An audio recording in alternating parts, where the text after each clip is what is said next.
Hello and welcome back to my channel. Make sure you like and subscribe to my channel. Let's begin. Chapter 8, Ash v.S Cross. The train ride to Silver Town took another 5 hours before they finally arrived in Silver Town's train station. Finally. Lorelei called out, jumping out of the train and started stretching herself out, causing a few boys that were passing by to blush as they looked at her. Will and Bruno sweet drop. Agatha shook her head and Lance didn't give any reaction, instead looking around for someone that was supposed to arrive and greet them. "Lance, my boy." An old voice called out, getting the champion and Elite Four's attention as they looked to see Mr. Goodshow walking towards them with a smile.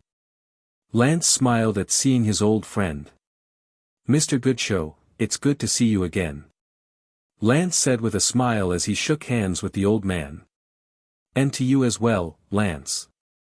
Mr. Goodshow replied to Lance with a smile, before he looked at the members of the Elite Four. "And to the rest of you as well, Lorelei, Bruno, Will and Agatha. I see you still haven't retired yet," Mr. Goodshow said with a smile to the members of the Elite Four. "I could say the same to you," Agatha replied to Mr. Goodshow, grinning slightly, making Mr. Goodshow chuckle. "Oh, by the way, Lorelei, I heard your last lecture.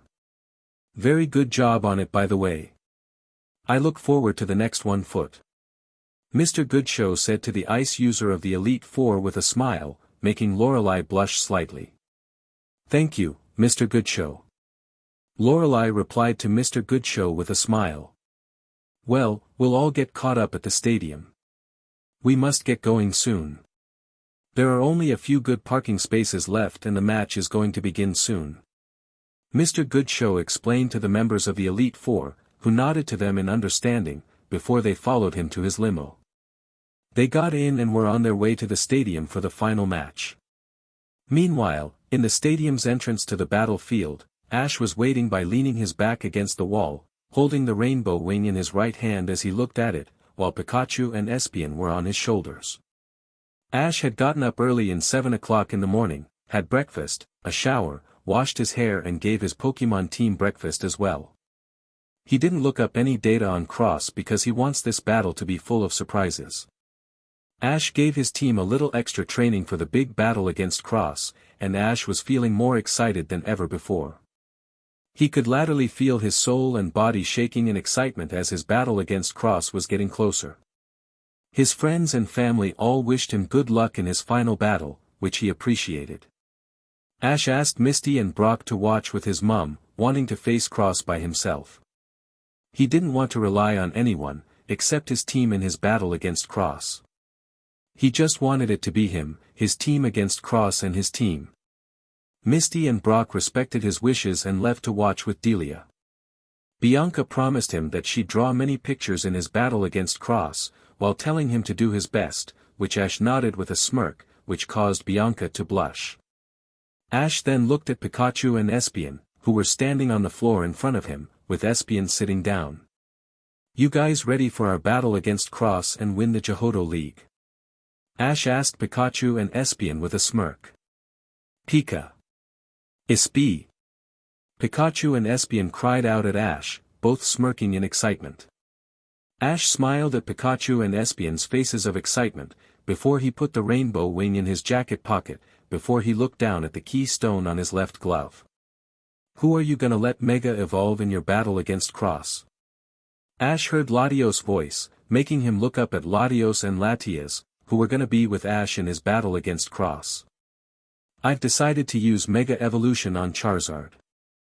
After all, Charizard wants this just as much as I do," Ash replied to Latios as he brought out Charizard's Pokeball in his right hand, with the Pokeball shaking a little. "Why is Charizard excited for this battle against this Cross?" Latias asked Ash on why Charizard is excited as well. "Because, Cross was Charizard's trainer before I was," Ash replied to Latias, answering her question. Both Latios and Latias' eyes widened in shock at what Ash said. Ash then put Charizard's Pokeball in his jacket, before he brought out his 2 Master Ball. "Win or lose, it doesn't matter, as long as we gave it our all," Ash said to his 4 Pokémon with a smile, receiving a cry from them.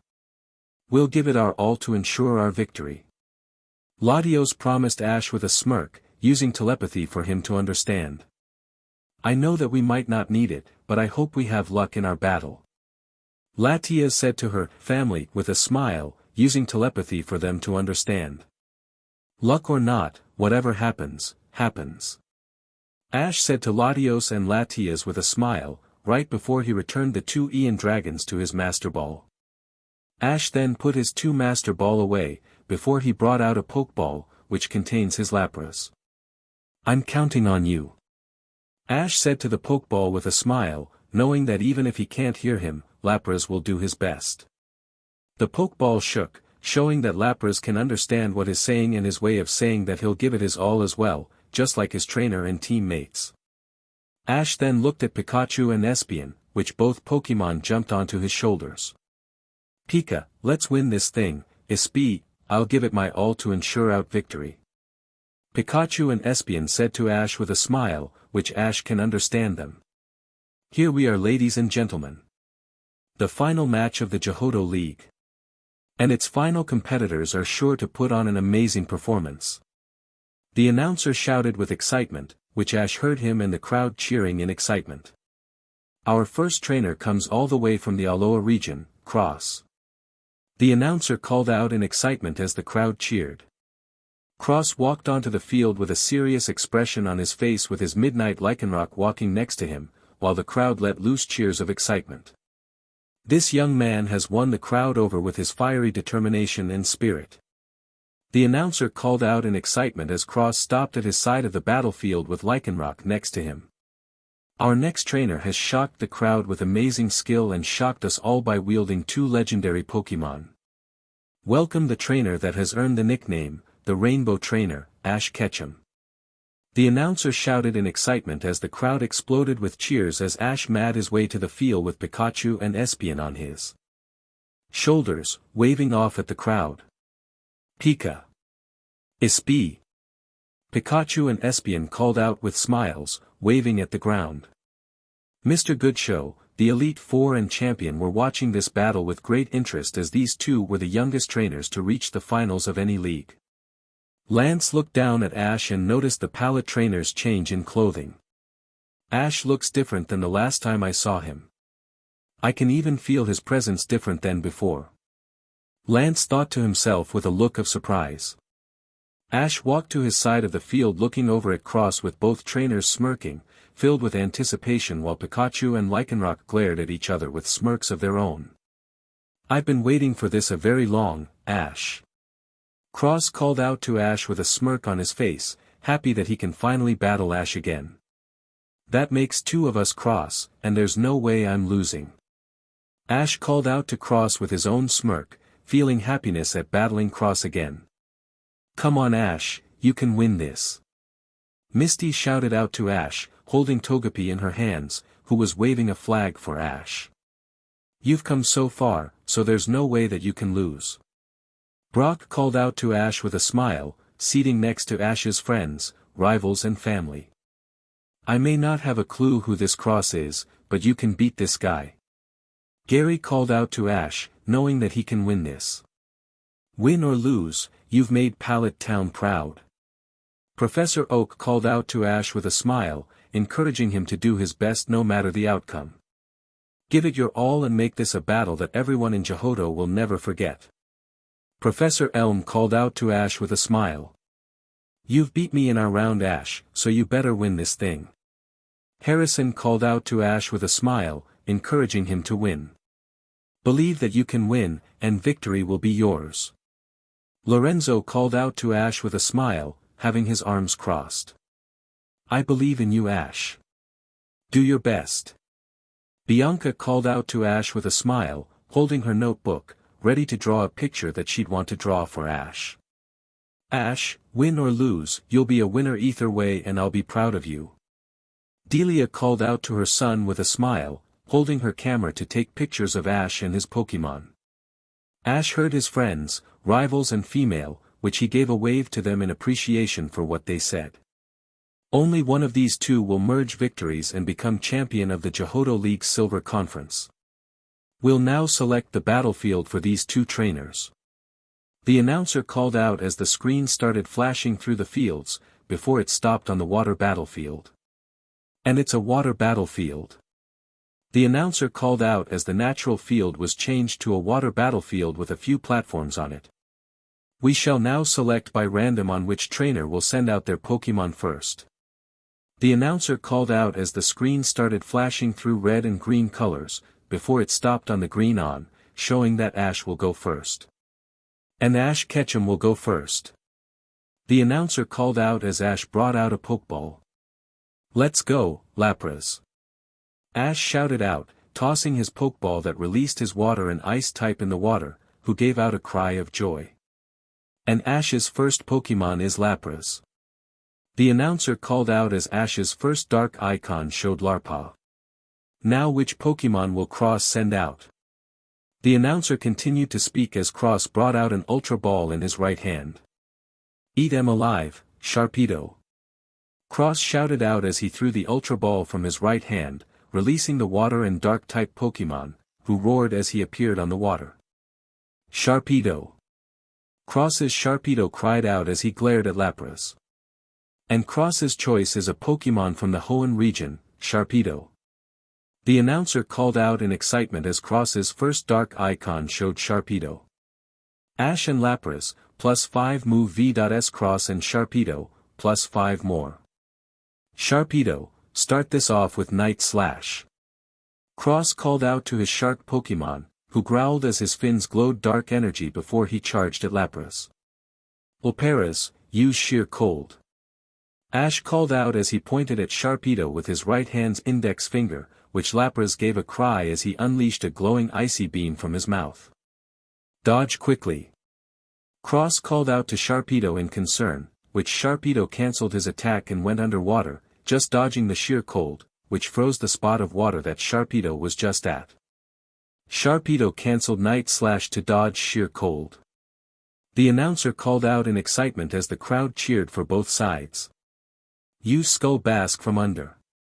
Cross called out to Sharpedo, holding his right fist out, which Sharpedo attacked from under Lapras with a white glow around him, sending Larpa flying in pain. Pay them back with Dragon Pulse. Ash called out to Lapras, who shot open his eyes as he unleashed an energy Dragon Pulse attack from his mouth, striking Sharpedo and sending the water and dark type back into the water. Both sides aren't giving an inch. This is just the begging and things are heating up already. The announcer called out in excitement as the crowd cheered. Use Ice Lapras, freeze the field. Ash called out to Lapras, who began charging up an ice beam in his mouth. I don't think so. Use Scary Face. Cross called out to Sharpedo, who resurfaced and gave Lapras a Scary Face attack, making Lapras widen his eyes in fear with him losing concentration to use Ice Beam. Now use Rock Smash Sharpedo. Cross called out as he held his right fist out, which Sharpedo slammed his right glowing fin into Lapras, making Lapras gasp in pain. Hang in there Lapras, use Hydro Pump. Ash called out to his ice and water type, who unleashed Hydro Pump from his mouth, hitting the close-rang Sharpedo, making the water and dark type gasp in pain. Both Lapras and Sharpedo landed back in the water and resurfaced. Use Night Slash, go. Cross called out as he pointed at Lapras with his right hand's index finger. Sharpedo. Sharpedo called out as his fins glowed dark energy as he charged and slammed his fins into Lapras, landing a hit and sending Lapras back. Don't give in, use Ice Beam. Ash called out as he held his right fist out, which Lapras gave out a cry as he unleashed Ice Beam from his mouth. Lapras' Ice Beam didn't hit Sharpedo, but actually froze the water around Sharpedo, trapping the water and dark type. What the? Cross called out in surprise, while Lycanroc just narrowed his eyes. What a surprise, Ketchum froze the water around Sharpedo, trapping Sharpedo there. The announcer called out in excitement as the crowd cheered. Get out of there, go under. Cross called out to Sharpedo, who went under the water. That's what I was hoping for. Lapras, go under and use Sheer Cold. Ash called out to Lapras with a smirk, which Lapras gave a cry as he went underwater. Sharpedo, don't give them the chance to land sheer cold. Use Skull Bask full power. Cross called out to Sharpedo, knowing that Sharpedo will hear him. The battlefield was silent for a few seconds, before an explosion happened underwater, shattering the ice on the water and making splashes of water to go up into the sky, before it started falling to the ground. Ash and Cross didn't pay any attention to the falling water, just keeping their eyes on the battlefield, while Pikachu, Lycanroc and Espeon also kept their eyes on the battlefield. Soon Lapras and Sharpedo resurfaced, but they were floating on their sides with their eyes having swirls in their eyes. Both Sharpedo and Lapras are unable to battle. The referee called out as he raised both flags in the air, while both Lapras and Sharpedo's icons went dark, showing that they can't battle anymore. After an amazing battle between Lapras and Sharpedo, neither side emerged victories. The announcer called out in excitement as the crowd cheered, while Ash and Cross returned their Pokémon to their ball. Tie. Lapras, I'm more proud than words can describe. Take a good long rest because you deserve it. Ash said to the Pokeball that held his family member in it, before he put the Pokeball away in his pocket. Sharpedo, you've done great. Leave the rest to use. Cross said to the Ultra Ball with a smile, before he put it away. Incredible, it's only the beginning and the battle is amazing already. Brock said with his arms crossed, watching from the stands, which Misty nodded to him. At first I wasn't expecting Cross to put up such a fight, but I now see why Ash sees him as his #1 rival. Professor Oak exclaimed, having thought that Cross wouldn't have put up such a fight, while Delia was looking through her pictures and Bianca finishing her first drawing. Ash then looked at Espeon, who was on his right side. It's your turn Espeon, do your best. Ash said to his psychic type with a smile, which Espeon returned with her own smile. Espe. Espeon said to Ash with a smile as she started jumping across platforms, before she stopped on one. Ash's second Pokémon is Espeon. The announcer called out in excitement as the crowd cheered, while Ash's second dark icon showed Espeon. You can do it, Espeon. Delia called out to Espeon, preparing her camera to take pictures of Espeon. I know you'll do great out there, give it your best shot. Bianca called out to Espeon with a smile, preparing her second picture to draw a picture of Espeon. Now we wait for what kind of Pokémon will Cross choose to battle against Ketchum's Espeon. The announcer called out as Cross brought out a dusk ball in his right hand. Bisharp, slice and dice that Espeon. Cross called out as he threw the dusk ball, releasing the steel and dark type, Bisharp, who appeared on a platform with his claws in an X position. Cross's second Pokémon is another Pokémon from another region. From our resources, we believe that this Pokémon is from the Unova region, known as Bisharp. The announcer called out in excitement as the crowd cheered in excitement at seeing Bisharp, while Cross's second dark icon showed Bisharp. Judging by the way it looks, Bisharp is a steel type. Ash whispered to himself as he looked at Bisharp, knowing that this won't be an easy win. Espeon v.S Bisharp. Bisharp, use Guillotine.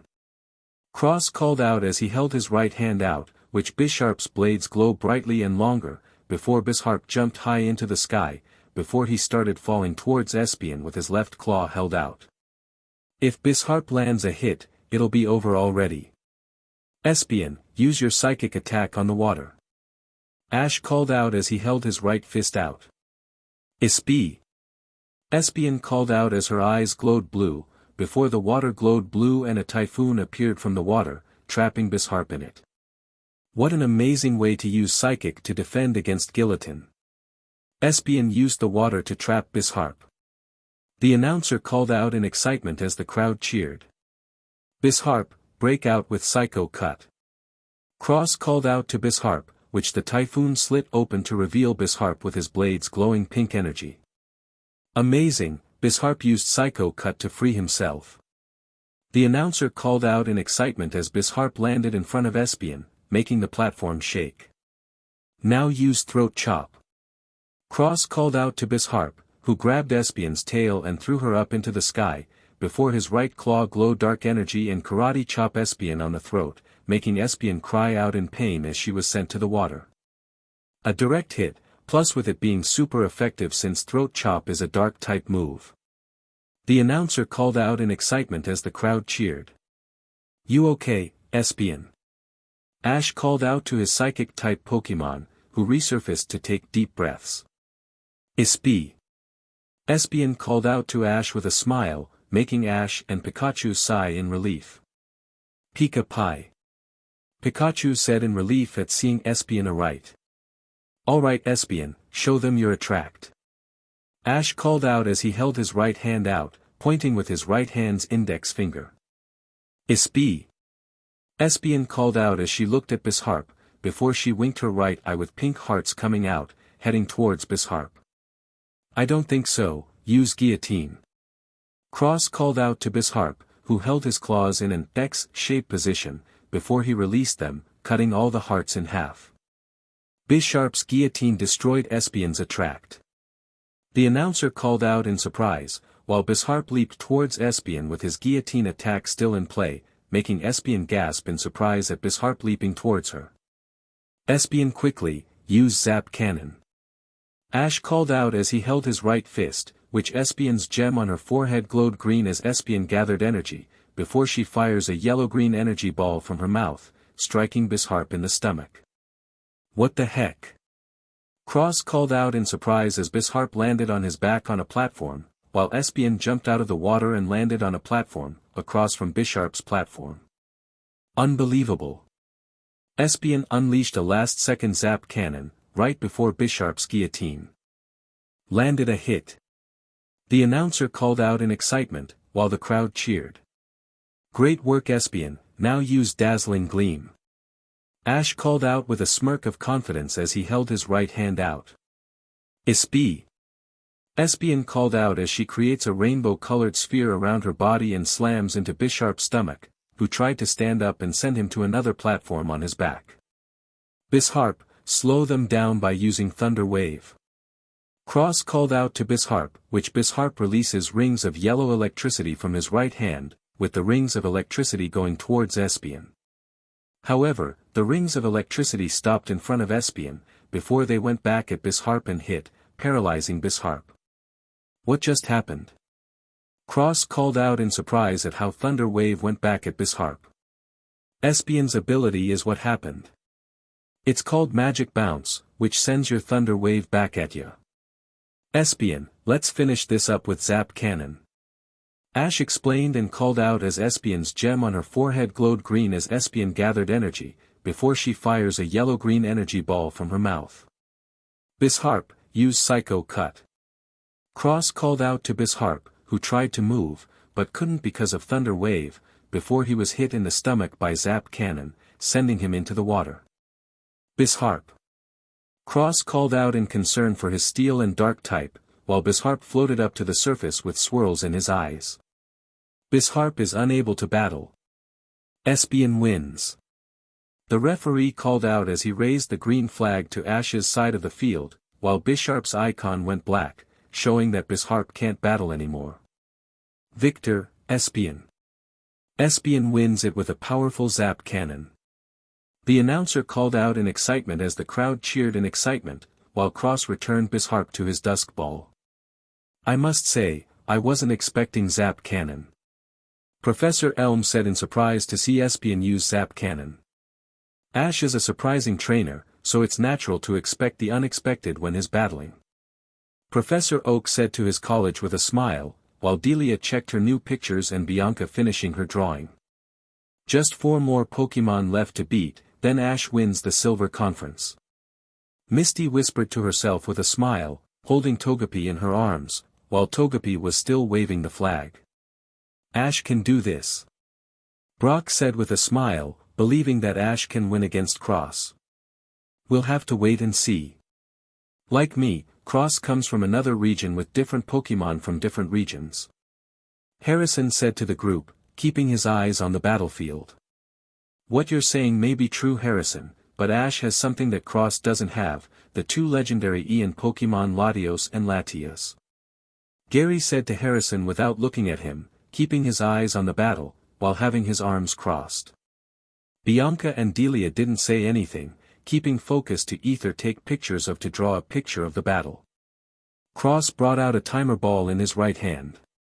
I choose you, Weevil. Crush that Espion. Cross called out as he threw the timer ball into the air, which released a Weevil on a platform across from Espion. Weevil. Weevil called out with a smirk on his face, ready to battle. And Cross's third Pokémon is Weevil. The announcer called out as Cross's third dark icon showed Weevil. Doesn't that Pokémon look like Sneasel? Bianca said in surprise at how much Weevil looks like Sneasel. Now that you mention it, that Weevil does look like a Sneasel. Harrison said with wide eyes of surprise as he brought out his Sneasel's Pokeball in his right hand. That's because Weevil is Sneasel's evolved form. Professor Oak answered Bianca and Harrison's question, making them look at Professor Oak in surprise. Espion vs Weevil. Use your Night/Weevil. Cross called out as he held his right hand out, which Weevil smirked as he creates a purple energy sword in the palm of his right hand, before he then grabs it with his other hand, before he leaped very fast and strike Espion with the purple energy sword, making Espion cry out in pain. Talk about quick as lightning. Weevil moved so fast that I couldn't keep up. The announcer called out in excitement as the crowd cheered as well, while Espion landed on another platform, while Weevil keeps smirking as his energy sword disappeared. We'll get back at them with Attract. Ash called out as he held his right hand out, while Espion winked as several pink hearts appeared and started going towards Weevil. We're not falling for that one. Weevil, use Ice Shard. Cross called out with a smirk as he held his right hand out. Weevil. Weevil called out as blue shards of multiple variants of blue-colored ice shards shoot from his mouth, with a light blue aura surround the shards, leaving behind a light blue trail as the shards fly through the air, piercing through the pink hearts and destroying them all, making Ash grant his teeth. Seems like Ash's strategy of using Attract won't work today because that's the second time Cross stopped Attract. The announcer called out in excitement as the crowd cheered, while Espion glared at the smirking Weevil. Espion, use your Zap Cannon. Ash called out to Espion, holding his right fist out. Espie. Espion called out as her gem on her forehead glow green as Espion gathered energy, before a yellow-green energy ball appears from her open mouth. Cross smirked at seeing Espion prepare to use Zap Cannon. Now's our chance, Weevil use Mad Slap. Cross called out with a smirk as Weevil fires a stream of brown mud from his mouth at Espion, hitting her and covering her eyes in mud, which Espion cried out in fright. Espion. Ash called out in concern with his eyes widened. Pikachu. Pikachu called out in concern for Espion as well, while Espion tried to use her tail to rub the mud off her eyes. Right when Espion was about to fire Zap Cannon, Weevil used Mud Slap to cover Espion's eyes with mud, covering Espion's sight with mud. The announcer called out in surprise at the surprising move. Let's finish this with Shadow Claw.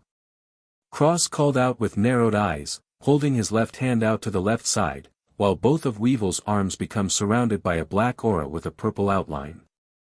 The aura then takes the form of a claw. Weevil then leaped at struggling Espion, before he slashed, causing an explosion. No, Espion. Ash called out in concern for his Espion. Pika. Pikachu cried out in concern with his eyes showing. Concern for Espion as well. Weevil leaped out of the smoke from the explosion and landed on a platform with a smirk, while the smoke cleared to show Espion lying on her stomach with swirls in her eyes. Espion is unable to battle. Weevil wins. The announcer called out as he raised the red flag to cross his side of the field, while Espion's icon went dark, showing that Espion cannot battle anymore. Espion is down, leaving Ketchum with only 4 Pokémon left. The announcer called out, while Ash returned Espion to her Pokeball. Victor, Weevil. I know you want to watch the rest of the match, but you need to rest. Ash said to Espion's Pokeball with a smile, proud of her for giving it her all, before he put the Pokeball away. His Pokémon seemed to be well trained, Will said to his friends, watching the match carefully, while being impressed with Ash's battling style. He made the match to where he has a slight advantage over the other trainer. Will continue to speak, with everyone else feeling impressed as him. Agatha nodded to what Will said.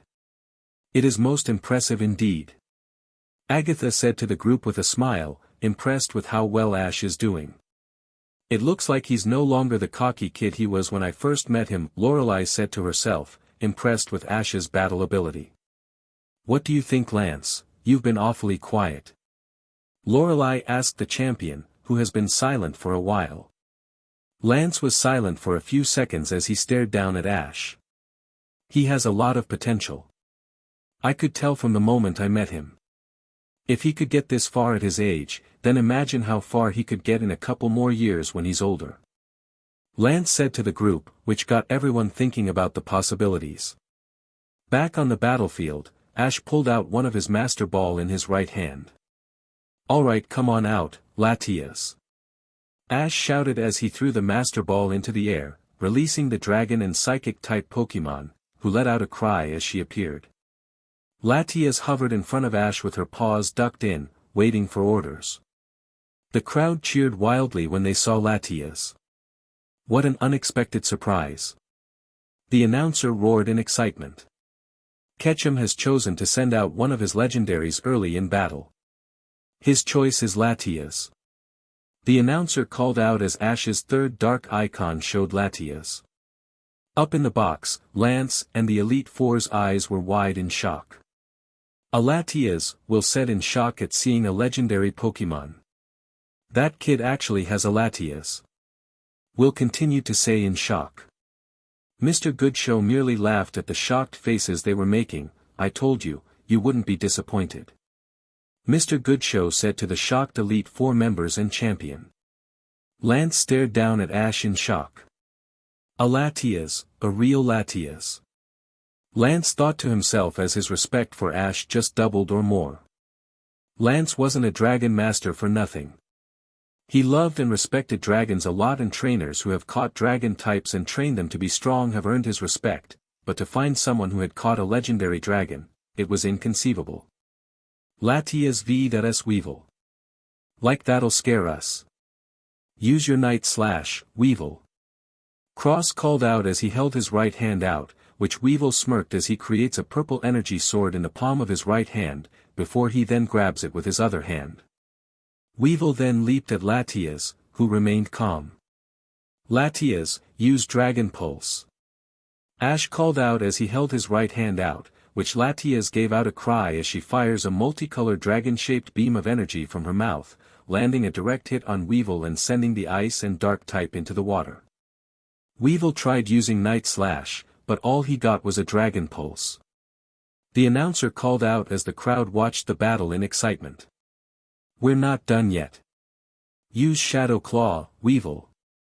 Cross called out to his Weevil, who jumped out of the water with both of Weevil's arms surrounded by a black aura with a purple outline. The aura then takes the form of claws, before Weevil slashed a Latias, landing a hit. Two can play at that game, use Energy Ball. Ash called out to Latias, who cried out as she forms an orb of light green energy in front of her mouth, before she fires it at Weevil, landing a direct hit, with a light blue aura appearing around him, before it disappeared. Both Pokémon landed powerful hits, with neither side giving in. The announcer called out in excitement as Weevil landed on a platform, while Latias floated above the water. Use your Ice Shard attack, Weevil, quickly. Cross called out to his Weevil.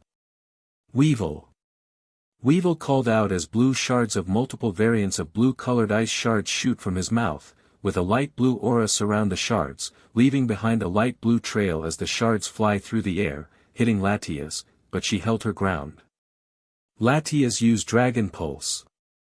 Ash called out as he held his left fist out, which Latias gave out a cry as she fires a multicolored dragon-shaped beam of energy from her mouth, easily going past the ice shard attack and making contact with Weevil, causing an explosion that covered Weevil from view.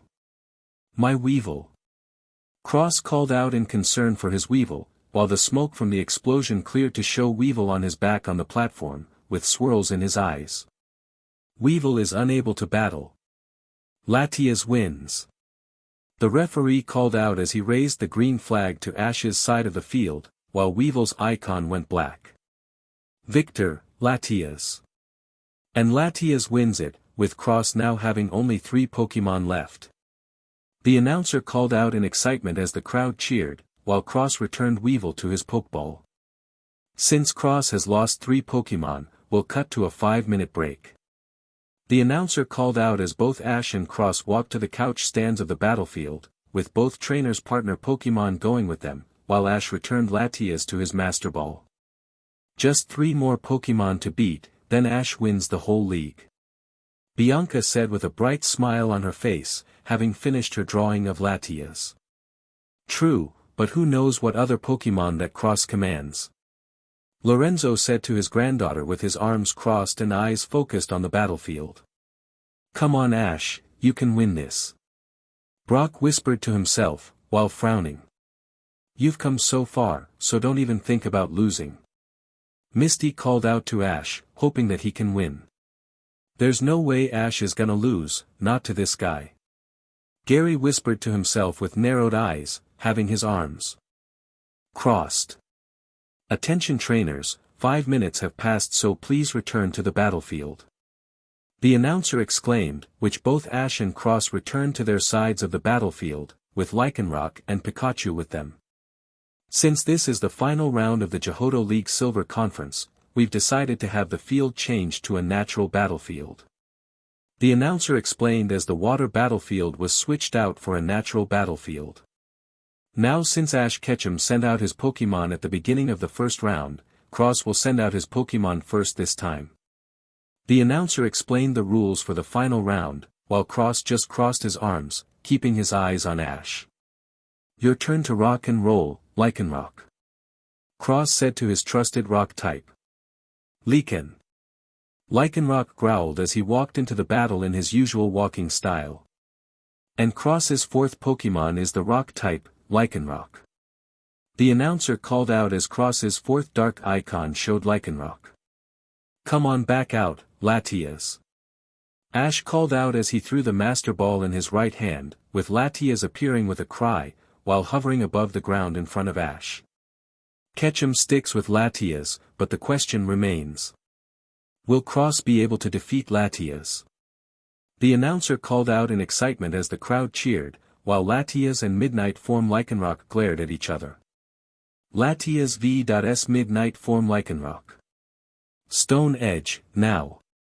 Cross called out with narrowed eyes, holding his right hand out as Lycanroc cried out as he stomps his right paw on the ground, causing pointed light blue rock pillars to appear out of the ground and rush towards Latias. Dodge it Latias. Ash called out to Latias, who nodded as she flew higher into the sky to dodge.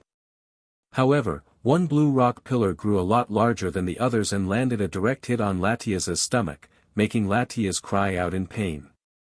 What? Ash called out in surprise at seeing Latias get hit. Pika. Pikachu cried out in surprise as well, having thought that Latias could have dodged that.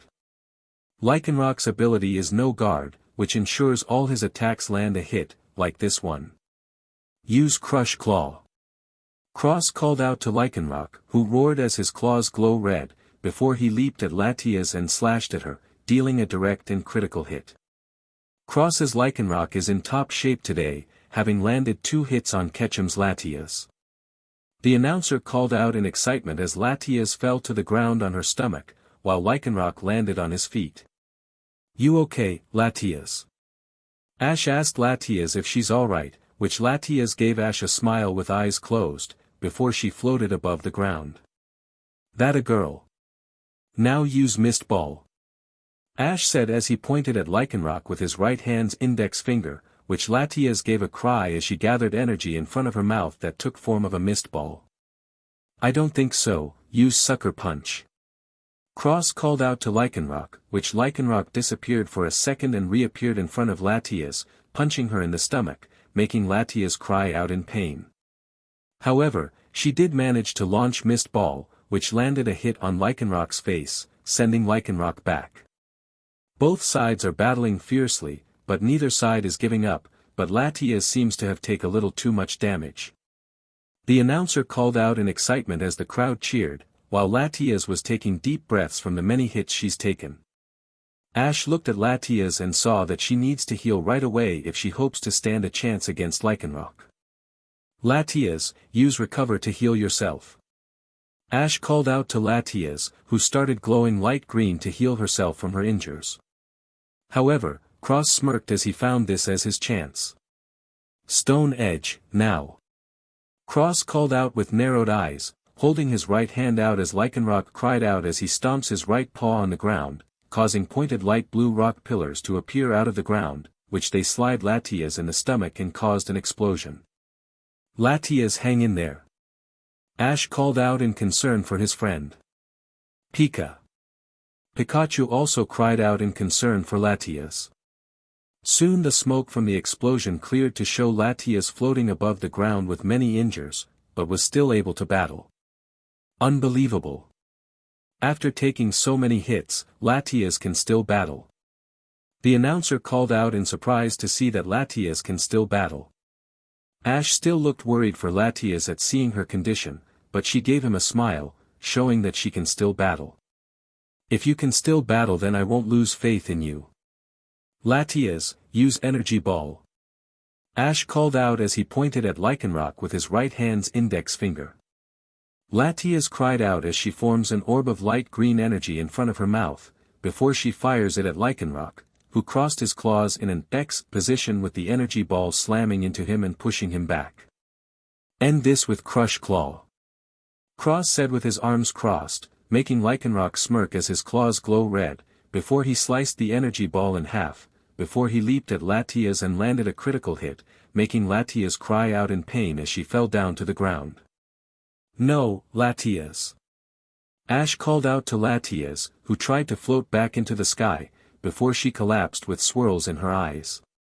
Latias is unable to battle. Lycanroc wins. The referee called out as he raised the red flag to cross his side of the field, while Latias's icon went black, showing that she can't battle anymore. Unbelievable. Cross defeated one of Ketchum's legendary Pokémon. The announcer called out in amazement at the crowd cheered for Cross and Lycanroc. Victor, Lycanroc. Ash returned Latias to her Master Ball in his right hand, before he looked at the ball. You were beyond awesome, Latias. I'm proud of you and you deserve a long rest. Ash whispered to the Master Ball with a smile, before he put the ball away in his jacket, before he looked down at Pikachu with a smile. You ready to rock and roll, Pikachu? Ash asked his best friend with a smile, which Pikachu gave Ash a smirk as he went on all four. Pikachu replied to Ash with a smirk on his face, ready to battle. Alright Pikachu, I choose you. Ash called out as he held his right hand out, which Pikachu gave a cry as he ran into the battlefield. And Ketchum's fourth Pokémon is Pikachu. The announcer called out in excitement as Ash's fourth dark slot showed Pikachu. Pikachu vs Lycanroc. Pikachu, use Iron Tail. Ash called out as he pointed at Lycanroc with his right hand's index finger. Which Pikachu jumped into the air as his tail turned into metal, before he slammed it into Lycanroc's face, sending Lycanroc back in pain. Use Counter, Lycanroc. Cross called out as Lycanroc glowed white before he head-butted Pikachu, sending the electric type back. Both sides are giving it their all, yet aren't giving up. The announcer called out in excitement as the crowd cheered for both sides. You can do it, Pikachu. Misty called out to the little electric type. Togepi. Togepi called out to Pikachu, waving the flag for Pikachu. Pikachu can win this, his best attacks are Iron Tail and Focus Punch. Brock whispered to himself with his arms crossed, thinking that Pikachu might have a chance. Stone Edge, now. Cross called out with narrowed eyes, holding his right hand out as Lycanroc cried out as he stomps his right paw on the ground, causing pointed light blue rock pillars to appear out of the ground and advance towards Pikachu. Volt Tackle Pikachu, let's go. Ash called out to Pikachu, who started running with electricity surrounding him, smashing past the light blue rock pillars. Incredible. Pikachu's Volt Tackle is smashing past through Stone Edge. The announcer called out in astonishment as the crowd watched in awe as Pikachu landed Volt Tackle on Lycanroc's stomach, making the wolf Pokémon cry out in pain as he was sent back from the force of the attack. We're not done yet. Lycanroc, use Crush Claw. Cross called out as he held his left hand out to the side. Lycanroc. Lycanroc roared out as his claws glow red, before he charged towards Pikachu. Fight back with Focus Punch, Pikachu. Ash called out as he held his right fist out, which Pikachu's right fist glow with energy, before Pikachu charged at Lycanroc. Both Lycanroc's claws and Pikachu's fist collide, which result in an explosion of power. Both Pikachu and Lycanroc were pushed back from the collision of power, with both Pokémon glaring at each other. Pikachu, use Thunderbolt. Ash called out to Pikachu, whose check started charging up electricity. Lycanroc, use Sucker Punch. Cross called out as he held his right hand out, which Lycanroc disappeared, then reappeared in front of Pikachu, punching the electric type in the stomach and sending him into the sky. However, Pikachu regained control of himself and unleashed Thunderbolt, striking Lycanroc, who roared out in pain. Pikachu landed on the ground on all four, while taking deep breaths with Lycanroc doing the same, only Lycanroc looked worse than Pikachu. Let's end this Pikachu. Use Volt Tackle at full power. Ash called out as he held his right fist out. Pika Pika Pika Pika. Pikachu cried out as he charged at Lycanroc with electricity surrounding him. Lycanroc, give it a full power Crush Claw. Cross cried out as he pointed at Pikachu with his right hand's index finger. Lycan. Lycanroc roared out as his claws glow red energy, before he charged at the charging Pikachu, before both Pikachu and Lycanroc clashed, causing a powerful explosion and shockwave, forcing everyone to use their hands to protect their eyes. Soon the explosion cleared to show both Pokémon standing in front of each other in the middle of the battlefield. Pikachu and Lycanroc stood still in silence for a few seconds, before Lycanroc fell to his back with his eyes having swirls in his eyes, making Cross widen his eyes in shock. Lycanroc is unable to battle. Pikachu wins. The referee called out as he raised the green flag to Ash's side of the field, with Lycanroc's icon going dark, showing that Lycanroc cannot battle anymore. Victor, Pikachu. After a fierce battle of wills, Pikachu is the victor. The announcer called out in excitement as the crowd cheered, while Cross returned Lycanroc to a Pokeball. Great work Lycanroc, take a good rest. Cross said to the Pokeball with a smile, before he put the ball away in his jacket and brought out an Ultra Ball with his right hand. It's your turn now, burn them away Houndoom. Cross called out as he threw the Ultra Ball, releasing the Fire and Dark-type Hound Pokémon. Rah-rah! Houndoom roared out as he appeared on the battlefield, having a collar around his neck that held a Houndoomite Mega Stone. And Cross's fifth Pokémon is Houndoom. The announcer called out in excitement as Cross's fifth dark icon showed Houndoom. Pikachu vs Houndoom. Let loose your burning flames. Houndoom, Mega Evolve. Cross shouted out, holding up his wristband and pressing the key stone with his left hand as the Mega Stone on Houndoom's collar began to react as a stream of energy shot out, connecting the stones before Houndoom underwent its Mega Evolution. Houndoom roared as it became engulfed in multicolored light as its body began to change. The light soon vanished to reveal Mega Houndoom. Mega Houndoom unleashed a fearsome roar trying to intimidate Pikachu, who didn't falter at all. What a surprise! It seems that even Cross's Houndoom can Mega Evolve. The announcer called out in excitement as the crowd cheered, while Lance and the Elite Four's eyes widened in complete shock at seeing Mega Evolution. Like that'll stop us. Pikachu, use Thunderbolt. Ash called out as he held his right hand out. Pikachu. Pikachu called out as his checks and tail sparked, before he unleashed Thunderbolt at Houndoom. Houndoom, use Flamethrower. Cross called out with his arms crossed. Rah-rah! Houndoom roared as he unleashed Flamethrower from his mouth, which the two attacks slammed into each other, before Flamethrower started overpowering Thunderbolt. Dodge Pikachu, then use Focus Punch. Ash called out to Pikachu, who stopped using Thunderbolt and jumped, dodging Flamethrower. Pika. Pikachu called out with narrowed eyes as his right fist glowed with light blue energy, before he started falling towards Houndoom, who snarled at Pikachu. Use Protect. Cross said with his arms crossed, which Houndoom summoned a light green energy field around him, blocking Pikachu's Focus Punch. What? Ash called out in surprise to see Houndoom using Protect. Pikachu also had widened eyes of surprise at Houndoom using Protect, while his Focus Punch disappeared, while Houndoom's energy shield disappeared. Now use Flamethrower. Cross called out with his arms crossed, while Houndoom opened his mouth and unleashed Flamethrower, striking Pikachu at close range. Pikachu. Ash called out in concern as Pikachu landed on his back in pain, but stood back up on his feet, making Ash sigh in relief. Alright Pikachu. Use Volt Tackle. Ash called out as he held his right hand out, which Pikachu started charging at Houndoom with electricity around him. Cross waited for a few moments, until Pikachu was close enough. Houndoom, use Fire Blast.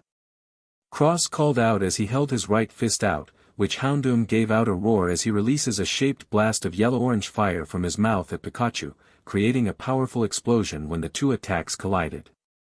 Pikachu shot out from the dust from the force of the attack and was heading towards the stadium wall.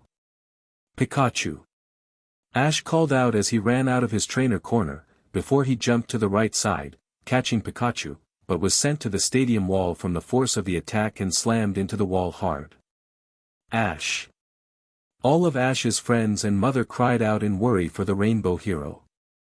Misty looked scared at what happened, Brock had widened eyes of shock, Togepi looked like she was about to cry, Gary gritted his teeth, Harrison looked angry at how Ash just got hurt, Professor Oak and Elm were already planning for medical treatment, Lorenzo looked concerned, Bianca looked horrified and Delia looked completely worried for her son. Up in the competitors' box, Mr. Goodshow, Lance and the Elite Four all had their eyes widened in shock upon seeing the young trainer crash into the wall. Wow, that kid's got some guts. Will said stunned about how Ash just risked getting hurt for his Pikachu, with Lance and the other Elite Four looking the same. That shows how much he cares for his Pokémon. Mr. Goodshow replied to Will without looking at him, looking down at Ash with worry, hoping he would be alright. Even Lance looked worried for Ash, thinking that he shouldn't have done that, yet knows that's how Ash cares about his Pokémon. Ash groaned with his eyes closed in pain, before he looked at Pikachu in his arms. Pikachu, are you okay? Ash asked his best friend if he was okay. Pika Pie. Pikachu replied to Ash with a nod, but still looked worried. I'm alright, knowing that you're okay. Now let's go. Ash said to Pikachu with a smile on his face. Pikachu. The mouse Pokémon said with nod to his best friend. Ash smiled at Pikachu, before he looked over at Cross and his Houndoom with a serious expression on his face, while Cross had his arms crossed. Ash got up on his feet as he walked back to his trainer corner, while Pikachu ran back into the field. Unbelievable. It looks like Ketchum is still willing to continue. The announcer called out in surprise to see that Ash still wants to continue after he got hurt, while the crowd was still surprised at Ash's actions. Pikachu, use Thunderbolt. Ash shouted out as he held his right hand out to the right side, as Pikachu let loose a powerful stream of lighting. Houndoom, counter Thunderbolt with Flamethrower. Cross shouted out as Houndoom shot out a stream of flames from his mouth with the two attacks slamming into each other, causing an explosion. Soon smoke covered the whole battlefield, with Cross and Houndoom covering their eyes from the smoke. Pikachu can't attack while the field is covered in smoke, so there's no need to worry. Cross said to himself, thinking that Pikachu can't attack. Pikachu use Focus Punch. Ash called out through the smoke, which Pikachu jumped out of the smoke in front of Houndoom and slammed his right glowing fist into Houndoom's cheek, causing super effective damage to the Mega Evolved Pokémon. Houndoom, don't give in. Flamethrower, let's go. Cross called out as he held his right fist out, which Houndoom unleashed a flamethrower from his mouth, striking Pikachu and sending the electric mouse Pokémon to the ground on his back, while Houndoom also landed on the ground from Pikachu's focus punch. The smoke from the explosion cleared to show both Pokémon on the ground, before Houndoom got back up on his feet, while Pikachu struggled to stand back up. "I know you can do, Pikachu." Ash shouted out to Pikachu with his right fist up, making Delia gasp in surprise, having just seen a younger version of her husband in Ash's place. "Pikachu, give it everything you've got into one last volt tackle." Ash called out as he held his right fist out. "Pika Pika Pika Pika." Pikachu called out as he charged at Houndoom with electricity surrounding him as he charged. "Houndoom, end this with Thunder Fang." Cross called out with narrowed eyes, which Houndoom roared as his fangs glow yellow and sparks of yellow electricity surround them. Houndoom then charges at Pikachu, before both attacks collided, causing an explosion from pure power. "Pikachu!" Ash called out in concern for his best friend. Soon the smoke cleared to show both Pokémon standing in front of each other in the middle of the battlefield with Houndoom snarling, while Pikachu's eyes were twitching, before Pikachu collapsed onto his back with swirls in his eyes. Pikachu is unable to battle. Houndoom is the winner. The referee called out as he raised the red flag to cross his side of the field, while Pikachu's icon went black. Victor, Houndoom. After an amazing battle, truly worthy of trainers making it to the finals, Houndoom is the victor. The announcer called out in excitement as the ground cheered, while Ash went to get Pikachu, before he went back to his trainer corner. "I'm proud of you, Pikachu," Ash said to his best friend with a soft smile. "Pika Pie." Pikachu replied to Ash with a sad look that he couldn't beat Houndoom. Ash placed Pikachu on the ground next to him, before he looked back at Cross, before he brought out his last Master Ball with his right hand. "Latios, I choose you," Ash called out as he threw the Master Ball, releasing the Dragon and Psychic type, with Latios giving out a loud cry as he hovered in front of Ash, before he glared at Houndoom and Cross, while the crowd cheered loudly at seeing Ash's Latios once again. Cross smirked at seeing Latios. "Perfect, Latios is the last thing standing in my way of battling Charizard." Cross thought to himself, looking at the Ian Dragon. Legendary or not, nothing was standing in his way to battle his old Pokémon. With the champion and Elite Four, all their eyes widen in shock again. "He's got a Latios as well," Will said in a shocked tone at seeing Latios. "Ash has both the legendary Ian Pokémon," Agatha said in a shocked tone as well, while Lance had widened eyes of shock. "Latios vs Houndoom. Houndoom, use Flamethrower." Cross called out as he held his right fist out. "Rah-rah." Houndoom roared as he unleashed Flamethrower from his mouth. "Latios, counter that with Dragon Pulse." Ash called out to Latios with his right hand held to the right side, which Latios fires a multicolored dragon-shaped beam of energy from his mouth at the Flamethrower, which the two attacks slammed into each other and caused an explosion. Both Ash and Cross covered their eyes from the smoke from the explosion, before the smoke cleared to show neither Pokémon took any damage. "Alright then, use Fire Blast." Cross called out as he held his right fist out, which Houndoom gave out a roar as he releases a shaped blast of yellow-orange fire from his mouth at Latios, who remained calm. "Latios, use Surf." Ash called out as he held his right hand out to the right side, which Latios creates a wave of water and rides on top of it, with the wave of water putting out the fire, before the wave of water slammed into Houndoom. "Houndoom."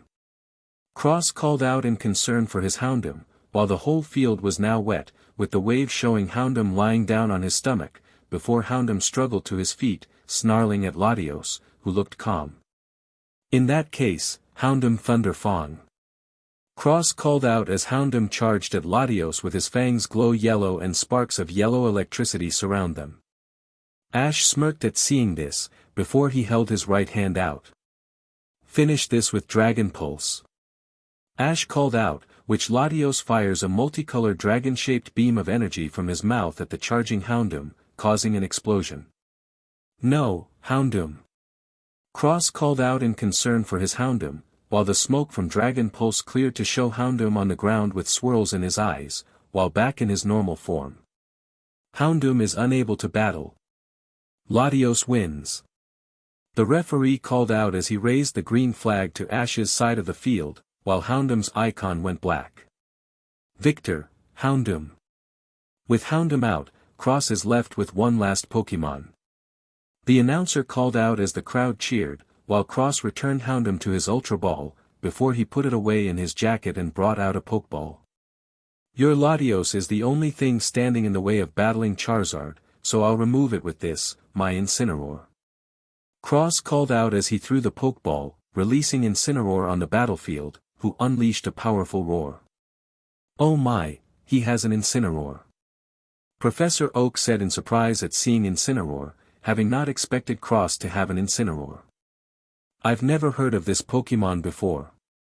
Delia said in surprise upon seeing Incineroar. It's a Pokémon from the Alola region, the final evolved form of the starter Pokémon. Elm answered Delia in Oak's place, while everyone looked at Incineroar in surprise, having never seen an Incineroar before. Latios vs Incineroar. I'm taking out that Latios as quick as possible.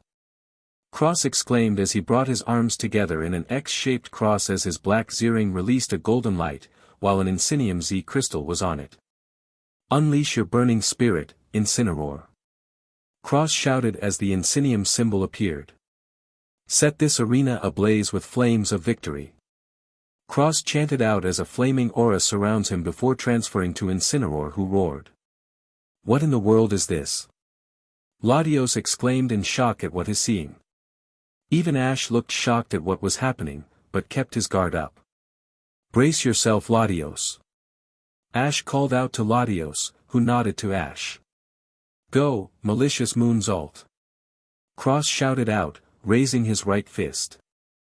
Incineroar became engulfed in flames before Incineroar jumped into the air and dived downwards towards Latios, faster than he could react. The impact from the attack resulted in a sizable explosion. Somehow, Cross has unleashed an unknown move. What has become of Latios from this unknown move? The announcer called out in shock, while Incineroar jumped back to Cross's side of the field, while the smoke cleared to show Latios barely conscious. How can one attack do this much damage? Latios thought to himself in pain as he barely lifted himself off the ground and into the air. Incineroar. Incineroar roared at Latios, who flinched from the roar and pain. Ash granted his teeth, before he held the masked ball in his right hand out. Latios, return. Ash called out as he returned Latios to his Master Ball. Ketchum has called back his Latios. Which Pokémon will he send out to battle Cross's Incineroar? The announcer called out in excitement as Latios's icon went black, but kept the color, showing that Latios can still battle. Ash brought out Charizard's Pokeball in his right hand and looked down at it. Ash then looked at Cross, who nodded at Ash with his arms crossed. This is it. You're up, Charizard. Ash called out as he threw the Pokeball in the air, releasing the fire and flying type, who unleashed Flamethrower into the air. And Ketchum's sixth Pokémon is Charizard. The announcer called out in pure excitement as the crowd cheered, while Ash's sixth icon showed Charizard. Charizard vs Incineroar. Charizard looked at his opponents, until his eyes widened when he saw it was Cross and Incineroar. Incineroar smirked as he gave Charizard the finger sign to bring it on, while Cross smirked at Charizard with his arms crossed. Charizard looked over his left shoulder to look at Ash, who smiled at Charizard. I wanted it to be a surprise. You like it? Ash asked Charizard, which Charizard nodded to Ash with a smile, before he looked back at Incineroar. Let's do this, Charizard, and I think I'll add in a special touch. Ash said with a smirk as he held up his left fist with his keystone flashing. Ash's eyes changed to burning blue as a flaming multicolored aura engulfed his body, which only his Pokémon were able to see. Shining majestic keystone. Unleash the true power of our bond and unleash the dragon from within. Charizard, Mega Evolve. Ash chanted out as he pressed the key stone with his right hand's index and middle fingers, with the stone released a multicolored glow. Charizard unleashed a mighty roar that shook the arena as the mega stone on his scarf began to shine as it lit up like a blazing trail of flames with intense shock waves forcing some of the spectators to cover their eyes. Then two lights came out of both stones, before they connected, as if it was connecting Ash and Charizard, before the lights disappeared. A dragon of pure blue flames shot up into the sky from Charizard's key stone, surrounding Charizard as his eyes began to change into blood red before he was engulfed in an explosion of blue flames. Charizard then dived down back to the arena. Soon the flames disappeared to show Charizard kneeling on the rock battlefield on his right knee, while his right claw was against the ground. Charizard stood up in his Mega X form and unleashed a powerful roar that shook the stadium, while Incineroar remained unaffected by the roar. There it is. Ash Ketchum's Mega Charizard has appeared. The announcer called out in excitement, while the crowd went nuts, while Lance and the Elite Four's eyes widened in shock. I've waited a long time for this day, and there's no way I'm losing. Incineroar, use Thunder Punch.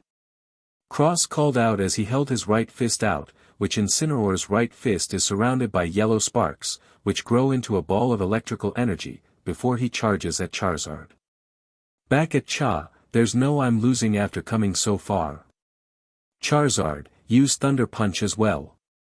Ash called out as he held his right fist out, which Charizard gave out a roar as his right fist is surrounded by yellow sparks, which grow into a ball of electrical energy, before he charged at Incineroar on his feet, before the two attacks collided, causing an explosion. Both Pokémon were pushed back from the attacks, but they kept glaring at each other. Incineroar, use Darkest Lariat. Cross called out as he held his right hand out, which Incineroar gave out a roar. Both of Incineroar's hands then become covered in yellow-orange flames. Incineroar then started spinning rapidly while holding out his hands, spinning towards Charizard. Charizard, use Dragon Claw to counter. Ash called out as he held his right hand out to the right side. Rah!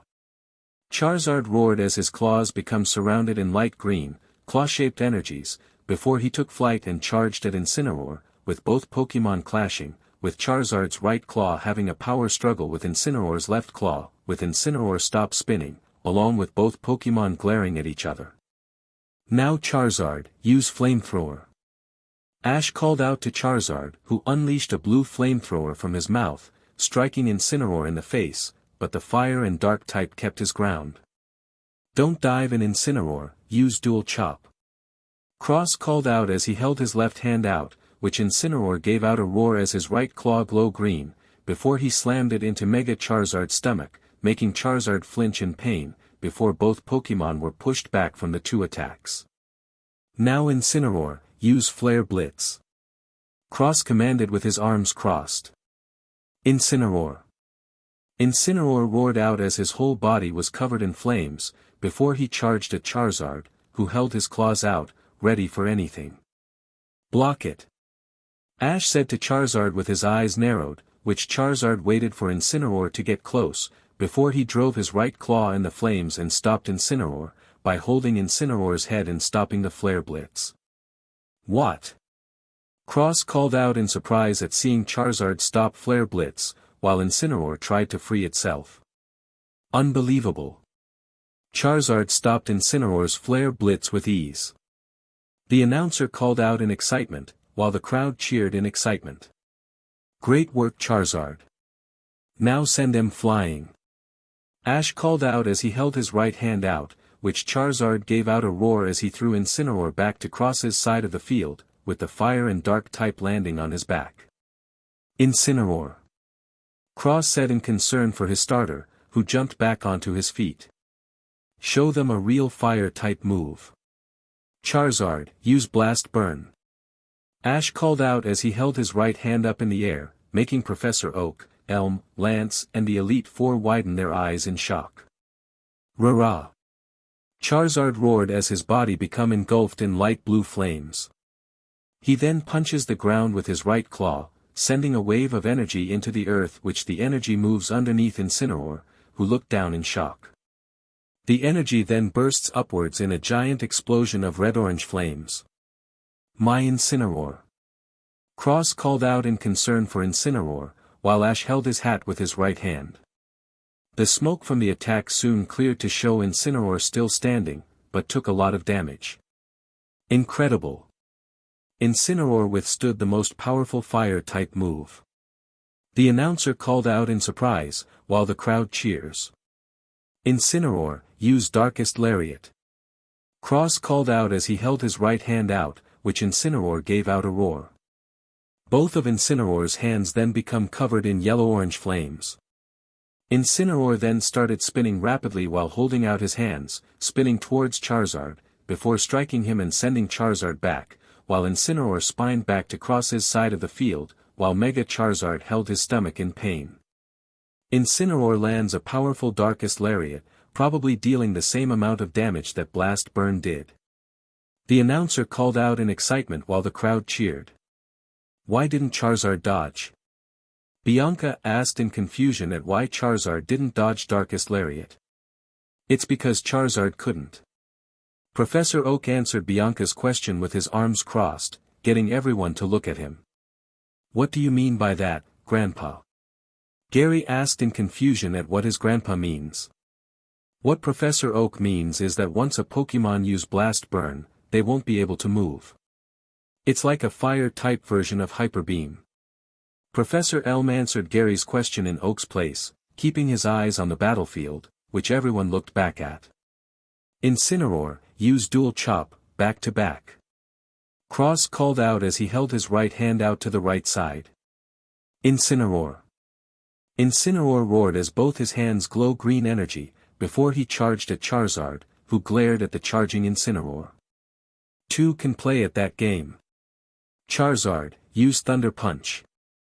Ash called out as he held his right hand out, which Charizard gave out a roar as both his fists were covered in electricity. Charizard then charged at Incineroar, before the two fire types battled, with both of them dodging a few hits, but kept getting hit a few times, with both Pokémon remaining strong. Wow, neither side is giving up. Both Charizard and Incineroar are giving it their all. The announcer called out in excitement, with the crowd watching in excitement and cheering for both trainers. Lance and the Elite Four were watching as well, with all of them impressed with how Ash and Cross raised their Pokémon. I must say, it's impressive with how they've raised their Pokémon to be so strong. Bruno said with his arms crossed, while having an impressed look on his face. I agree with Bruno. Ash and Cross raised all 6 of their Pokémon with care and respect. Agatha said with a smile, while impressed with the two's battling styles. Just imagine how much stronger they'll get next year, or even a few months. Will said to the group with a smile, looking down at the 2 young trainers. That's something I'm looking forward to. Lorelei said with her right leg over her left one and arms crossed.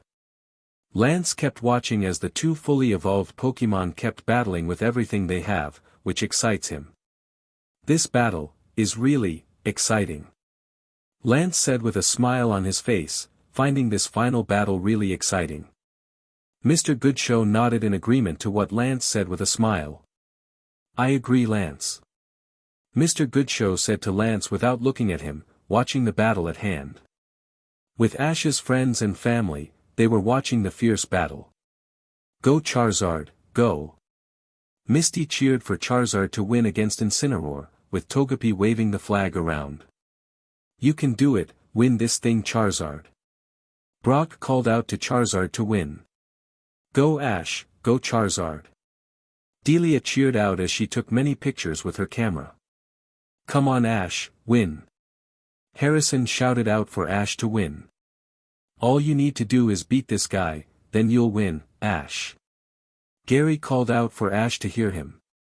You've this far, so you can win this thing, Ash. Professor Oak and Elm called out for Ash to hear them. Believe in yourself, and you can win. Lorenzo cried out to Ash, knowing that if Ash believes in himself, he'll win. I believe in you Ash. Bianca called out to Ash, having faith that he can win. Both Charizard and Incineroar punched each other in the face, sending each other back with their attacks going out with both Pokémon in front of their trainers. Ash smirked in excitement at the battle, while Cross did the same. This battle, it makes me feel so alive that I wish we could just keep battling forever. Ash thought to himself as he imagined himself standing across Cross in a blue world with the two trainers facing each other. Pokémon Song, Heroes of Hoenn. But it's time to win, for my mom, dad, my friends and all my Pokémon that battled so hard to get me here. Ash thought to himself with a smile as the world around him disappeared.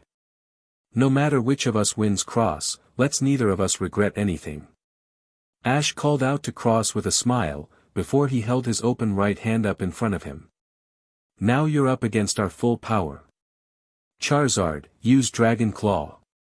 Ash called out as he held his right hand out to the side, which Charizard gave out a roar as his claws become surrounded in light green, claw-shaped energies, before he took flight and charged at Incineroar. Incineroar, use Thunder Punch. Cross called out as he held his left hand out to the right side. Incineroar's arms were covered in electricity, before he gave out a roar and charged at Charizard with the two fire types striking. Image them striking like how Ash's Greninja and Alan's Charizard did in the Kalos finals, then broke off with the two back-to-back, before they went back to combat, before Incineroar back jumped to dodge and landed on the ground on his knees behind Charizard, who tried to use his tail, but Incineroar rolled to his left side to dodge. Charizard, use Thunder Punch. Incineroar, use Dual Chop. Ash and Cross called out at the same time, which the two fire types powered up their attacks and went back to combat, with the two Pokémon's attacks clashing against each other many times, with both Charizard and Incineroar keeping their eyes on each other. Image them striking like how Ash's Greninja and Alan's Charizard did in the Kalos finals. It's Thunder Punch against Dual Chop, truly amazing. The announcer called out in excitement as the crowd cheered for both sides. Incineroar brought both his hands together to form an energy hammer and tried to slam it down on Charizard's head, but Charizard blocked it with his right hand, before he pushed Incineroar's attack away, making Incineroar widen his eyes in surprise, while Charizard used his left hand Thunder Punch to hit Incineroar in the stomach, sending Incineroar back to being in front of Cross, with both Dual Chop and Thunder Punch vanishing. That's enough playing around, time to end this. Incineroar, use Darkest Lariat. Cross called out as he held his right hand out to the right side, before he held his left hand into the sky, which Incineroar gave out a roar. Both of Incineroar's hands then become covered in yellow-orange flames. Incineroar then started spinning rapidly while holding out his hands, spinning towards Charizard. Charizard, use Flamethrower. Ash called out as he held his right hand in front of him, which Charizard unleashed his blue Flamethrower towards Incineroar, who kept dodging Flamethrower without stopping his attack, or advancing towards Charizard. Crap! Ash said to himself as Incineroar was getting closer to Charizard, who snarled. At this rate, Incineroar will land Darkest Lariat on Charizard.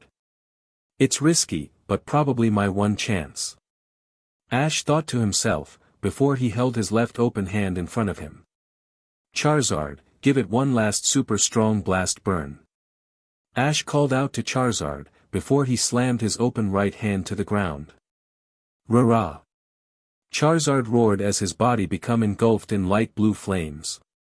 He then punches the ground with his right claw, sending a wave of energy into the earth, just as Incineroar was about to strike him, till the ground below both Pokémon exploded in flames, which shook the whole stadium even. Charizard, no! Ash called out to Charizard, while using his hands to hold his cap and protect his eyes. Hang in there, Incineroar. Cross called out as he held his arms in front of him to protect his eyes. Soon the smoke from the explosion cleared to show both Incineroar and normal form Charizard on the ground on their stomachs away from each other with swirls in their eyes. Both Charizard and Incineroar are unable to battle. Since Ash Ketchum has one more Pokémon, while Cross doesn't, the victor is Ash Ketchum. The referee called out as he raised the green flag to Ash's side of the field, while Ash's picture took the full screen with the words, "Winner" underneath. Song End and Victor, Ash Ketchum. The stadium erupted in cheers as everyone in the stadium cheered for Ash's success, while Mr. Good show, Lance, and the Elite Four applauses for Ash. Cross said nothing and just returned Incineroar back to his Pokeball, before he left the stadium. Charizard, are you okay? Ash said as he ran to Charizard and kneeled down next to Charizard's face, who raised his head and smiled at his trainer. That's great. I'm proud of you Charizard, you took down Incineroar, and were the Silver Conference winners. Ash said to his fire and flying type with a smile, which Charizard gave a lick at his face, making Ash laugh. However, Pikachu jumped on his left shoulder. Pika Pika. Pikachu said as he rubbed his cheek against Ash's cheek. Then, Espeon came out of her Pokeball and landed on Ash's right shoulder and rubbed her cheek against Ash's cheek, making Ash smile at seeing Pikachu, Espeon and Charizard were as happy as he was. 10 minutes later. Ash was walking down the hallway with Pikachu on his left shoulder and Espeon walking with him, while having his right hand hold the back of his head where blood was covering a part of his hair. After his battle, the ceremony for the Silver Conference was decided to take place tonight, so Ash had time to heal himself from the hit he took and to heal his whole team. DMN, this still hurts. Ash whispered to himself as he looked at his right hand, which had a little blood on it, with Pikachu and Espeon looking at him in worry. Ash. The pallet trainer heard many voices, getting him and his Pokémon to turn around to see Brock, Misty who was holding Togepi, his mum, Harrison, Gary, Bianca, Lorenzo and the two Pokémon professors running up to him. Everyone. Ash said softly to himself as everyone stopped in front of him. My baby. Delia cried out, hugging her son, before looking over her child for any other injuries. Are you okay, does your head hurt? Delia asked frantically, checking over her son. That was pretty hard hit you took Ashy boy. Gary said to his childhood friend, still worried that he got hurt. I have to agree my boy, you should get checked to make sure your injuries aren't serious. Professor Oak said to Ash, thinking that he should get a checkup. Everyone, I'm fine just a little headache is all. Ash said to everyone, rubbing his head before flinching a bit from the head wound. We can't be too sure about this Ash, we should take you to the Pokémon Center to have a doctor look you over. Misty said to Ash, grabbing Ash's right hand with Binaka taking his left as they dragged him over to the Pokémon Center with the others following behind him. I'm serious guys it's nothing. Ash said to the group, trying to get out of getting checked up for any more injuries. If you don't let a doctor see you, I won't let you see the drawings I drawed for you. Bianca said to Ash as she continued dragging him to the Pokémon Center. Sometime later at the Pokémon Center. Well everything checks out and you don't have any signs of head trauma. Nurse Joy said to Ash, looking over Ash's charts, while Ash stood in front of her desk with Pikachu on his right shoulder, while Espeon was with his mother. You're free to leave, just don't do anything reckless like that again. Also congratulations. Nurse Joy warned and congratulated the Pallet Town trainer with a smile. Thanks Nurse Joy.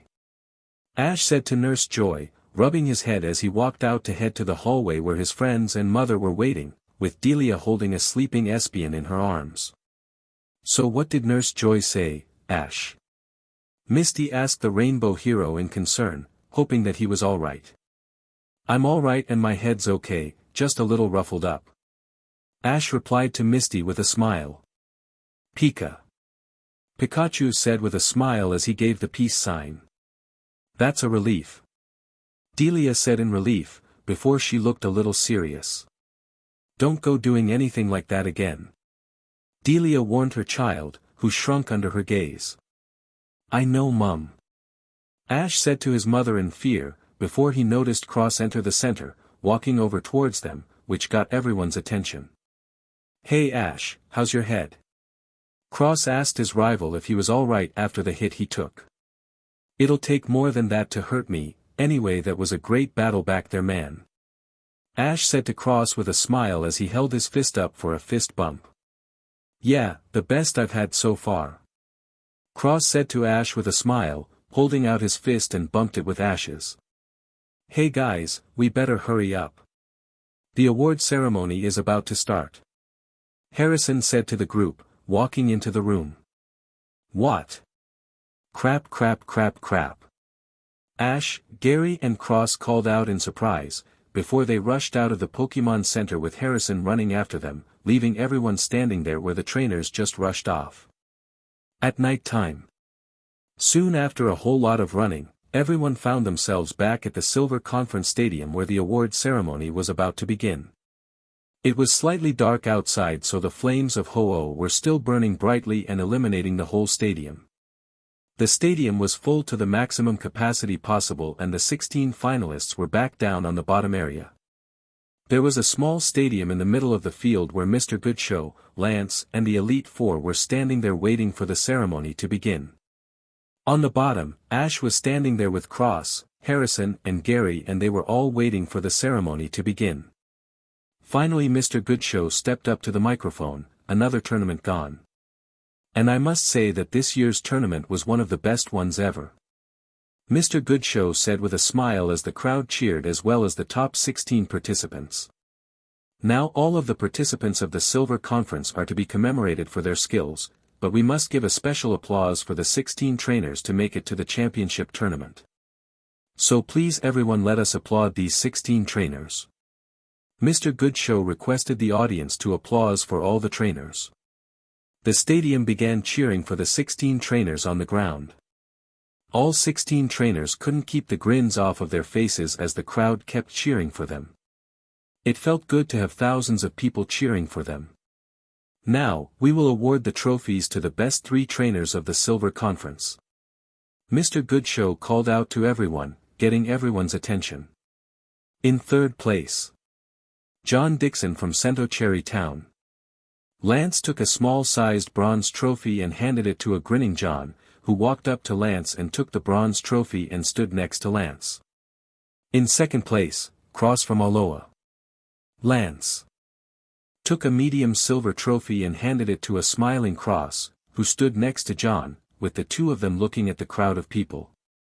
And finally in first place, the winner of the Johto League Silver Conference, Ash Ketchum of Pallet Town. Lance took the large first-place good trophy and handed it to Ash, who was grinning widely as he held his new trophy in his hands. You did well out there, Ash. The Dragon Master said to Ash with a smile, congratulating the Kanto trainer, which Ash nodded in thanks. Mr. Goodshow then handed each trainer a golden medal which he placed around their necks. The 3 winners held their trophies high into the air as the crowd cheered loudly, and the other 13 participants cheered as well. I'm so proud of him, Delia said to the group as they watched, wiping her eyes with a tissue. Off in the distance Reiku and Marshadao watched the ceremony with smiles on their faces. We'll come to him tomorrow, for now let's let him enjoy his moment. Marshadao said to Reiku in poke speech, which Reiku gave a nod of agreement. Back at the stadium, Ash looked around the stadium, seeing everyone cheering for him and the other 15 trainers with a smile on his face. Pika Pika Pie. Pikachu said to his best friend with a smile, which Ash smiled at Pikachu, before he looked down at the winner trophy in his hands. I wish you were here to see this, Dad. Ash thought to himself with a smile as he looked up at the sky, wishing that his father was here to see this. Chapter 9. The journey ends for Johto and begins for Hoenn. The sun shined high in the sky, bring the new day to the world. In Silver Town, Ash was in his hotel room, packing his backpack as he got ready to head back home to Kanto with Pikachu and Espion watching him from his bed. After the conference yesterday night, everyone went back to the hotel to rest, while his mom, Professor Oak, Elm, Bianca and Lorenzo went back to their homes.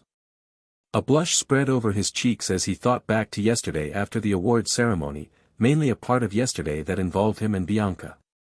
Flashback to yesterday. Ash, Brock and Misty were all outside the stadium seeing off Delia, the professors, Lorenzo and Bianca, with all of them heading back to their homes.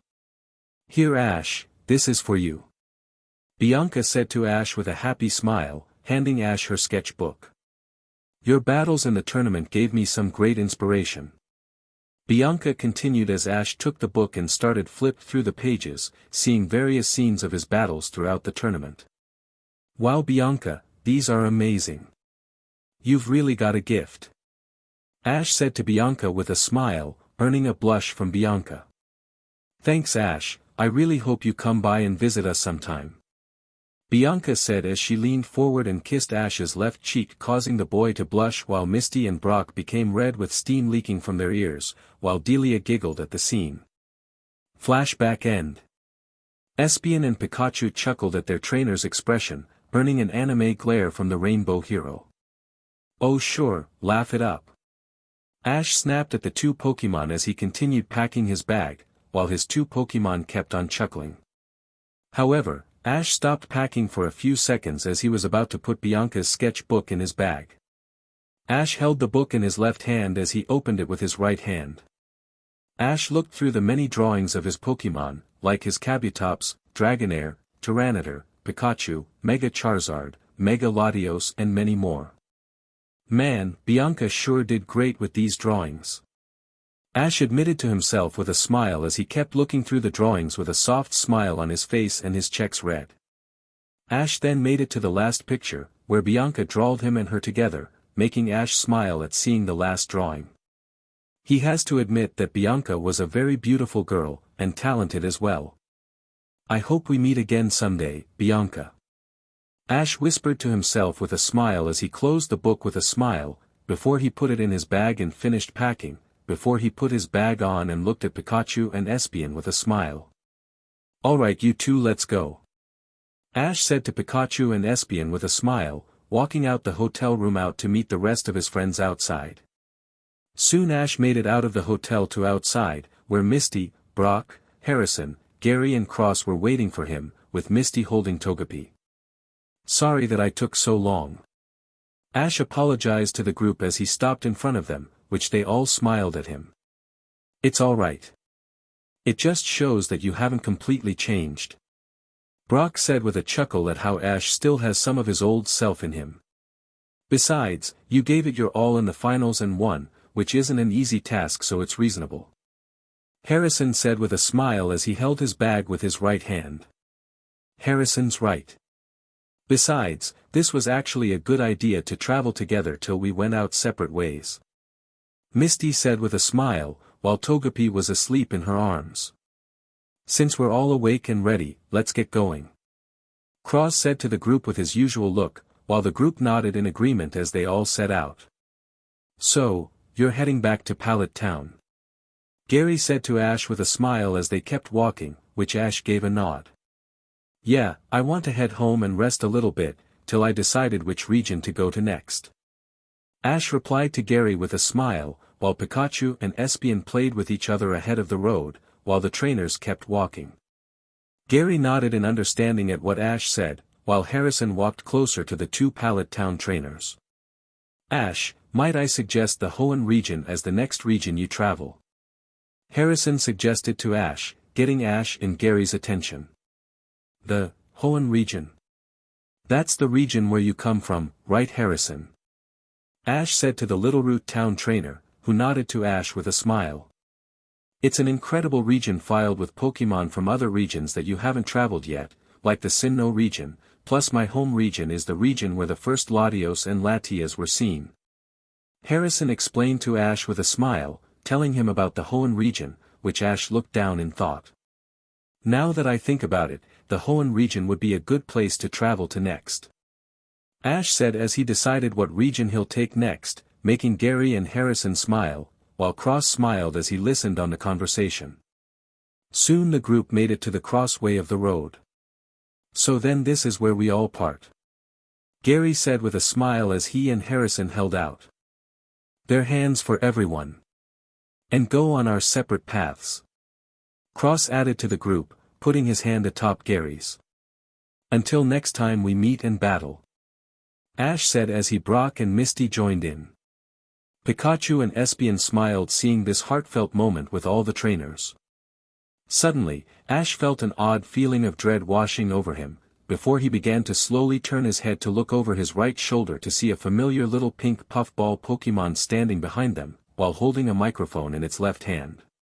"Jiggly," the small pink Pokémon said with a smile and eyes closed, getting everyone to look to see the new arrival. "Oh dear creator of Pokémon, no. Ash said with big anime eyes of horror. Not that little puff ball again. Gary shouted out in terror, jumping back. How does he always manage to find us? Misty shouted out in concern as she held Togepi. Cross and Harrison were both confused by the group's behavior. To them, it was just another Jigglypuff, only with a microphone who looked a little happy. Quick everyone, cover your. Before Brock could utter a word, the pink Pokémon began its song. Jigglypuff, Jiggly Jigglypuff. Jigglypuff began to release a peaceful serenade, which soon caused the young trainers to feel their eyes becoming heavy and their heads began to blur. And soon all turned black before they fell to the ground, snoring in a deep sleep. As the song Pokémon finishes its song, she noticed that everyone who had heard the song were fast asleep. Jigglypuff soon puffed up her cheeks in anger at how they could be so disrespectful. Jigglypuff pulled off the cap of the microphone and stomped over to the group and got to work writing all over their faces. Later on, after having wakened up from their unexpected nap, the group split ways with their friends and rivals. Along with washing the makeup from their faces, which they didn't enjoy. The group soon began making their way through the forest on their trip back to Kanto. Oh, all the things I was expecting today, running into Jigglypuff was not one of them. Ash complained to himself with a sour look, having never enjoyed taking an unexpected nap. Pika Pika. Espie. Pikachu and Espion called out in agreement at how they went to sleep without warning and woke up with graffiti on their faces. Brock and Misty listened, while sweet dropping at how the Rainbow Hero and his Pokémon were showing their dislike at what just happened to them. As they continued walking around the dirt road to head back to Kanto, Ash suddenly felt an odd jolt surge through him as he clenched his head with his right hand, getting everyone's attention and concern. What's wrong, Ash? Misty asked her friend with a worried look, while holding Togepi in her arms. I feel something is coming at us. Ash replied to Misty, confusing his friends, while he kept his hand on his head. The sky above them soon began to turn dark as clouds filled the sky. With a loud thunderous roar, a bolt of lightning shot down from the sky in front of Ash as the thunder began to vanish. Standing in front of Ash was the fearsome tiger of the three legendary beasts of Johto, Raikou. Raikou. Ash said in disbelief at seeing the thunder Pokémon standing in front of him after a year, while Misty, Brock, Pikachu and Espion felt the same. Hiya Ash. Marshadao said to the group of heroes, waving to the Rainbow Hero with a smile, while riding on Raikou's back. Marshadao. What are you guys doing here? Ash said in surprise to see the two legendary Pokémon. However, just then both Latios and Latias emerged from their Master Ball and were also shocked to see Raikou standing before them. Lord Raikou. Latias said in surprise to see the Thunder legendary Pokémon again, using telepathy for Ash and the others to understand. Marshadao is with him as well. Latios said in telepathy for everyone to understand, while keeping his eyes narrowed at Raikou. Marshadao was correct. You two have grown up in such an amazing way. Raikou said in telepathy for everyone to understand him, surprising everyone at how he was using telepathy. It's okay everyone, he came here to ask Ash something. Marshadao cried out to the group, hoping that they all won't freak out. Ash was about to say something, like ask what Raikou wants, till a new voice interrupted him. Prepare for trouble. A voice shouted out from nowhere, causing Ash, Pikachu, Espion, Latias and Latios to groan as he looked up in the sky to see a Meowth balloon hovering above them. And make it double. James called out starting his half. Raikou glared over towards the rocket trio, before releasing a furious roar, releasing a wild stream of electricity towards the blimp, causing it to explode on the impact, sending Team Loser blasting off as always. I can't take those guys anymore. Ash groaned to himself slapping his forehead, with all his Pokémon and friends nodding in agreement. Anyway, what I was about to ask was what you wanted to ask me. Ash said as he looked back at Raikou, with Pikachu, Espion, Latios and Latias doing the same. What I wanted to ask was to challenge you to a battle. Raikou answered Ash, using telepathy, making Ash widen his eyes in surprise, along with everyone else. We were there watching you in the championship of that human tournament, which congratulations on winning by the way. Reiku wants to battle you to see if you're ready for your destiny as the Rainbow Hero, and if you want, Reiku will join you. Marshadao explained to Ash and his friends, making them all widen their eyes in surprise at Reiku's reason to battle Ash. Why would you want to join me? Ash asked the legendary electric type about why he would join him if he defeated him.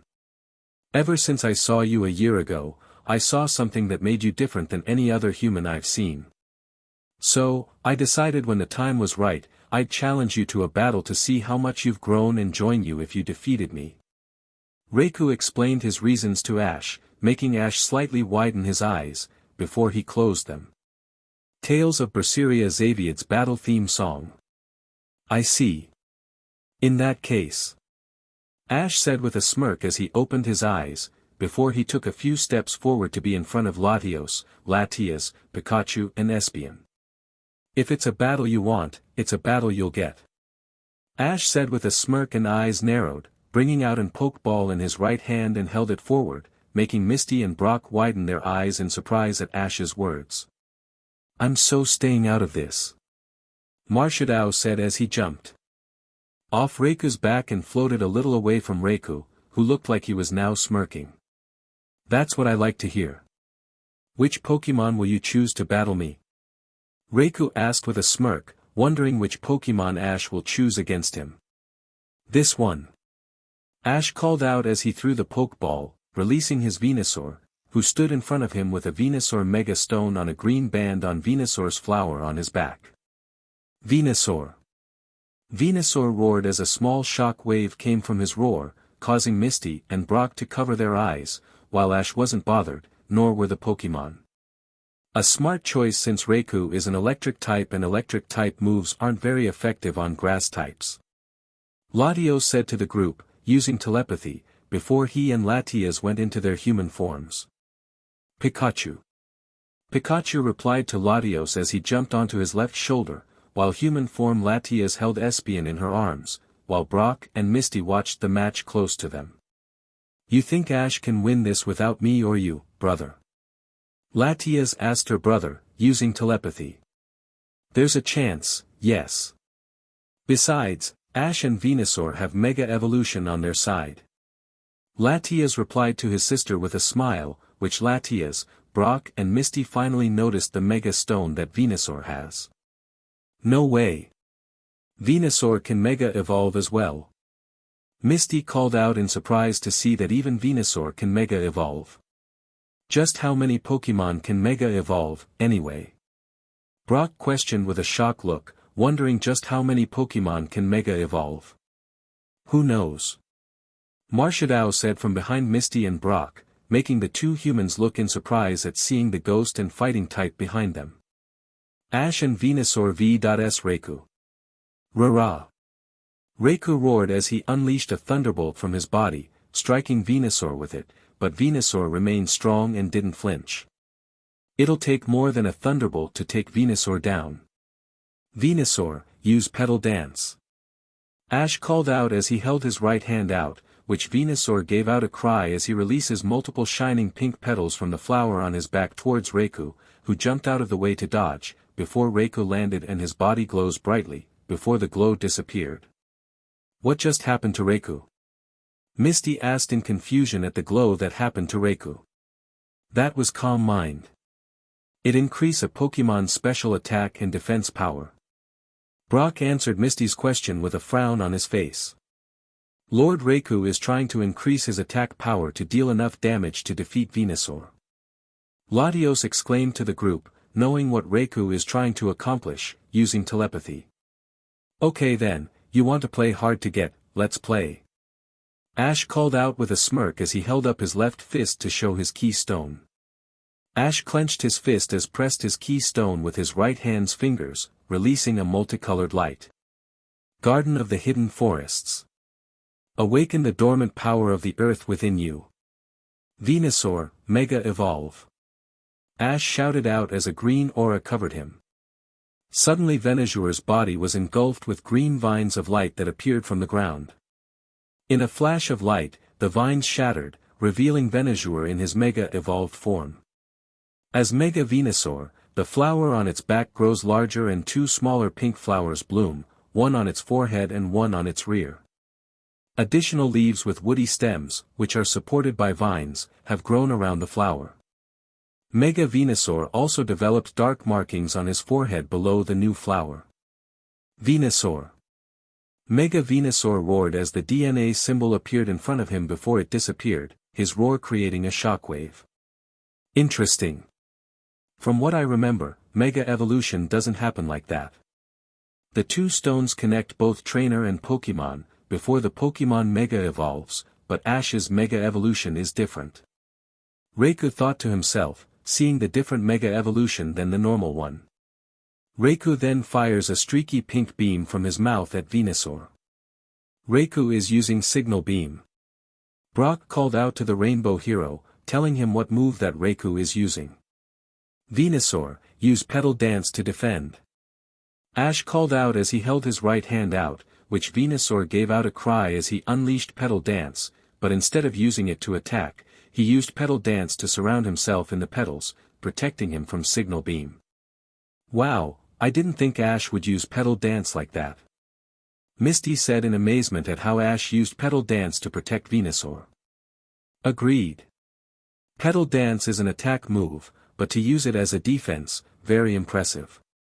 Latios agreed with Misty, using telepathy for her to understand him. Now use a combination move of Petal Dance and Energy Ball. Ash called out as he held his right hand out. Venusaur. Venusaur cried out as the petals disappeared, before Venusaur forms an orb of light green energy in front of his mouth, before he unleashes it, along with unleashing Petal Dance again, only Petal Dance surrounds the energy ball, turning the green into pink and powering it up very much. Reiku held his ground, before he opens his mouth and forms a clear, light blue orb of energy in front of him, before he fired it, with the attack clashing with the combination move of Energy Ball and Petal Dance. Both attacks struggled against each other, before the pink energy ball finally surpassed Reiku's attack and slammed into him, pushing him back, but didn't do much after that. That was Reiku's Aura Sphere. Latias said in surprise to see Reiku using Aura Sphere, using telepathy for everyone to understand. He must have used Aura Sphere to either protect himself, or decrease the damage he would have taken from Venusaur's combination attack. Latios exclaimed, using telepathy for the watching group to understand him. We're not done yet. Venusaur, use Sludge Bomb. Ash called out as he held his right fist to the left side, which Venusaur gave out a cry before he unleashes multiple brown globs of sludge from the flower on his back, which Reiku kept still. Ash's body glows brightly, before the glow disappeared, which Sludge Bomb slammed into him, pushing him back. When Sludge Bomb cleared, Reiku's face looked a little dark purple, showing that he was now poisoned. Reiku's poisoned, now's your chance, Ash. Brock called out to Ash, telling him that Reiku was now poisoned. Pika Pika. Espie. Pikachu and Espion called out to their trainer, telling him to go on the attack now. Alright then. Venusaur, use Frenzy Plant. Ash called out with a smirk, which Venusaur gave out a cry as his body becomes outlined light green, before he stomps on the ground. Giant roots with spikes on them come out of the ground, heading towards Reiku. Rah-rah! Reiku roared as he jumped out of the way to dodge, before he started jumping across the roots, while dogging before Reiku jumped high into the air. Reiku's body sparked with electricity, showing that he was about to use Thunderbolt. However, Reiku closed his eyes in pain from the poison growing stronger inside him, causing him to lose focus and the Thunderbolt to disappear before it could be unleashed. The roots started going towards Reiku, landing a hit on his stomach and sending the legendary Pokémon to the ground. Reiku looked to be in pain as he struggled to stand back up, while the roots disappeared. Reiku looks like he's taken lots of damage, but is it enough? Ash thought to himself with narrowed eyes as he brought out an Ultra Ball in his right hand. Ash threw the Ultra Ball, which hit Reiku on the head, and Reiku was zapped into the Ultra Ball by a light red light. The Ultra Ball landed on the ground and started shaking for a few seconds. Ash, Misty, Brock, Pikachu, Espion, Venusaur, Latios, Latias and Marshadao all held their breath as they waited to see if Raikou could still battle or not. Soon 10 seconds passed, before the Ultra Ball stopped shaking as 3 stars appeared over it before they disappeared, showing that Raikou was captured. Ash's face turned into a bright smile when he saw his capture was complete. "Alright, we did it." Ash called out with a bright smile as he ran towards the Ultra Ball, picking it up with his right hand before he held it up to the sky. "I've caught a Raikou." Ash called out with a smile, which Pikachu and Espion gave out cries of joy as well. "Victor, Ash and Venusaur and music stop." "Yeah. Great job Ash." Brock and Misty called out in joy as they ran towards Ash, with Latios and Latias doing the same thing. Venusaur gave out a cry as he returned to his normal form. "You were awesome Venusaur, thanks." Ash thanked his grass and poison Pokémon with a smile as he returned Venusaur to his Pokeball. Marshadao hovered over to Ash while smiling at the Rainbow Hero. "That was a great battle, Ash," Marshadao said with a smile before he held up his right hand. Suddenly, a multicolored light began to coil around Ash's right wrist, forming a new black bracelet with rainbow thunderbolts on the sides. In the center of the bracelet was a yellow crystal with a lightning bolt in the center. "Whoa!" Ash said in amazement as he examined the bracelet, with everyone gathering to do the same. Ash recognized it as the same one Cross wore in their battle. "What is this?" Ash asked Marshadao, looking at the ghost and fighting type Pokémon, who was on the ground. "That's a Z-ring.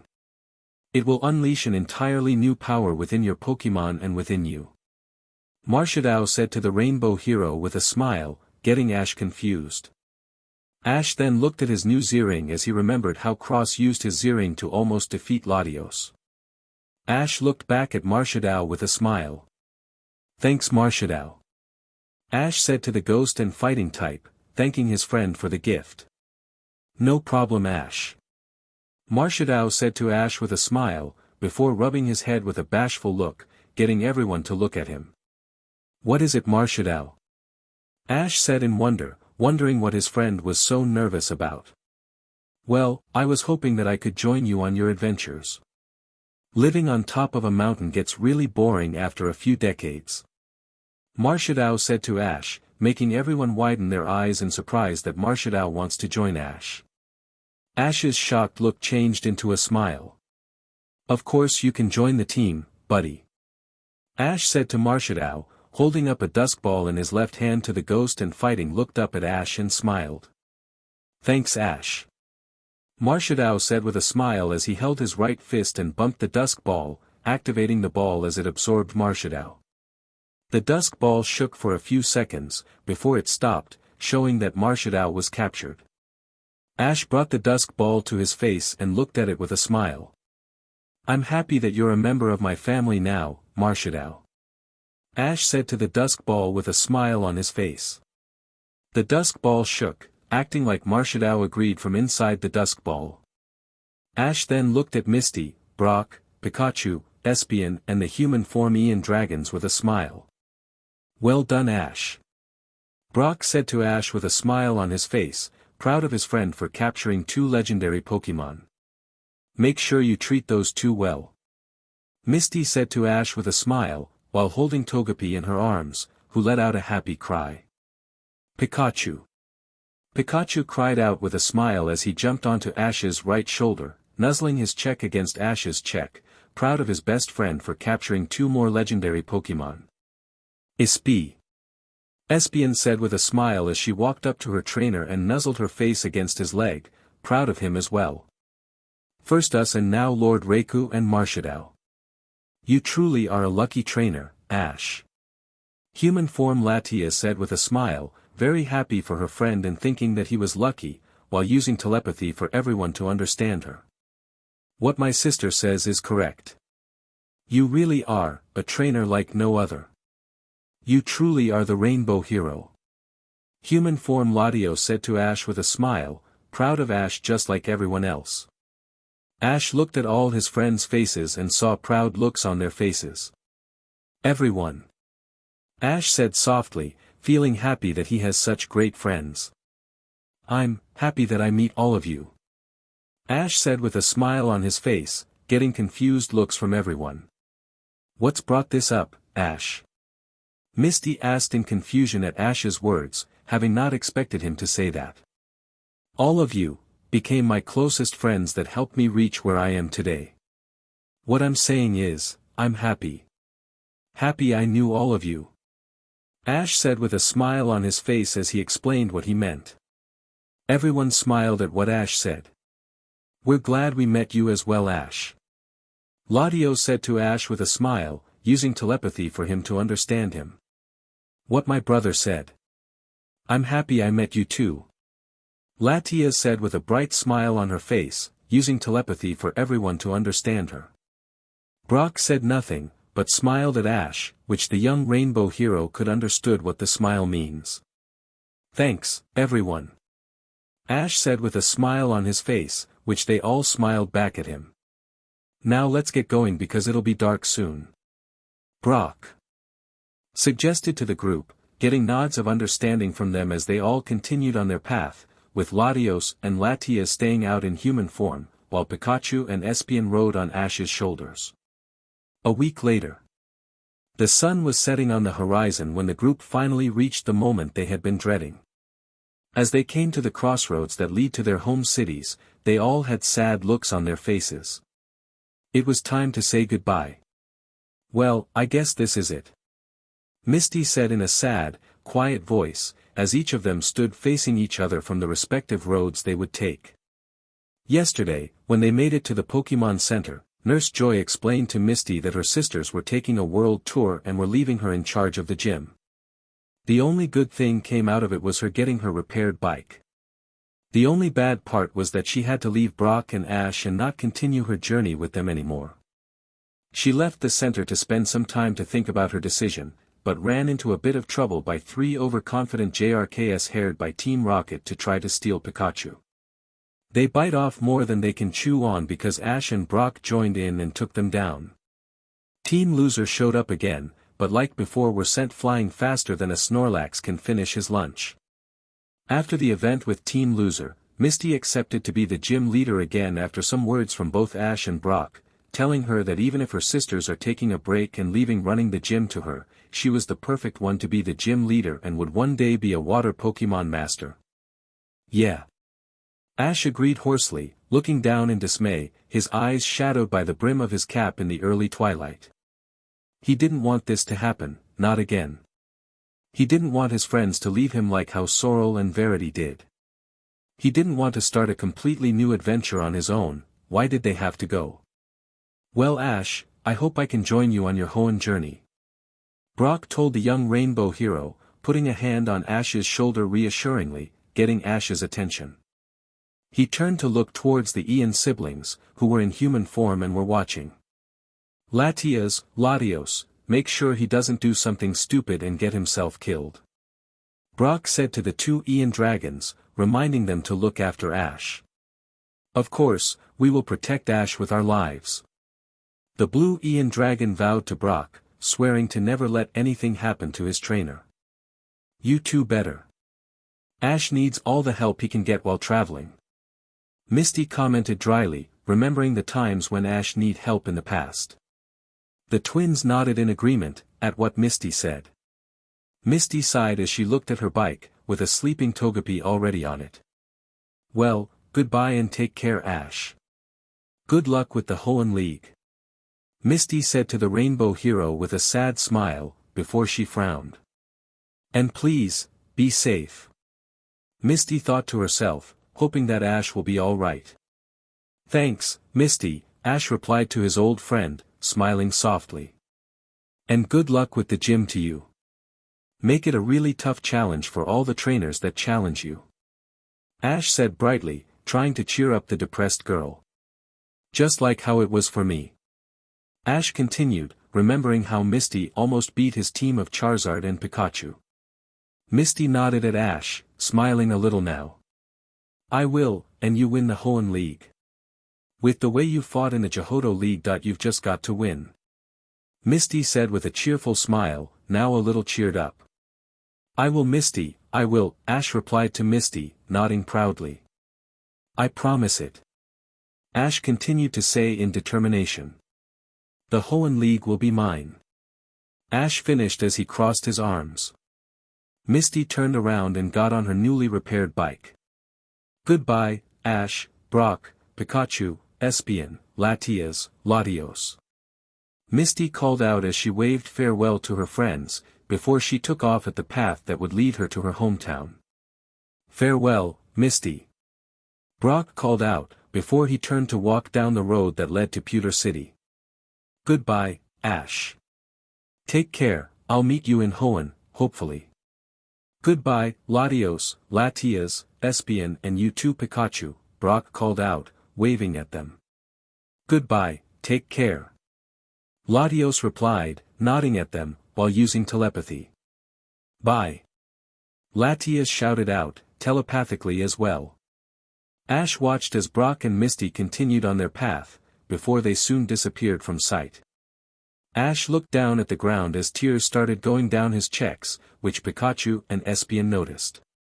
Pika Espe.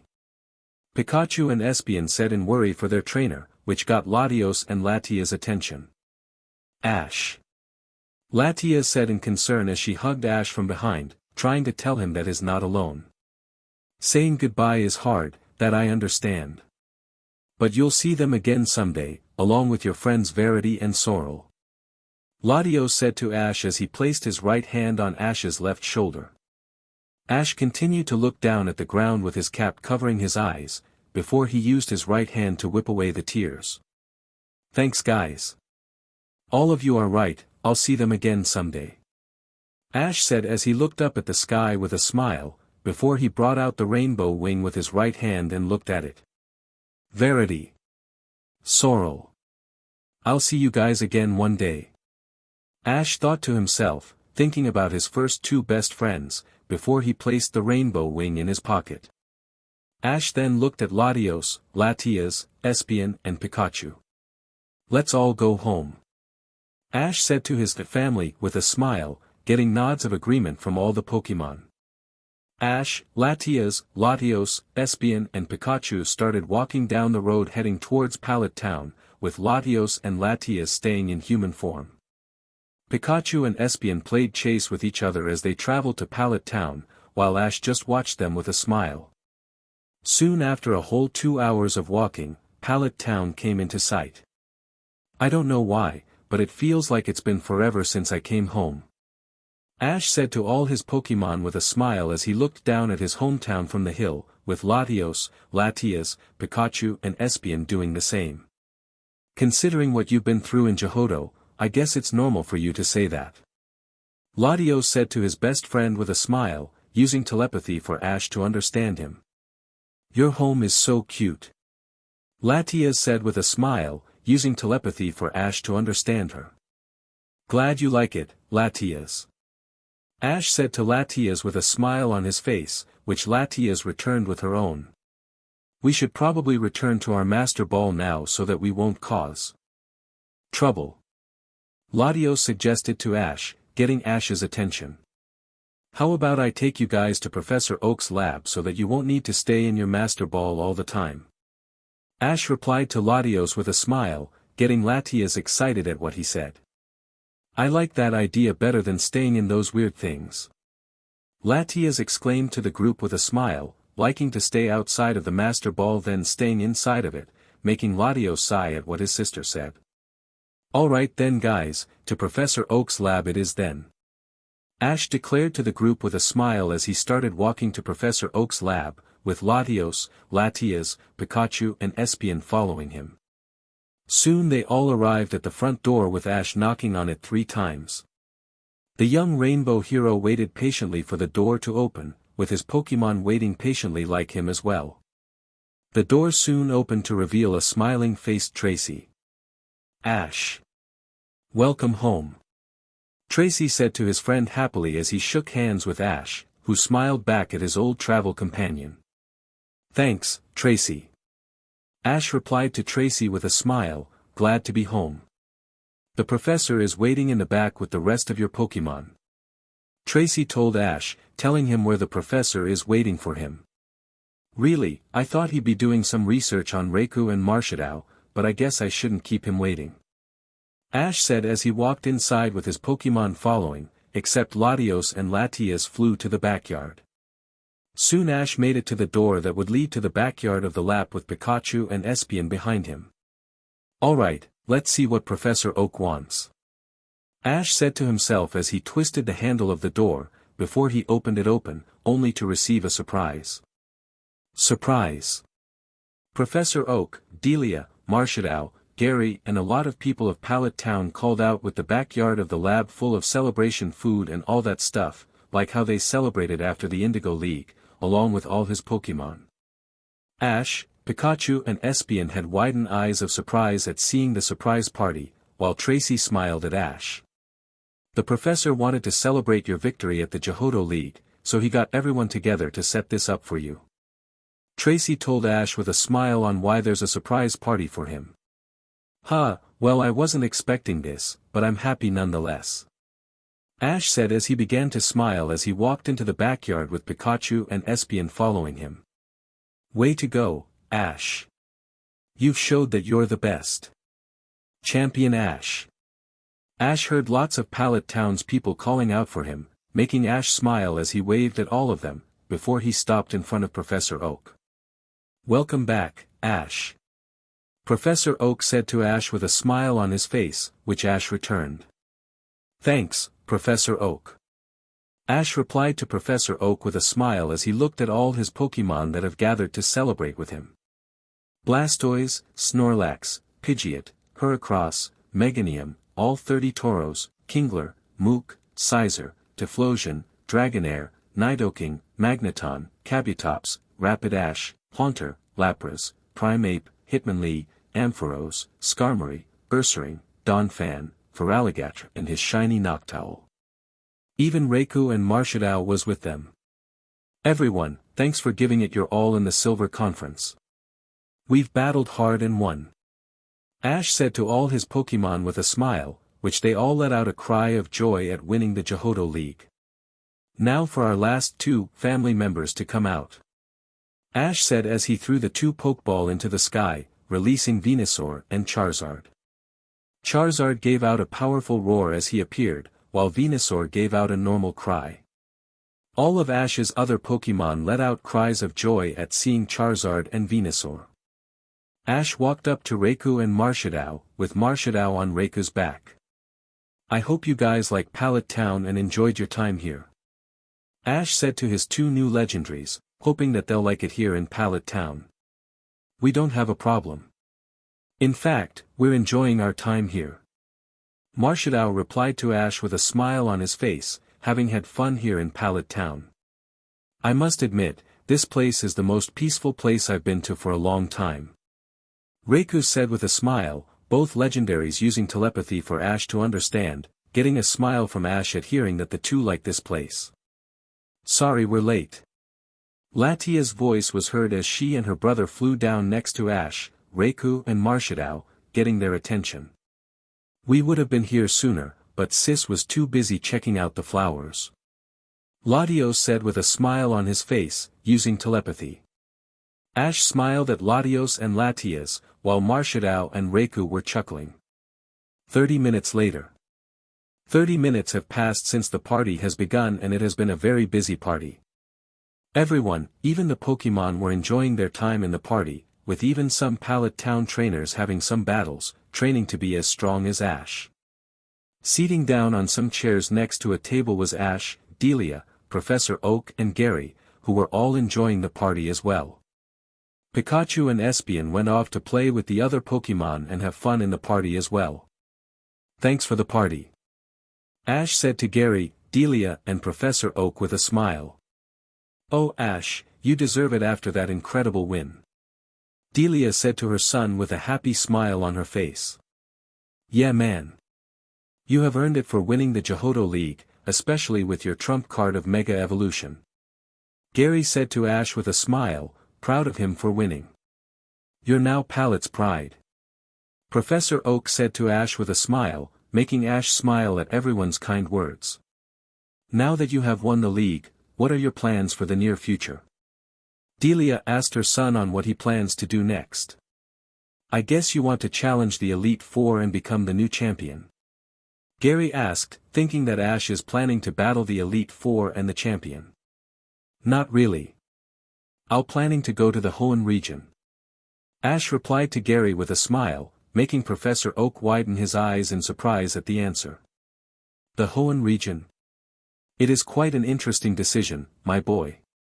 Professor Oak said in surprise at Ash's choice. Yeah, I thought that you would want to challenge the Elite Four and champion to a battle. Gary said in surprise, while Ash shakes his head. I admit I've gotten stronger, but that's the reason I want to go to Hoenn. To gain more experience, skill, and battle the great trainers there, like Harrison. Also, I still have my duties as the Rainbow Hero. Ash said with a smile, which Delia, Professor Oak, and Gary nod to. Him, accepting Ash's decision, letting him know that they'll support him all the way. Just then, they all hear two people voices. Yo Ash, how's it going? Hey there Ashy, did you miss me?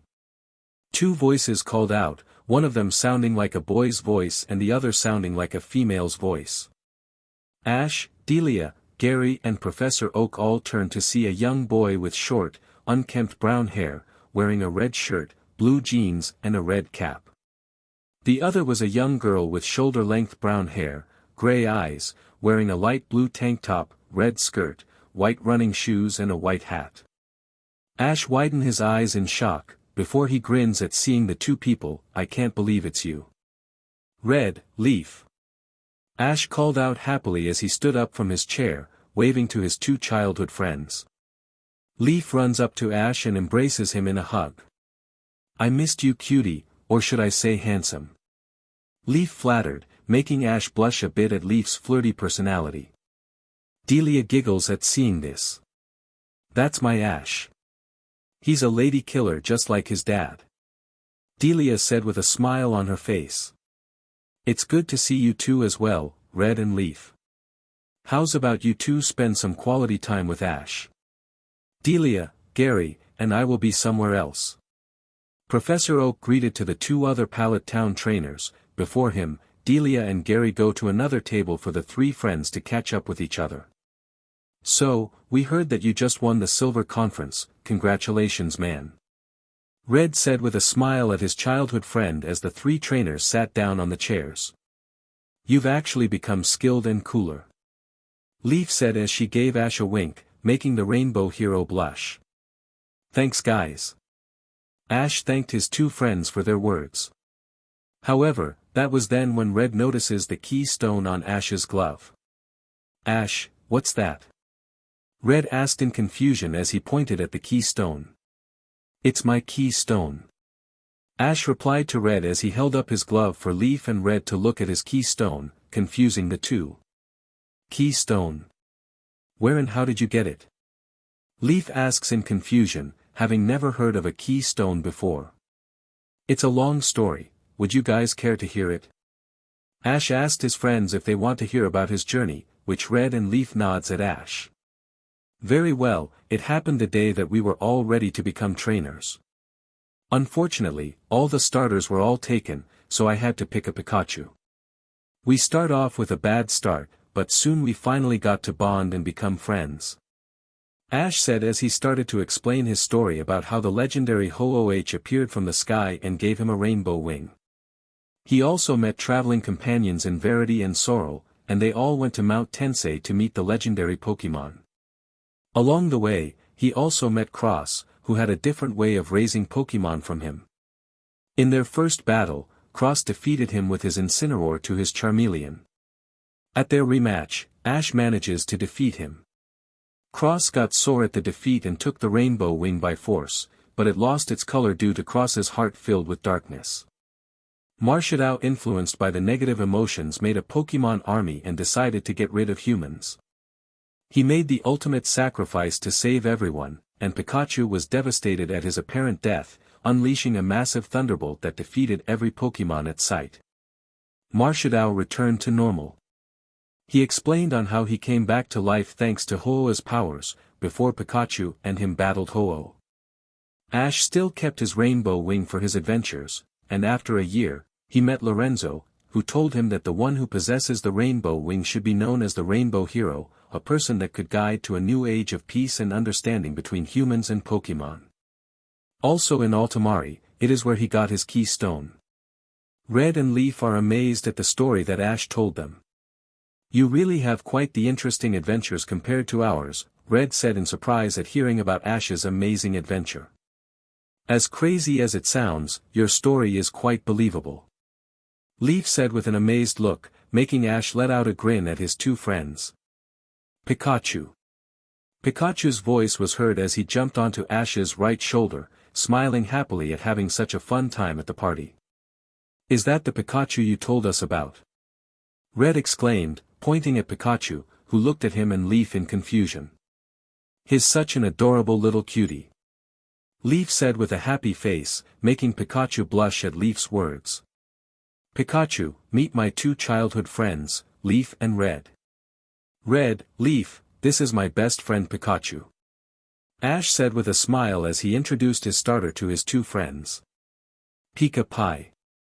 Pikachu greeted with a smile as he waved at Red and Leaf as the party continued, with everyone having fun. Chapter 10, The Start of a New Adventure. It's a sunny day for Pallet Town and its residents. Inside the Ketchum household, Ash was already wide awake in his room, getting ready for his new adventure. He was wearing his new outfit for his adventures in the Hoenn region. Ash was now wearing black cargo pants with a belt of the same color. For footwear, he had on black sport shoes. He also had a black singlet with a blue short-sleeved jacket with red trims along the sides and red pockets. He had a red scarf wrapped around his neck, black fingerless gloves with a red cuff on them. Finally, a red hat with a white Pokeball logo and a white visor. Attached to his left glove was his key stone, which his mother detached it from his old glove and onto his new one. And around his left waist was his brand new Z-Power Z-Ring with the Electrium Z attached on it. He has spent the last few days training and spending time with his mom and friends. His friends Gary, Red, and Leaf are already back on their respective journeys. Gary has decided to follow in his grandfather's steps as a Pokemon researcher, but Ash met up with him before he left. Ash gave him back his side of the broken Pokeball, which Gary thanked his best friend for, before he left. Red left to go to the Sinnoh region to train to become Kanto's new Pokemon League champion, while Leaf went to Johto, having wanted to see the region that Ash conquered. However, before she left, she gave Ash a kiss on the cheek, making the Rainbow Hero blush. Now, finally, he was ready to set out and start his journey in the Hoenn region. "I've trained hard since I've came back from Johto and now I'm ready. With Pikachu, Espeon, Venusaur, Blastoise, Charizard, Latios, Latias, even my new partners Raikou and Marshadao, I'm gonna conquer Hoenn just like with Johto. I'm ready." Ash thought to himself with eyes full of determination, full of confidence. Ash took one last look at his room and at himself in the mirror, before nodding to himself. "Let's go," Ash said as he walked towards his bedroom's door and opened it. He walked past the door, closing it on his way, before he headed downstairs. He walked up and opened the front door, where he is greeted by his mother Delia, Professor Oak, Tracy, Pikachu, Espeon, Latios and Latias, waiting for him. "Hey everyone." Ash greeted everyone with a smile on his face as he closed the door. "Good morning Ash." Delia replied to her son with a smile. "Good morning." Tracy greeted with a smile as well. "Good morning my boy." Professor Oak greeted with a smile. "Pika Pie." Pikachu called out as he climbed up to Ash's right shoulder. "Good morning Ash." The Ian twins greeted with a smile. "Ready for your new adventure in Hoenn?" Delia asked as she gave her son his new black backpack with a red Pokeball logo. "I was born ready." Ash replied to his mother with a smirk on his face as he put his back on. "Good to know. Keep catching Pokemon, gaining experience while you travel and training to keep in shape." Professor Oak told Ash with a smile, telling him to not slack off. Also, when you need to swap your team, you can count on us. Tracy said to Ash with a smile, getting the raven-haired boy to nod to him. During Ash's time during training, he decided to use all his Pokémon in his travels from now on. I will Professor Oak and Tracy. Ash replied with a smile, promising not to neglect his old Pokémon for his new ones. Which Pokémon will you take for now? Professor Oak asked Ash, wondering which Pokémon that he'll use first. I'll take Pikachu, Latios, Latias, Marshadao and Raikou. Espion will stay here for a while. Ash replied to the professor as he knelt down and gave Espion a pat on the head with his right hand. I'd like you to take care of Mom and keep her company for a while. Ash explained to his psychic type, making Espion smile as she walked to Delia, who knelt down and gave the psychic type a pat on the head as well. We're going to be good friends. Delia said with a bright smile, having gotten along with Espion for the past few days. Ash smiled at seeing his mother and Espion get along. Well, I've got to go. Ash said as he jumped on Latios' back. Pikachu. Pikachu cried out as he leaped up from the ground onto his trainer's left shoulder. Latias gave a smile as she flew beside her brother, getting Latios to smile at her. Goodbye, and good luck. Professor Oak, Tracy and Delia said as they waved at the rainbow hero, who returned the waves with his right hand. Even Espion cried out in goodbye to her trainer. Don't worry. We'll take care of Ash. Latios told the three with a reassuring smile, getting his sister to nod in agreement. Yeah, he's more than just our trainer, he's our friend. Latias added, getting Delia to smile at seeing the two legendaries care for her son so much. Now remember, when you arrive in the Hoenn region, go to Professor Birch's lab. He'll help you sign up for the Hoenn League, and will even give you that new Pokédex I told you about. Professor Oak told the rainbow hero, getting Ash to look at him and nod. Ash then gave a smile at his friends and family, before he lifted up his left arm to look down at his keystone and Z-Power ring. He hasn't been able to find any new Mega Stones during his time in his hometown, but he has practiced the Z-moves with Marshado's help and guidance. He's mastered the Electric Z-move, the Psychic Z-move and Marshado's special Z-move itself.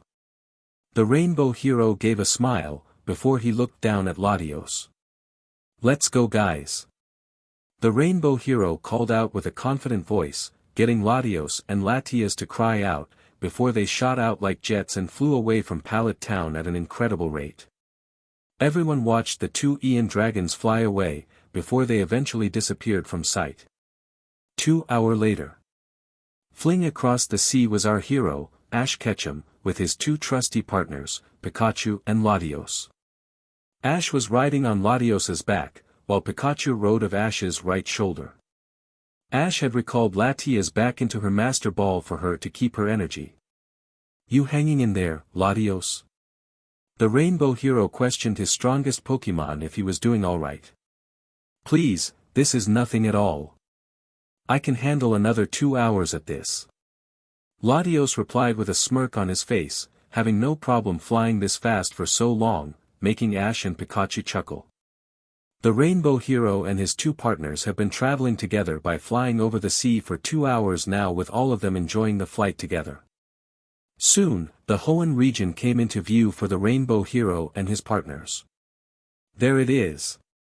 Ash called out with a smile at seeing their destination. Pika Pika. Pikachu cried out in happiness to see that they've arrived at the Hoenn region. Might I suggest landing in the forest? It's quicker to arrive at Professor Birch's lab and it avoids unwanted attention. Latios suggested to Ash, wishing to not cause a scene that'll attract attention. You have a point there, we can never be too careful. Ash said in agreement to what Latios said, wanting to keep his personal space for the moment. Latios flew down towards the forest that was near the town that was Little Root Town. The Ian Dragon flew down into the forest, before Latios checked left and right and saw nobody close by. I think this should do. Latios said as he floated down to the ground, before Ash and Pikachu jumped off his back and landed on their feet. Thanks Latios. Take a break for now.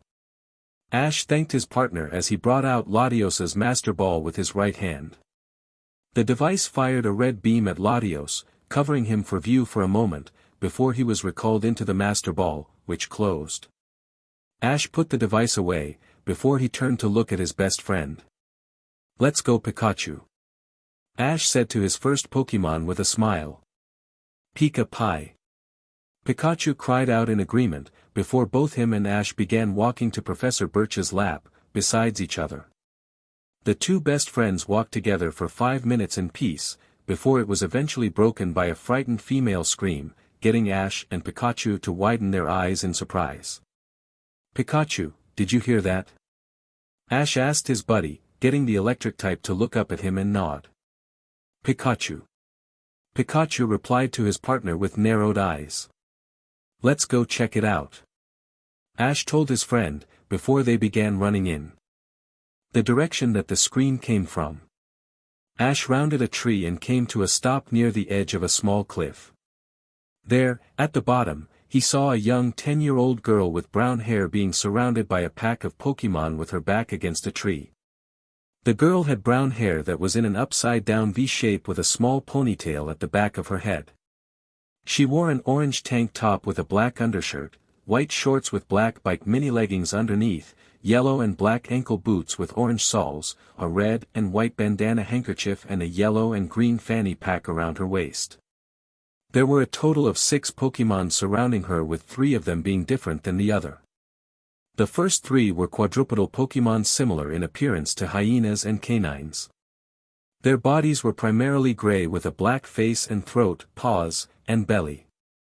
Their eyes were red with yellow sclerae, and have red noses. Their lower jaw has 2 pointed teeth sticking out. The fur at the base of the tails is rumpled and shaggy. Finally, they have gray paw pads on its 3-toed paws. The remaining 3 were quadrupedal Pokémon that were based on hyenas. Their fur is mostly short and gray, but there is shaggy black fur on its lower legs, tail, and in 2 thick strips starting behind their eyes and running the length of its body. They have dark, triangular streak patterns below their eyes, which were red with yellow sclerae. Its ears were rhombus-shaped with dark insides, the noses are red, and they have gray paw pads. That girl's in trouble. She needs help. Ash exclaimed in alarm as he looked at Pikachu, who nodded up to him. Let's go give her a hand. The rainbow hero told his best friend with a determined look. Pika. Pikachu replied to his partner with a nod, before the two looked down the cliff. The young girl, whose name was May Maple, whimpered from her position on the ground. Earlier, she close to arriving at Professor Birch's lab, having rode on her bike, when her tire hit a pothole, causing her to lose control and slid down a slope. She landed hard on her butt and landed on something soft that whined loudly. When she regained her bearings, she saw a small scratched-up Poochyena, along with 2 more of them, along with 3 angry Mityenas. May had attempted to apologize, but that did little to calm them. The Mityena had teared her bike to shreds, leaving her defenseless at the mercy of the dark types. Someone please help me.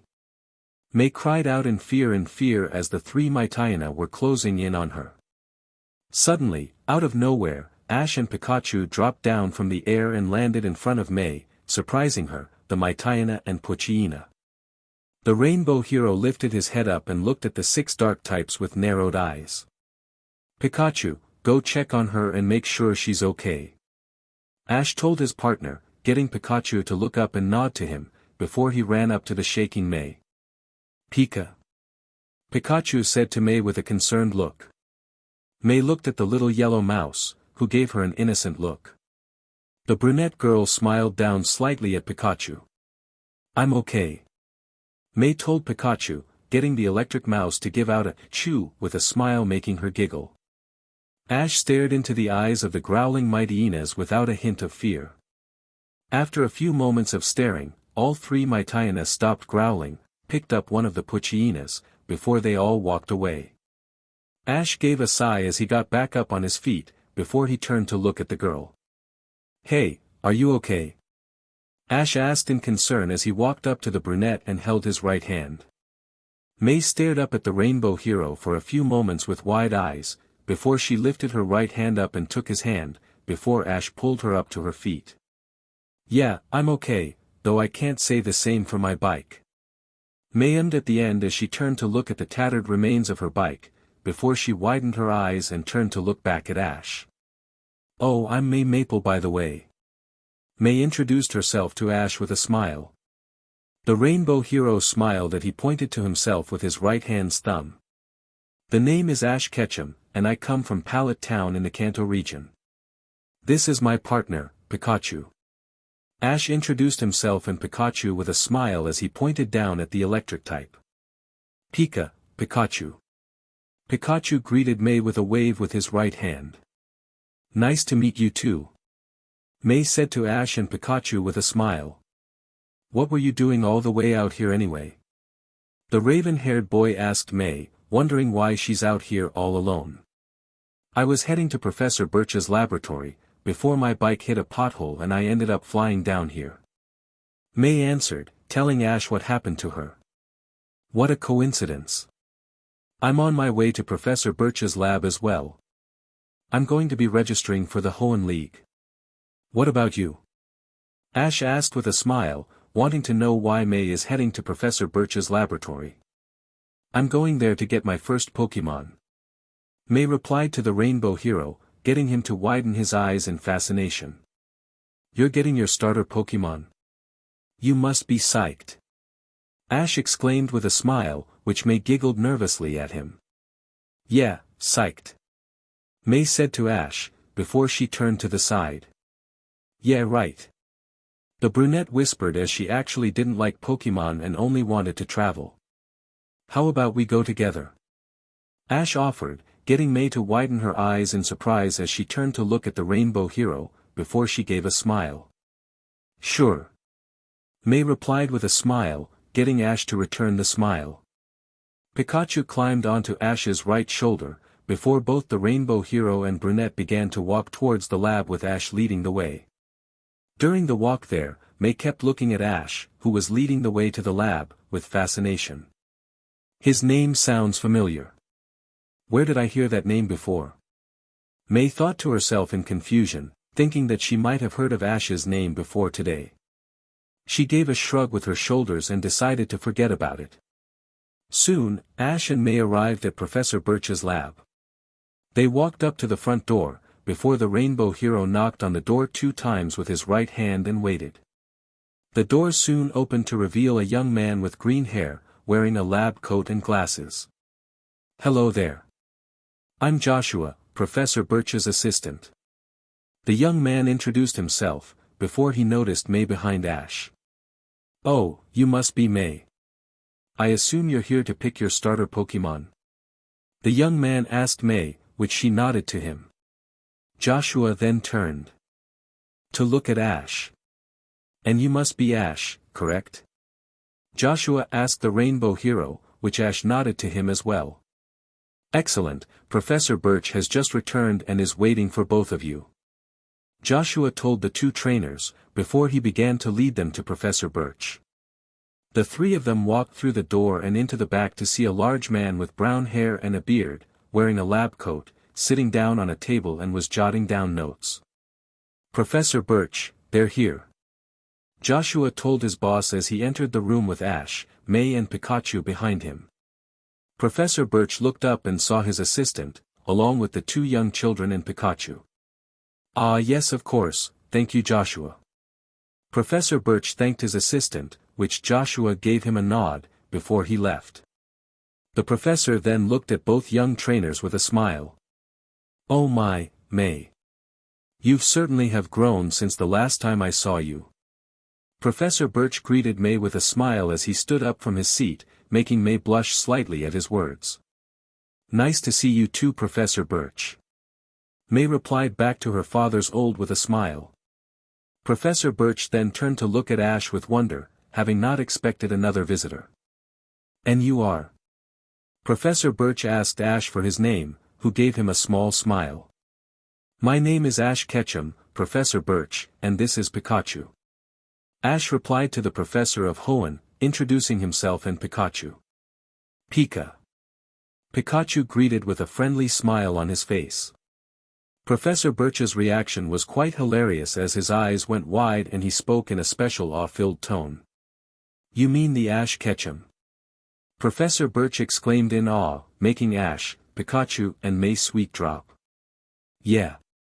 Ash replied slowly as he slowly edged back from the professor of the Hoenn region. My goodness. Professor Birch gushed out in excitement. I've heard all about you from Kanto's Professor Oak during the Silver Conference, but I wasn't able to catch any of your battles. Tell me, young man, are you really in possession of the legendary Ian dragons Latios and Latias? Professor Birch questioned in excitement, getting May to look at Ash in confusion, having no idea who Latios or Latias are.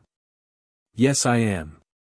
Ash answered with a slightly nervous smile, increasing Birch's excitement tenfold. My boy, you must let me research them while you're here. This is a once-in-a-lifetime chance. Please let me see them. Professor Birch begged Ash to let him see Latios and Latias, getting his nervous smile to grow a bit more. Okay, no problem. Ash replied with a nervous smile, which Pikachu copied with his own nervous look. Professor Birch. May said nervously, getting Professor Birch's attention as he turned to look at her, before he widened his eyes in realization. Oh yeah. Right this way. The professor said as he led them away towards the back room where there were 3 Pokeball on a table. All right, May. Inside these Pokeball are one of 3 starter Pokemon. Your choices are a Trico. Professor Birch said as he took one of the Pokeball into his right hand and threw it into the air. The device burst open and released a bright white beam that struck the ground. The beam cleared to reveal a small, green, bipedal reptilian Pokemon. It had yellow eyes with long, narrow pupils. Its hands and feet each had 3 digits covered with tiny spikes. Its stomach and throat were red. It also had a line across its stomach resembling a pouch. The creature known as Trico had a large, dark green tail with 2 separate lobes. Trico. Trico greeted with a smile as it looked up at Professor Birch, Ash, May and Pikachu. Wow, cool. Ash said in awe as he leaned down to get a closer look. This one's a grass type, right? The Rainbow Hero questioned with a fascinated voice, which Professor Birch nodded to him. That's correct, Ash. Professor Birch replied to the Rainbow Hero as Trico turned to look at May, who backed away from it. I don't know. It looks weird. May remarked, a little bit creeped out. I don't think it's weird. Ash replied to May as he really liked Trico and wondered if he could get his own. Professor Birch then picked up the next Pokeball with his right hand. Coming up next is Mudkip. Birch said as he threw the device into the air. The device burst open and released a bright white beam that struck the ground. The beam cleared to reveal a small, amphibious, quadrupedal Pokemon. It had a blue body with a light blue underside. Mudkip had a large head with a blue fin on top and a light blue tail fin. Finally, it has black, beady eyes and orange, star-shaped gills on its cheeks. Mudkip. The water type greeted with a smile on its face. Cool, this must be the water starter, right? Ash asked as he looked down at the water type, which Professor Birch nodded once more. Correct again.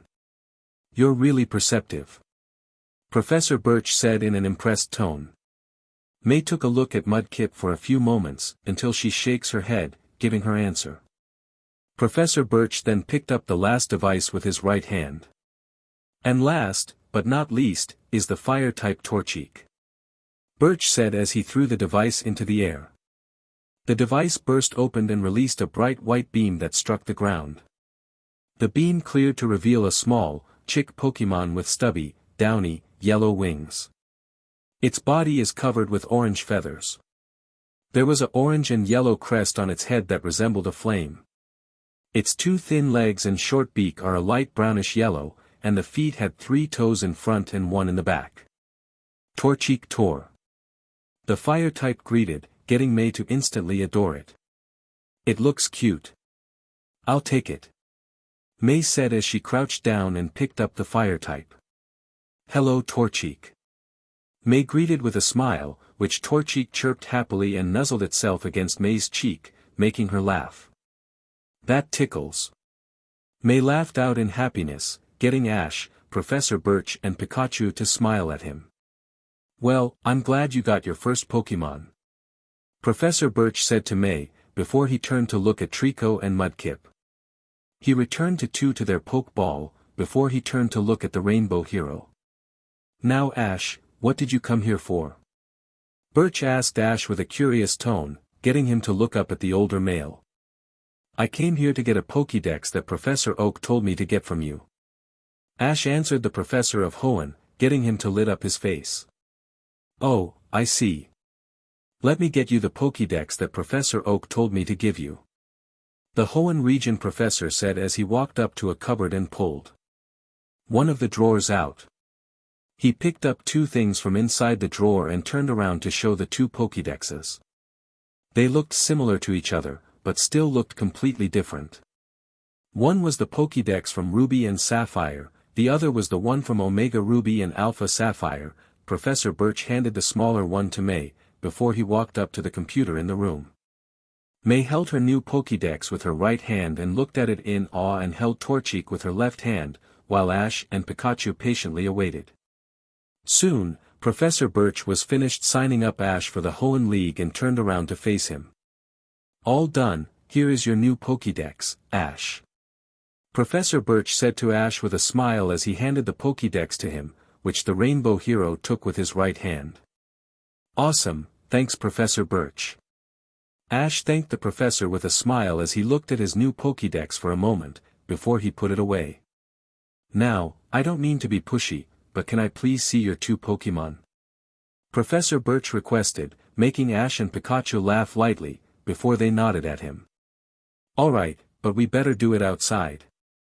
Ash said as he turned around and walked out of the room. May turned to look up at Professor Birch with a curious expression. What exactly are these two Pokémon you're so interested in, Professor? May asked the professor as she and Birch followed after the Rainbow Hero. Professor Birch turned to look at May with a serious look on his face. The two Pokémon in his possession that I want to see are known as the two legendary Ian Dragons, Latios and Latias. They are very legendary Pokémon, being very powerful and very rare. Most humans are lucky to see one, but for someone to be in possession of both of them is unheard of. That's why it is a lifetime opportunity to see them both. Professor Birch explained to May about Latios and Latias and how they're legendary Pokémon, getting May and Torchic to look in awe. Wow, that's impressive. May said in awe as she looked at Ash's back. Soon, they all were outside in the open area besides the lab. Ash brought out his two Master Ball with both his hands and enlarged them. Alright Latios and Latias, come on out. Ash called out as he threw his two Master Ball into the air, which burst open and released bright white beams. The beams cleared to reveal two Ian Dragons with double loud coos, before they flew back down and floated in front of Ash. Latias nuzzled Ash's face, cooing happily, while Latios eyed May, Professor Birch and Torchic in suspicion, who were all looking at them in awe. Ash took notice as he placed his hands on Latias' cheeks. It's alright Latios, they're friends. Professor Birch just wants to take a look at you 2-inch. Ash told Latios as he rubbed Latias' cheek gently, while Pikachu jumped onto her head. Latios turned to look at Ash for a second, before he gave a nod to him. Very well Ash. Latios replied to his partner lowering his guard, getting Latias' attention as she turned to look at their audience. Professor Birch looked at the two legendary Pokémon in awe with sparkles in his eyes. I never thought I'd see the both of them. Professor Birch said in awe as he went forward and examined both dragon types without touching them. Magnificent, amazing. Professor Birch whispered in awe as he kept examining the two legendaries, much to their slightly confusion as they watched him with wide eyes. Oh, they're so beautiful. May gushed out with stars in her eyes from seeing the two beautiful dragons. Torchic. Torchic said in agreement, staring up at Latios and Latias with wide eyes. Latias heard May and Torchic's words, getting her to smile as she flew over to the brunette and cooed. May looked startled at first, before smiling at Latias. Latias cooed again and nuzzled May's face, getting her to laugh as petted Latias softly on the head with her right hand. Latios fully relaxed now after seeing his sister trust the girl. Professor Birch finished his quick inspection and turned to look at Ash. "They're magnificent, Ash. I know that I have no right to ask, but could you please spend the night here and allow me to research them a bit more?" The professor requested, getting Ash to raise an eyebrow, before he turned to look at Latios. He gave his partner an unspoken message, which Latios got as he gave Ash a nod, telling him that he was already being inspected a bit more. The rainbow hero smiled, before he turned to look at Professor Birch. "Sure, it'll give me time to plan things out." The rainbow hero answered, getting Professor Birch to let out a cry of joy. Ash and Pikachu then turned to look at Latias and saw her still nuzzling May with Torchic watching the two. The next day. Just like Ash agreed to, he, Pikachu, Latios and Latias spent yesterday at Professor Birch's lab, allowing Professor Birch to do a bit more research of the two Ian dragons. Even May stuck around, spending time with her new Torchic and with Latias as she's grown to like the red Ian dragon very much. Even Pikachu played around with Torchic, Latias and May, while Ash and Latios watched them. The next day soon came and it was time for Ash and his Pokémon to leave. Right now, Ash was standing across Professor Birch and his assistant with Pikachu on his left shoulder, and May standing beside him on his right. "Now, you two will have to register for the Hoenn League at the nearest Pokémon Center you can find, okay?"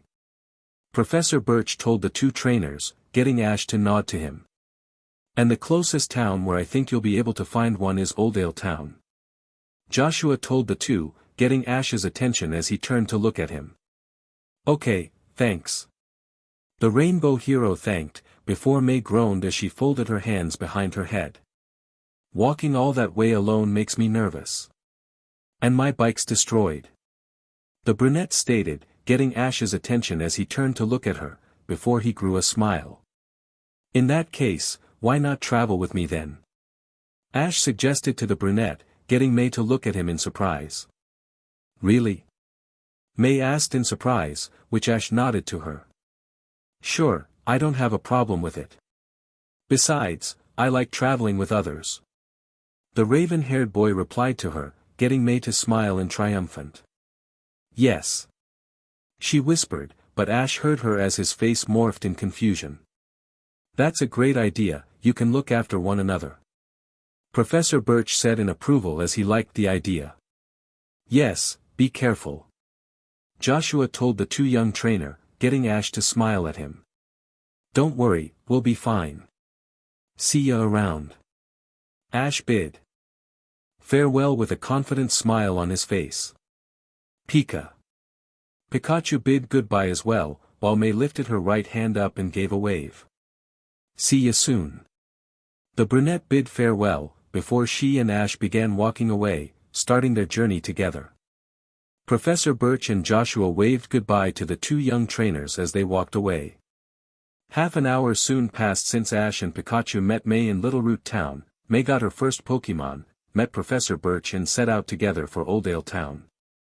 They were now walking down on a path in the forest with Ash leading the way and May besides him. "Ash, can you tell me again about what type of Pokémon is Torchic?"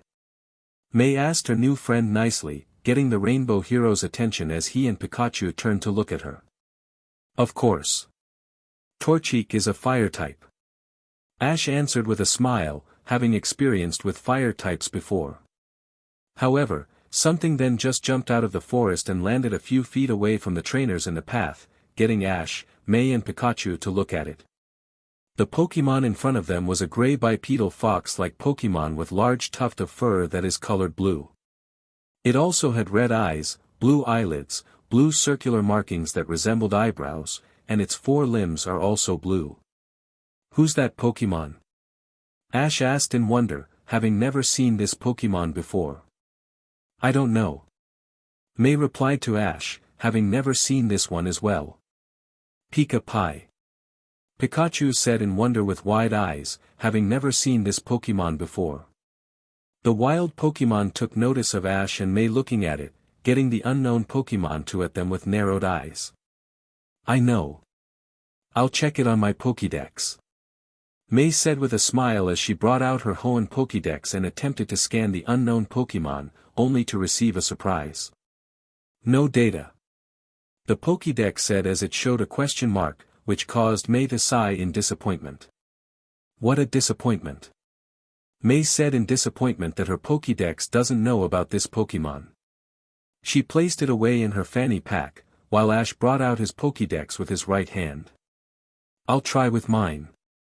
Ash told May as he scanned the unknown Pokémon, which actually worked as it showed an image of it, but it had a different color on the screen. Zorua, the tricky fox Pokémon. To protect themselves from danger, they hide their true identities by transforming into people and Pokémon. The Pokédex buzzed, getting Ash to raise an eyebrow as he looked up at the Zorua in front of them, who was watching them with narrowed eyes. Ash took another look at the picture of the Zorua on the Pokédex, before he looked at the one in front of them. So it's a Zorua. The Zorua in front of us is different from the one pictured in my Pokédex. A regular Zorua has red eyelids, markings, and tuft of hair, while having blue eyes. That means that this one is a shiny Zorua. Ash said with a smirk at finding a rare Pokémon so soon. Pikachu. The electric type remarked with a smirk on his face, while May looked at the two partners in confusion. A shiny Pokémon? What's that? May asked in confusion, not knowing about the difference between normal and shiny Pokémon. You see May, a shiny Pokémon is said to have different coloring than the regular. They're quite rare in the wild. Ash explained to the brunette without looking at her, his interest-filled eyes glued onto Zorua. May's eyes gained stars in them after listening to the Rainbow Hero's words. Wow, they must be even more amazing than the regular wild ones. I want to catch it. Let me try this one, please. May begged Ash to let her have a shot, getting him to look at her, before he smiled. Okay, no problem. Ash replied to May with a smile as he stepped back. Pika. Pikachu cried out in encouragement for May to do her best. The brunette smiled at them as she stepped forward, before she looked toward Zorua, who was staring at her. Okay Torchic, let's go. May called out as she brought out and threw her Pokeball with her right hand, releasing the little chick. Torchic. Torchic called out in joy as she landed on her feet across the dark type. Okay, now what do I do? May questioned with a confused look, having no idea how to battle, making Ash and Pikachu sweat drop. You can tell Torchic to use Ember, that's a start. Ash told May as he placed his hands in his pockets, getting her to smile at him. Okay then. Torchic, use your Ember. May ordered her starter, moving her right hand out. Torchic cried out and fired small flames at the wild Zorua, but it leaped into the air and dodged. Zorua cried out as it formed and fired a large black orb at May's Torchic, which scored a direct hit. Oh no, hang in there Torchic. May calls out in concern for her starter, but Torchic was already knocked out as she crashed onto the ground with swirls in her eyes. Talk about a one-hit wonder, I'm impressed. Ash remarked with an impressed look on his face. Pikachu. Pikachu said in agreement, impressed with the dark type's power so far.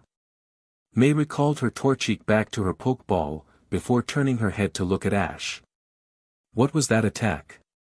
May questioned Ash on what attack Zorua used, while the dark type landed on the ground and chuckled. That was a Shadow Ball, a ghost type move. You've had your turn and now it's my turn. Ash replied to May with a smirk as he stepped forward, facing Zorua, who focused its attention on the Rainbow Hero. You're up, buddy. Ash told Pikachu with a smile, which the electric type returned with a smirk as he jumped off his best friend's shoulder and landed on all 4 feet, facing Zorua. Ash and Pikachu vs Zorua. Zorua called out as it charged up another shadow ball and fired it at Pikachu. Oh please, like that will work on us. Pikachu, use Iron Tail. Ash called out as he held his right hand out. Pika. Pikachu cried out as his tail glowed bright white, before he slammed it into the shadow ball, sending it back at Zorua. N. Zorua cried out in surprise, before it was hit by the shadow ball, but Zorua kept its ground and withstood the attack, glaring at Pikachu.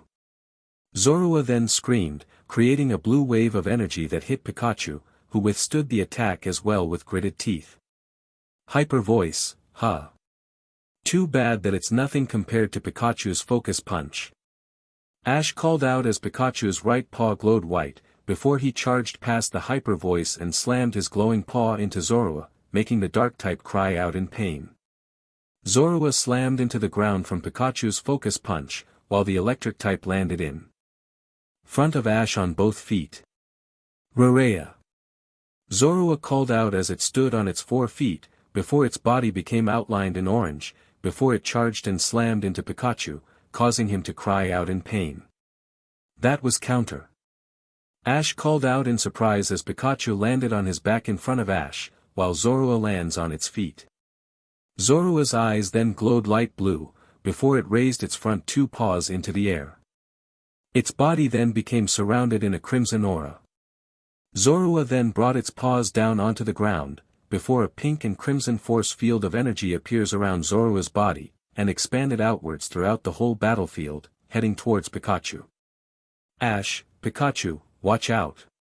May called out to her 2 new friends in concern, but Ash just gave a confident smirk. Play Pokémon Heroes of Hoenn music. You've had your fun Pikachu, but playtime's over. Show your Volt Tackle, Pikachu. Ash called out with a smirk of confidence on his face. Pikachu Pika. Pikachu called out, before he backflipped onto his feet, then started charging at Zura with his body starting to be covered in electricity. Pikachu's Volt Tackle slammed into Zorua's attack, which Pikachu started to push back, before he gave out a big cry as he finally pushed the attack back and tackled Zura, making the Tricky Fox Pokémon cry out in pain as it was sent to the ground with swirls in its eyes. The electricity surrounding Pikachu's body dispersed as the electric type leaped back and landed in front of Ash, who brought out an Ultra Ball with his right hand. And that's game. Ash called out as he threw the Ultra Ball at the knocked out Zura, hitting the dark type on the head, before the device absorbed Zura inside. The Ultra Ball shook a few times on the ground, before stopping with 3 stars appearing over it, showing that the capture was complete. Alright, we've done it. Ash called out in joy as he walked to the Ultra Ball, before he knelt down and picked it up with his right hand. He then stood up and held the Ultra Ball up into the air with a smile. We caught Zura. Ash called out in joy at his first catch in the Hoenn region. Pikachu. Pikachu cried out in joy as he did the peace sign with his right hand. Music end. I'm glad that you caught that Zorua, but what about my Torchic? May questioned Ash in concern for her starter, holding Torchic's Pokeball with both her hands. Don't worry May. Once we get to the Pokemon Center, Torchic's energy can be restored right there. The Rainbow Hero told the brunette with a smile as he put Zorua's Ultra Ball away in his pocket. You think so? May asked Ash if he was certain, which he nodded to her. I know so. Ash replied to May with a smile as Pikachu climbed onto his right shoulder. What are we waiting for? Let's go. May called out as she took off past the Rainbow Herp, which Ash chased after her with Pikachu hanging on tight. Ash and May kept running down the path, heading towards the closest Pokemon Center with Pikachu still riding on Ash's shoulder. They soon saw a bunch of boulders around an old pair of ruins.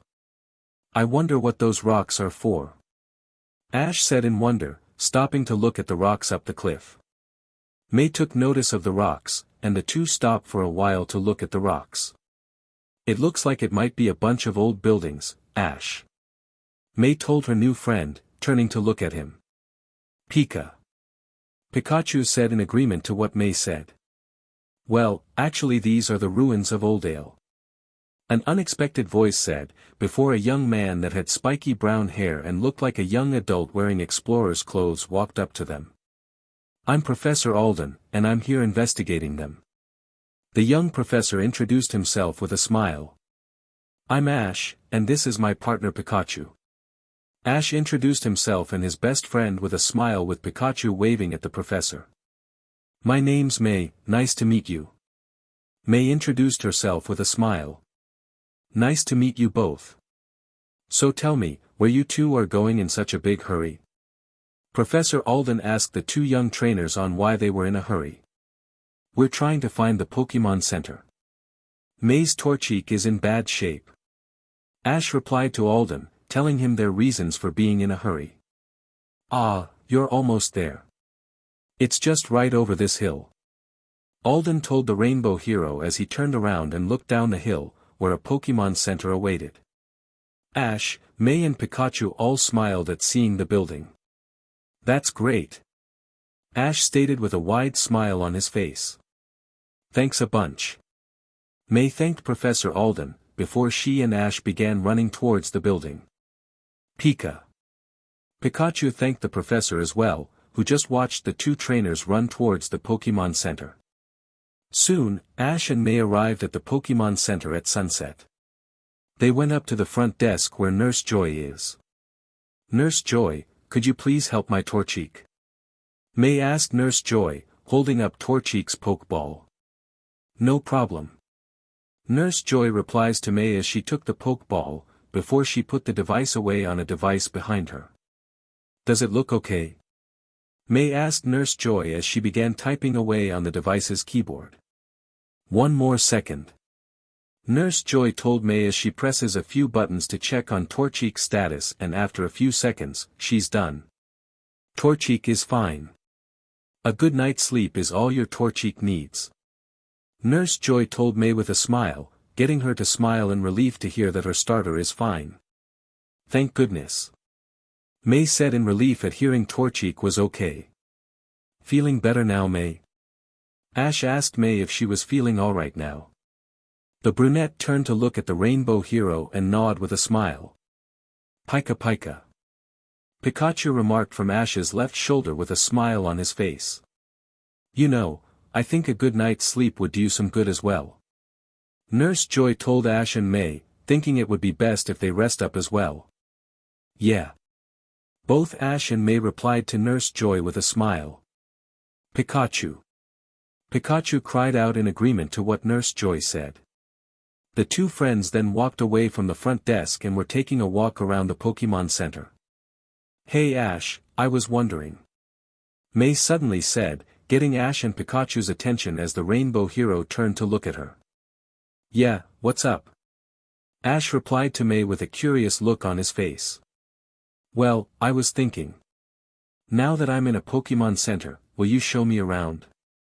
May asked Ash as she held her hands slightly up, getting the raven-haired boy to lightly smile as he placed his hands on his hips.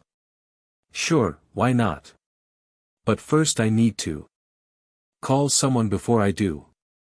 Ash replied to May as they went to the nearest videophone, where the Rainbow Hero made his phone call.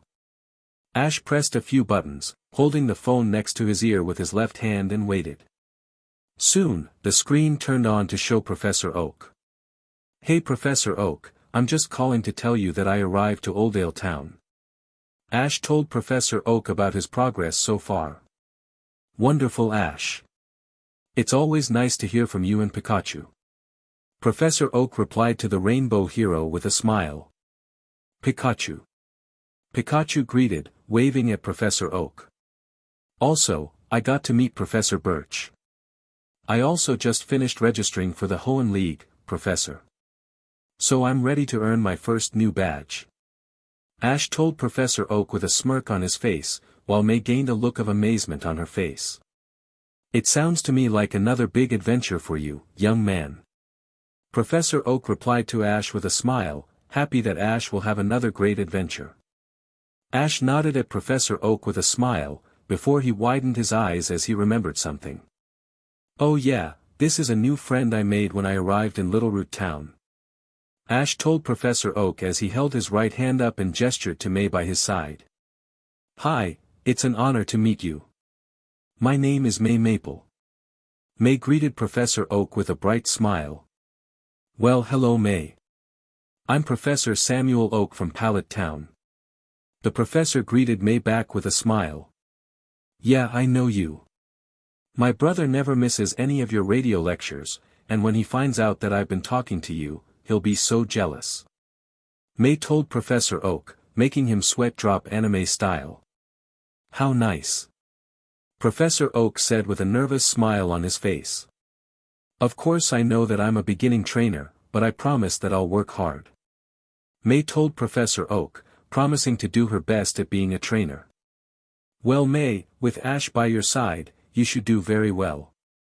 I wish the both of you a safe and successful journey. Professor Oak told Ash and May with a smile on his face. Thanks. Ash and May both thanked Professor Oak for his words. Pika Pika. Pikachu waved goodbye to Professor Oak, before the call ended with the screen turning off. Later on, Ash was showing May around the Pokémon Center. He opened a door to a bedroom and showed it to her. This room is where trainers sleep in between journeys. Ash told May, who looked past him and saw 2 bunk beds that looked nice. Not too shabby.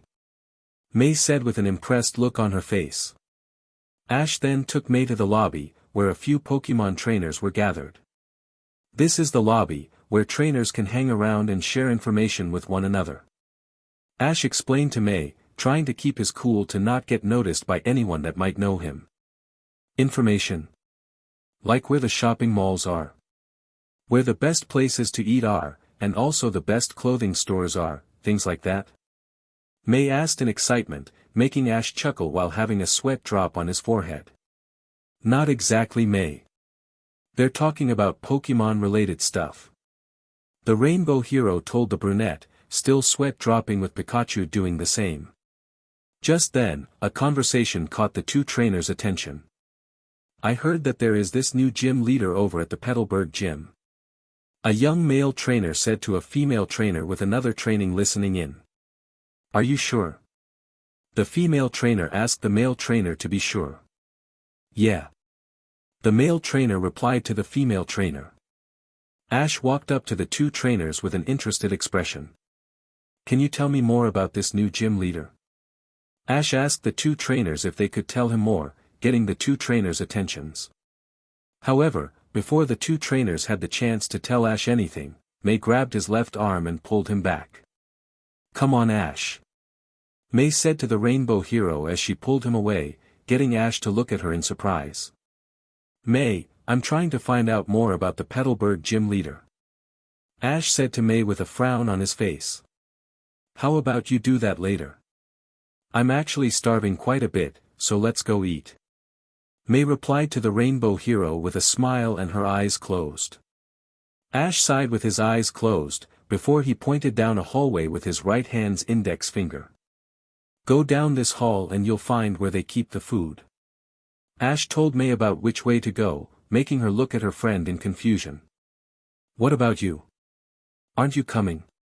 May asked Ash in confusion, wondering if he'll eat dinner with her. I got training to do with my Pokémon. Isn't that right, buddy? Ash told May, before looking at his partner Pokémon, who gave him a grin. Pika Pika. Pikachu replied to Ash with a smile on his face, ready for some training.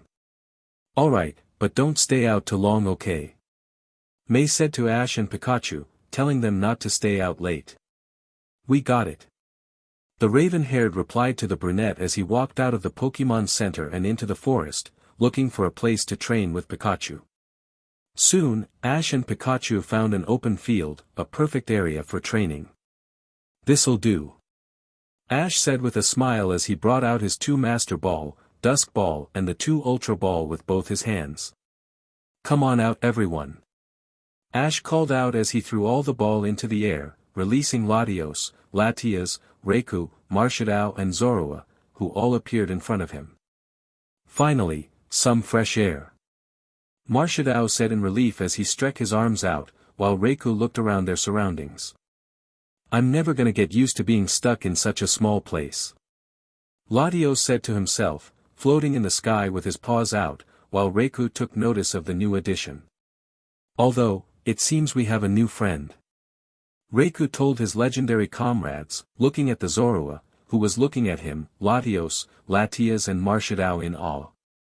Reiku's words caught the attention of the other legendary Pokémon as they looked at the shiny Zorua, who grew a bit nervous at their staring. A Zorua. Marshadao said in surprise to see the tricky fox Pokémon here in Hoenn. He's so cute. Latias cried out in joy as she picked up and hugged the tricky fox Pokémon, who let out some unhappy cries, which Ash understood what the tricky fox Pokémon was saying. Latias, that Zorua's a girl, not a boy. Ash told the only female legendary Pokémon of his team, making Latias widen her eyes in surprise. Oh, I'm sorry. Latias apologized to the female tricky fox Pokémon, which Zorua still looked unhappy about being confused as a boy. Everyone, this is the new member of our family, Zorua. Ash told his team as he took Zorua from Latias and held the tricky fox Pokémon with both his arms, scratching the female fox's neck with his left hand, making Zorua smile at the feeling. We have training to do, guys, and there's no better time than now. Who's with me? Ash said to his Pokémon team with a smile. Yeah, Pika Pika Ra. The legendary Pokémon, Pikachu and Zorua called out in agreement to what Ash said. That's what I like to hear. Let's get started.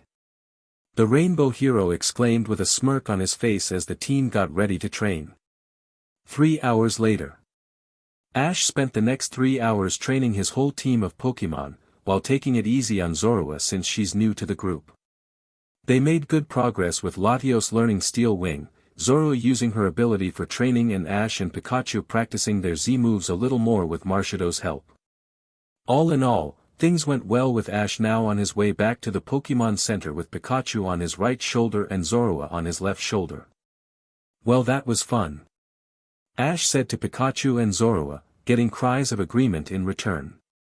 Ash soon reached the front of the Pokémon Center, but the door didn't open, making the Rainbow Hero narrow his eyes in suspicion. That's not a good sign. Ash stated as he walked to the back of the Pokémon Center towards the back door. The Rainbow Hero grabbed hold of the handle to the door and twisted it, which thankfully, opened the door. The Rainbow Hero walked in, closing the door behind him, before he began walking down the dark hall, looking for anyone. May, where are you? Ash called out in hopes for May to answer to him. Pikapi. N. Pikachu and Zorua called out as, hoping that May will hear them. Ash. Is that you? A familiar voice cried out, getting Ash to look left to see that the voice was coming from a locked door. May, I'll get you out of there in a jiffy. Ash called out as he ran up to the door, before he stopped and looked down at Pikachu. Pikachu, knock this thing down with Iron Tail. The Rainbow Hero told his partner, which Pikachu nodded to him with narrowed eyes. Pikachu Pi. The electric type cried out as he leaped off of Ash's shoulder and into the air. Pikachu's tail glowed bright white, before he spun around and slammed his tail on the metal door, causing it to collapse and reveal May and Nurse Joy inside. Ash, thank goodness. May called out in joy as she hugged Ash in relief, who hugged her back with a smile as Pikachu landed back on his shoulder. Who did this to you too? Ash questioned as he looked down at May, who looked up at him with concern in her eyes. I don't know. A group of people in black and red clothes just came out of nowhere, locked us here, turned the power off and took Professor Alden. May told Ash what happened, making him, Pikachu and Zorua widen their eyes in surprise. I see. Where did these guys take him? Ash asked with narrowed eyes, intending to rescue Professor Alden. My guess is that these mysterious people took Professor Alden to the Oldale ruins. They're probably going to make him open the chamber to the ruins, which according to the legends, is supposedly the bride between our world and the ancient Pokémon world. Nurse Joy answered the Rainbow Hero as she walked up to him. Ash was silent as he thought of the best course of action to take, before he looked back at May and Nurse Joy. Listen up, I'll go rescue the professor. May, you stay in the Pokémon Center and help Nurse Joy in restoring the power. When you're done, catch up with me, okay?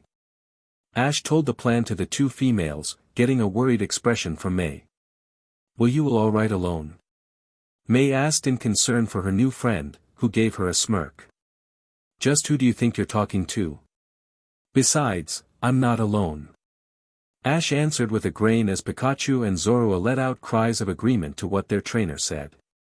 May's worried expression softened as she nodded at Ash in understand, making him nod back at her, before he rushed out of the Pokémon Center and towards the Oldale ruins.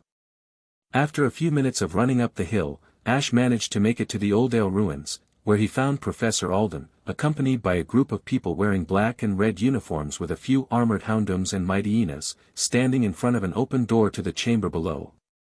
Before they could run into, Zorua fired a shadow ball right in front of the entrance, creating a small explosion that forced them all to take a step back. Hey, tall dark and reds. I was enjoying my second day in Hoenn in peace with the chances of running into a group of losers slim, till you guys came and ruined it. Ash called out to the group of black and red people, getting theirs and Professor Alden's attention as they looked to see Ash standing a few feet away from them with Pikachu and Zorua standing in front of their trainer, glaring at them. You got quiet the mouth on you, kid. If you know what's good for you, you'll walk away before someone gets hurt. One of the red and black members of the group threatened Ash with a glare. Ash looked and saw all of their faces were covered by sunglasses and hoods from their jackets, before he turned to look back at the one that spoke. We can do this two ways, gentlemen. The easy way or, my vote, the fun way. And I'm actually in the mood to do things the fun way. Ash exclaimed with a confident smirk on his face as he gave them the hand sign, bring it on, to them. We warned you, kid. Houndoom, use flamethrower. Mityeana, use dark pulse. Two members of the group called out, commanding the Houndoom and Mityeana to attack. 3 Houndooms unleashed flamethrower, while 3 of the Mityeana unleashed dark pulses. The fun way it is then. Pikachu and Zorua, counter-attack with Thunderbolt and Shadow Ball. Ash called out with a smirk on his face, swiping his right hand out. Pika. N. Pikachu and Zorua called out as they leaped into the air, before Pikachu unleashed Thunderbolt, while Zorua unleashed another Shadow Ball. The two attacks merged together to form a yellow Shadow Ball surrounded by electricity. The combined attack easily overpowered the flamethrowers and dark pulses, before striking the ground in front of the group of Houndoom and Mityeana, blasting and zapping them off the ground. The 3 Houndoom and Mityeana crashed on the ground with swirls in their eyes, making the group of red and black uniformed people look in shock at how quickly they were defeated. This kid is way too strong. One of the grunts of the group said in shock at what he just witnessed. One of the members of the group, probably the leader, was in shock as well. He defeated our grunts like they were nothing. The leader of the squad said in shock at what he just witnessed, before he looked back up at the rainbow hero. I was hoping for more of a challenge, but all things must come to an end.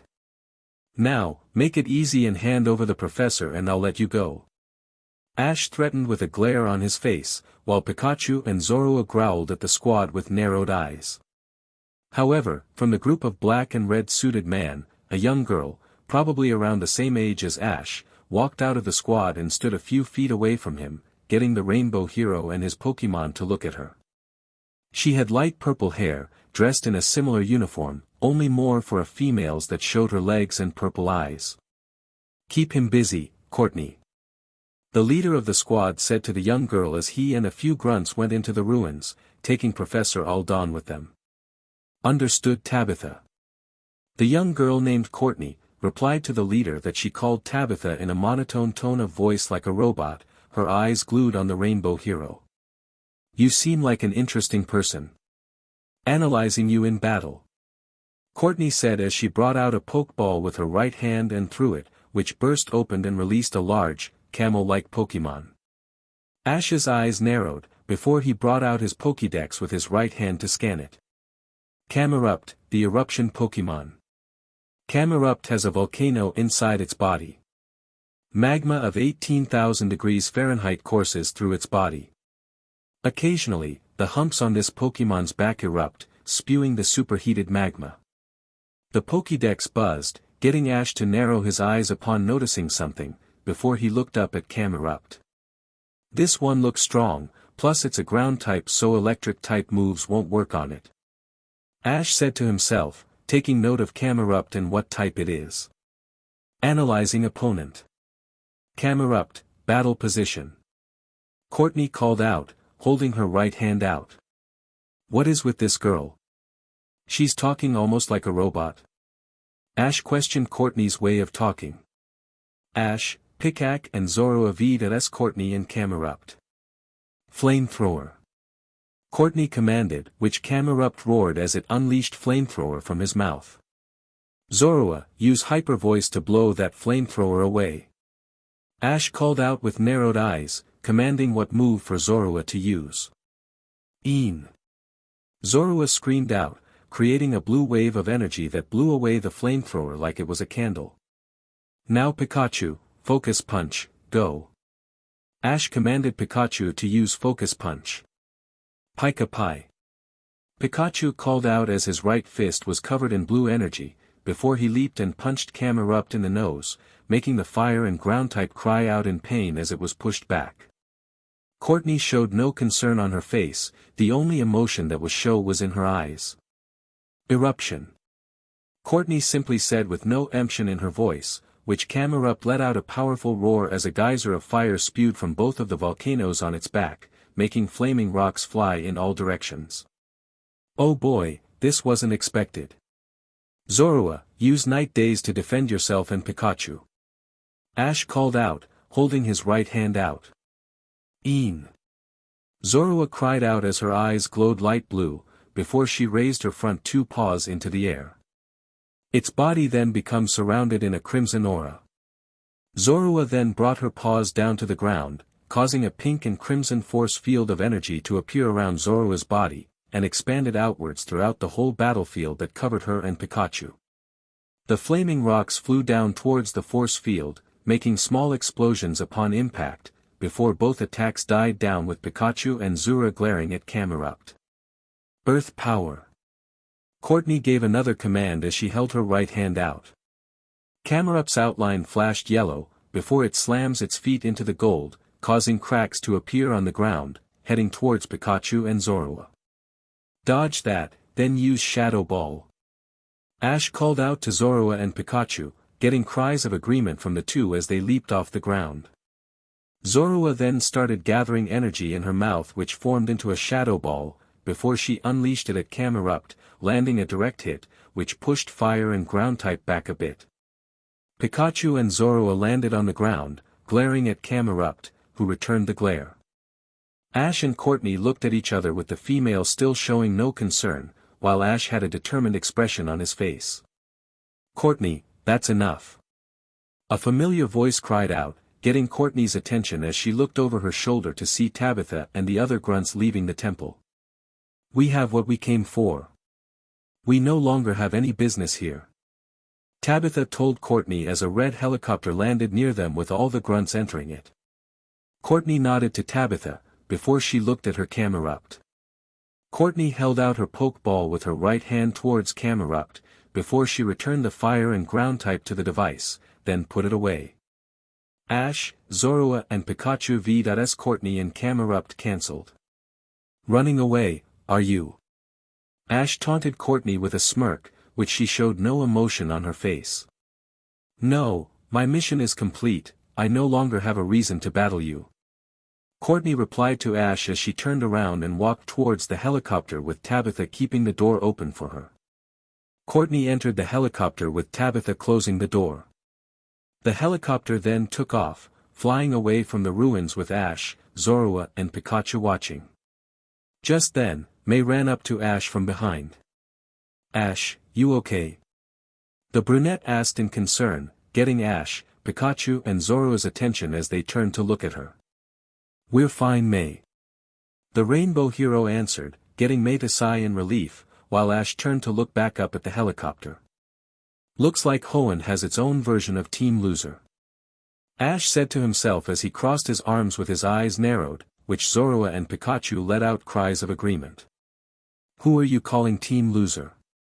A familiar voice cried out from behind, getting May to cry out in surprise, while Ash smirked as he turned around to face Team Rocket and saw that they were hiding behind some rubble. Jessie turned anime white in horror as she realized that she was played. Who are those guys? May questioned with a confused look, having never seen Team Rocket before. They're known as Team Rocket, a bunch of losers that's chased me around for 2 years now. Their main focus has been trying to steal Pikachu from me, but they've never succeeded. Ash explained to May as he turned to look at her, before he looked back at the 3 losers and smirked at them. I'm really gonna enjoy this. Let them have a Thunderbolt and Shadow Ball combination attack. Ash commanded as he moved his right hand out. Pika. N. Pikachu and Zorua called out as they unleashed Thunderbolt and Shadow Ball. The 2 attacks merged together to form a yellow Shadow Ball surrounded by electricity. The Electro Shadow Ball made a direct hit on Team Loser, causing an explosion that sent them flying off. Team Rocket's blasting off again. Wobbuffet. Team Loser and Wobbuffet called out as they disappeared in the night sky, leaving a twinkle behind with Ash, May, Pikachu and Zorua looking up at where they disappeared. However, unexpectedly 4 colored orbs came falling from the sky, getting everyone to widen their eyes in surprise, before they all caught one. Ash caught the blue one, May had the red, Pikachu caught the yellow one and Zorua had the green one. What are these?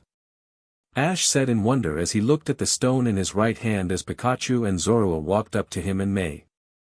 I have no idea. May answered with an uncertain voice as she held up the red stone with her left hand. Ash, May. You have the treasure keys. Thanks a lot.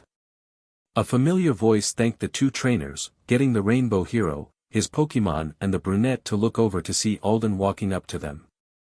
These are the stones you told me about?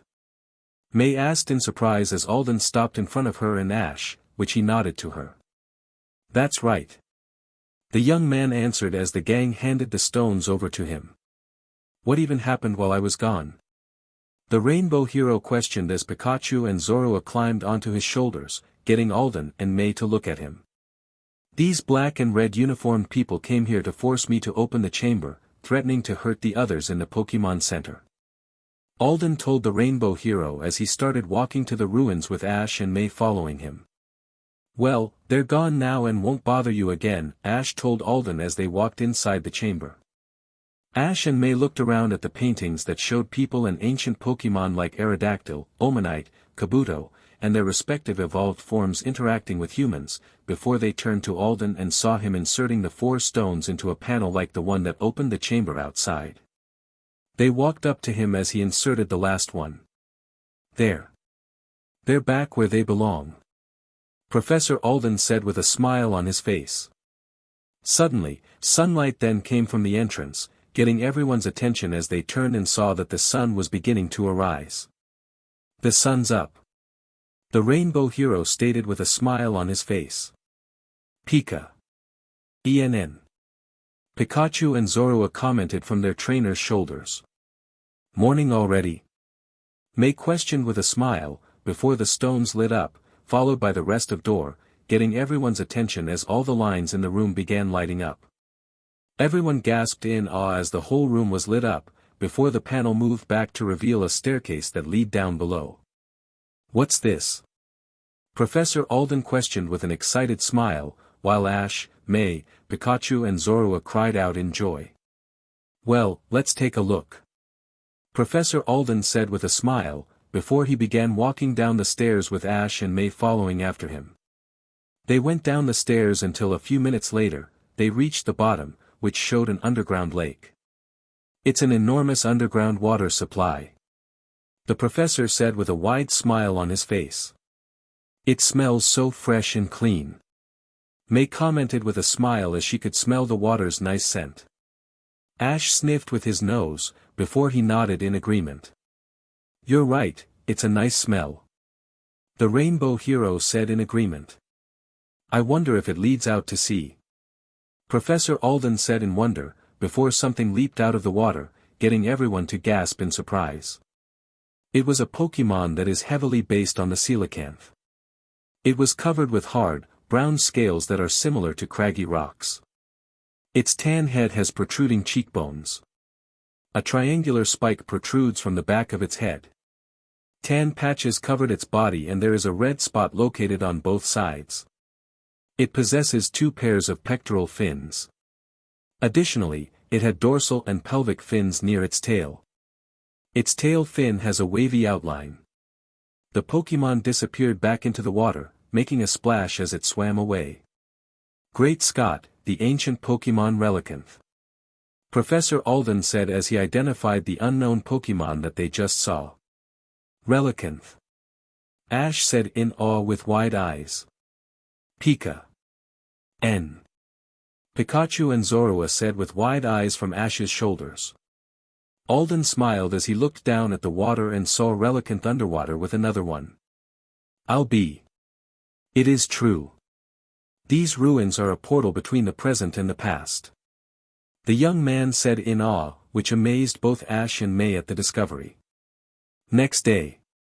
The next day at the Pokémon Center, Ash, with Pikachu and Zorua on his shoulders, and May were at the front desk, where Nurse Joy was giving the brunette her Pokeball back.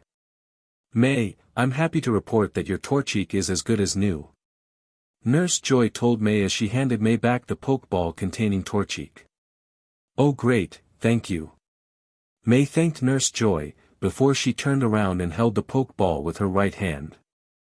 Okay, come on out. May said as the device opened and out came her fire chick.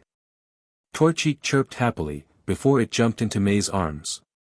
May hugged Torchic warmly, feeling happy to see her starter feeling better. I'm so glad you feel better. May exclaimed in happiness to see Torchic better.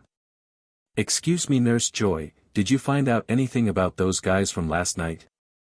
The rainbow hero asked the female adult, getting May to look at Nurse Joy as well. Officer Jenny is doing everything she can, but there's so far been no clues. Nurse Joy answered with a sad look, getting May to turn around fully to look at her. That's too bad. The brunette stated, before turned to look at her with a smile. Well, it's time to hit the road to Petalburg City. Ash called out with a smile, receiving 2 cries of agreement from Pikachu and Zorua. You two are already leaving? A familiar voice questioned, getting Ash and May to look and see Professor Alden walking up to them. Hey, guess what? I've been doing a little more research at the stone chamber. So far every indication has pointed out that ancient Pokémon and men interacting peacefully. Professor Alden told Ash and May with a smile, getting the 2 trainers to smile up at him. Wow, that's great. Ash said in happiness to hear more about the ancient Pokémon past. You learn so much and so quickly. May said with a wide smile at seeing Alden learn so much at a fast pace, which he nodded to her. I can hardly stop working even to sleep. There are so many undiscovered mysteries in the world of Pokémon. Professor Alden told Ash and May with a smile, which they nod to him.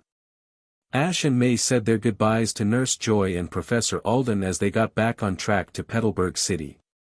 The first step to competing in the Hoenn League is close now and there's no way I'm gonna lose. Ash said with a smile on his face as he held up his right fist, ready for his first gym battle. 3 hours later. 3 hours passed since Ash, May, Pikachu and Zorua continued their journey to Petalburg City with the group having not run into trouble, or a certain team loser. On their way there, they encountered a wild Ralts. Only instead of being a regular Ralts, it was a shiny Ralts. Ash easily caught it with a great ball and scanned it with his Pokédex, finding out that his new Ralts was male and has the moves Magical Leaf, Ice Punch, Zen Headbutt and Heal Pulse. Once captured, Ralts was sent to Professor Oak with Ash making plans to swap his team out after his battle with the Petalburg gym leader. Right now, Ash ran towards the edge of a cliff with Pikachu and Zorua on his shoulders, before he looked down at the city with a smile on his face. Look, it's Petalburg City. Our first battle in the Hoenn region is coming up. Ash called out with a grin on his face. Pika Pika. N. Pikachu and Zorua remarked from their trainer's shoulders, looking down at the city with wide smiles. Hey Ash, wait up please. Do you mind telling me what is the rush? May questioned as she ran up to the rainbow hero, getting him to look over to see and saw the brunette was slightly exhausted. What do you think? I've got a big gym battle down there, waiting for me. Ash replied to May with a smirk, before he began running down the cliff towards Petalburg City with Pikachu and Zorua hanging on sight. Yeah, but can't we slow down a bit? May called out to Ash, who paid no attention to her, making the brunette sigh a bit, before she went after her new friend and his Pokémon. They soon arrived at the city, before they went to a park to take a short break. May and Pikachu were sitting down on a couple of boulders, while Ash was leaning against a tree with his arms crossed and Zorua was hanging on top of his head. So, winning at the Petalburg gym is a big deal, huh? May asked her friend, getting Ash to nod at her with a smile on his face. If I win a gym battle, I earn a badge. Trainers have to earn 8 badges around a region to compete in a Pokémon League, where the best compete against each other. If you manage to win, you win the victory trophy and permission to battle the region's Elite Four, and if you defeat them, you get to battle the strongest trainer of the region, the champion. And if you defeat him or her, you'll the new champion and the strongest trainer in the region. Ash explained to May about gym battles, badges, and the Pokémon League. That sounds great, I guess. May replied to Ash with a smile, understanding what he was explaining to her. Pika Pikachu. Pikachu called out as he remembered his and Ash's victory in Johto and were awarded the winner's cup. What about you May? Are you going to compete in the Hoenn League? Ash asked May for her goal, wanting to know if she was gonna enter the Pokémon League like him. May stuttered and giggled nervously at what Ash just asked her. Of course, that's the reason I'm a trainer. May replied to Ash nervously, getting the rainbow hero to look at his new friend with narrowed eyes. His instincts told him that she was telling just half-truths. For now, he decided to let it slide. The young rainbow hero decided to change the topic. I wonder what the Petalburg gym leader is going to be like. How strong he is in battle. Ash said in wonder, wondering how different the Petalburg gym leader will be like compared to the gym leaders that he's faced in the past. I'm sure he's a nice guy. May commented with a smile, getting Ash, Pikachu and Zorua's attention as they looked at her. May, do you know him? Ash asked May if she knew the Petalburg gym leader, instantly getting her nervous as she jumped off the boulder that she was sitting on. I don't really know him. Word on the street says is that he's kind, a very strong trainer, and I also hear that he's handsome, and a really great man. May explained to Ash, moving around with a happy expression, making the rainbow hero, Pikachu and Zorua blink in confusion at the way she's acting. Well, it sounds to me that you know him very well. Ash stated, making May stop moving around and gain a nervous expression on her face. No, I just wish I did. May replied to Ash without looking at him. Once again, Ash could feel that May was hiding some important details from him, but he'll get the answers later. Hey, I know, why don't you come with me and then we can meet him together? Ash suggested May as he pushed himself off the tree and took a few steps forward. Well, I really can't. You see, I just have to take care of a few things first. See you later, Ash. May replied to Ash, before she left the park, leaving him to watch her in confusion. Okay, see ya. Ash said in confusion as Pikachu and Zorua also said goodbye to May. He gave a sigh, before he turned to look down at Pikachu. Guess we'll be on our own in the gym battle. Come on. The rainbow hero said as he held his right hand out to Pikachu. Pika. The electric type cried out as he leaped onto his best friend's hand and climbed onto his shoulder. With his passenger secured, Ash turned and began walking out of the park, heading towards the Petalburg gym to have his gym battle. Sometime later. Ash, with Pikachu on his right shoulder and Zorua on his left shoulder, arrived and stood in front of the Petalburg gym, which looked like a traditional styled building. Here we are at the Petalburg gym. Are you ready, Pikachu, Zorua? Let's go give our best shot. Ash exclaimed, full of spirit as he held his right fist up. Pikachu! Pikachu cried out with a confident look on his face, ready to battle.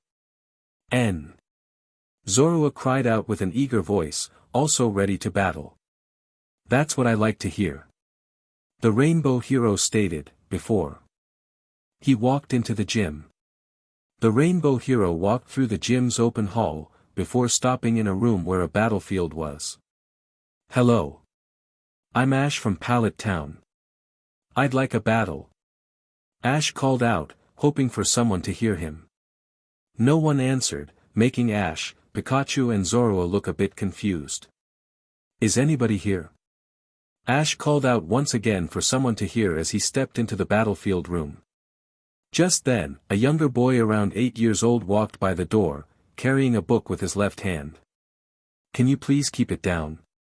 I'm right in the middle of watching a video of the Silver Conference. The boy requested, getting Ash to turn to look at the boy. The boy had short, dark blue hair with glasses, wearing a green shirt, black shorts and green shoes. Sorry, kid. Ash apologized to the kid as he opened his eyes and saw the Rainbow Hero, before pointing at him with an excited expression. Wow, it's really you. The boy called out in excitement, making Ash, Pikachu and Zorua widen their eyes in surprise. You know me? Ash questioned in surprise at the boy's reaction of seeing him. Of course. You're Ash Ketchum from Pallet Town. You're the winner of the Johto League Silver Conference. You're known as the Rainbow Trainer. I can't believe I'm actually seeing you in person right now. The boy explained in excitement to see Ash, telling him how he knew him, much to the Rainbow Hero's further surprise. Wow! Ash said in astonishment at what the boy knew about him. Pikachu and Zorua jumped off of their trainer's shoulders and landed on the ground, getting the boy to notice them. That must be your partner, Pikachu. The boy said in excitement, before he picked up the electric mouse and hugged Pikachu, making the electric type let out cries of surprise. Hi there, Pikachu, my name's Max. The boy introduced himself to Pikachu, before he turned to look back at Ash. I watched all of your battles at the Silver Conference, and I've been going over them ever since. Max told the 12-year-old boy, who still looked a little surprised as he held his right up to his chin. I guess that my battles even gained fame here in Hoenn. Ash said in surprise to hear that people from Hoenn have heard of him as well. Max then took notice of Ash's keystone in his left glove, getting him to groan an excited look on his face. Could that be the stone that made your Pokémon evolve with that mega something? Max asked in excitement, making Ash look down at his keystone. You mean keystone? The keystone is the stone the trainer carries, while a Pokémon carries a mega stone for mega evolution. Mega evolution strength must come from the bond between trainer and Pokémon. Mega evolution is temporarily, and after the battle, the Pokémon returns to normal. Ash corrected and explained to Max about Mega Evolution, telling him how it worked, much to Max's amazement. I saw Harrison's Blaziken, your Latios, Latias and Charizard go through that and become stronger than usual. Max told Ash with an excited tone, having seen Mega Evolution on TV during Ash's intense matches. My two favorite battles were the ones against Harrison, and the final match against that trainer from Aloha, Cross. That battle with your Latios against Harrison and his Blaziken was awesome. I was on the edge of my seat the whole time. Both Harrison's Blaziken and your Latios kept attacking with everything they got, but in the end you outsmarted Harrison and won. Max exclaimed in excitement, having liked Ash's battles against Harrison and Cross the most. Yeah, Harrison was a tough opponent. Also, the region that Cross comes from is called Alola. Ash corrected Max on Cross home region's name as he crossed his arms. Your battle with your Charizard against Cross's Incineroar, right? It was phenomenal. Both of them attacked with their best attacks. Dragon Claw, Dual Chop, Darkest Lariat and Thunder Punch back and forth. Max called out, having really liked Ash's battle against Cross with their two fire types against each other. I admit that I outlasted that battle. Ash stated as he shrugged. Just then, Max took notice of the shiny Pokémon, who was watching him from the ground. I've never seen this Pokémon before. Max said in surprise, getting Ash to look at Zorua. This girl is a Zorua. Ash told Max, making the young boy widen his eyes in surprise. A female Pokémon? Max calls out in surprise, before he knelt down pets Zorua softly on the head with his left hand, which the tricky fox liked as she closed her eyes in happiness. What are you doing at the Petalburg gym anyway? Max asked Ash, tilting his head up to look at the 12-year-old boy. I'm here to challenge the gym leader for a battle to earn the gym badge. Ash answered Max's question with a smirk. Max smirked as he stood up on his feet and turned around. You're in luck. The gym leader happens to be, yours truly. Max exclaimed dramatically with a pose, getting Ash, Pikachu and Zorua to look at him with slightly wide eyes. After staring at the 8-year-old boy for a bit, Ash gave an amused chuckle with his arms crossed. That's a nice joke. You could do good stand-up comedy. Ash said to Max, before he chuckled a bit more, getting Pikachu and Zorua to chuckle a bit as well. Max starting throwing a tantrum comical style at Ash's words. I am the gym leader. I really am. Max complained, throwing a hissy fit. Ash, Pikachu and Zorua stopped chuckling, having enough, before the rainbow hero held his hands up in peace. Okay. I believe you. What are the rules of the Petalburg gym? Ash asked Max as he moved to the challenger side of the battlefield with Pikachu and Zorua following him. Max smirked as he took the gym leader's corner. According to the Petalburg gym rules, all battles will be 3-on-3. Max told Ash with a smirk, getting the rainbow hero to raise an eyebrow in interest. 3-on-3 huh? Sounds good to me. Ash said as a smirk was formed on his face. Now choose your Pokémon. Max said with a smirk on his face, making Ash raise his eyebrow again and whipping the smirk off of his face. You sure you want me to go first? Ash asked Max, deciding to play along with this little game as it was a bit amusing. I am the gym leader, so I outrank you. You get the honor. Max replied to Ash with a frown on his face, making the rainbow hero sigh a bit. This kid has no idea how a gym battle works. The rainbow hero said in his mind, before he looked back up at Max and brought out an ultra ball with his right hand. If you insist, try this on for size. Ash called out as he reared his right hand back, before throwing the ultra ball into the air. The device soared through the air, before bursting open and releasing a bright white beam that struck the ground. The beam took shape, before it cleared to reveal the legendary Raikou of the Thunder, who let out a powerful roar at Max, causing him to start sweating in fear, even though he was impressed at seeing a Johto legendary in front of him. It's a Raikou, a real Raikou. Max calls out in fear and excitement, which Ash nodded to him, before he held up his right hand and gave the "bring it" hand sign to the younger male. It's your turn now, oh great gym leader, Ash said with a sly smirk on his face, chuckling at how Max's joke has come back to bite him. Max began sweating even more as he saw Raikou staring at him with narrowed eyes. Listen, I was just bluffing. I'm not the real gym leader. Max said in surrender, deciding to stop with his little joke. Ash gave a nod at Max with a smirk. I know. You're not even a trainer to begin with. The rainbow hero told the young boy, getting Max to widen his eyes in surprise. You knew the whole time? Max asked in surprise that Ash knew that he was joking, which the raven-haired boy nodded once more. I'm not actually going to use full force on a rookie trainer, much less someone who isn't a trainer. You're not even 10 years old yet. Anyway, you want to meet Raikou? Ash asked Max as Raikou dropped his serious glare and gave the young boy a gentle smile. Hi Max, what's going on? A familiar voice asked, getting everyone's attention as they looked to see May outside, watching them through a window. Oh, hi sis. Max greeted his sister, making Ash, Pikachu and Zorua widen their eyes in surprise. Then a man appeared on May's left side. "Well, who we have here?" the man asked with a smile, while a woman appeared on May's right side. "Hello there." the woman greeted, while Ash stared at them with wide eyes. "Hi."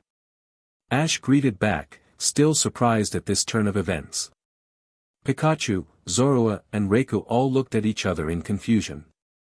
Later, everyone was inside the house, sitting down on a few seats with Ash having recalled Raikou back to his Ultra Ball. Pikachu and Zorua were back on their trainer's shoulders as he sat down. "Ash, I would like to introduce my mother and my father." May introduced the rainbow hero to her parents, holding up her left hand to gesture to them. "Pleased to meet you, I'm Norman." The man introduced himself with a smile. "My name is Caroline." The woman introduced herself as well. "And this is my younger brother, Max." May introduced Max to Ash, even though it was unnecessary. "It's an honor to meet you, Norman and Caroline. By the way, I already met your little brother a little while." Ash greeted May's family with a smile, making May look at her little brother with slightly narrowed eyes.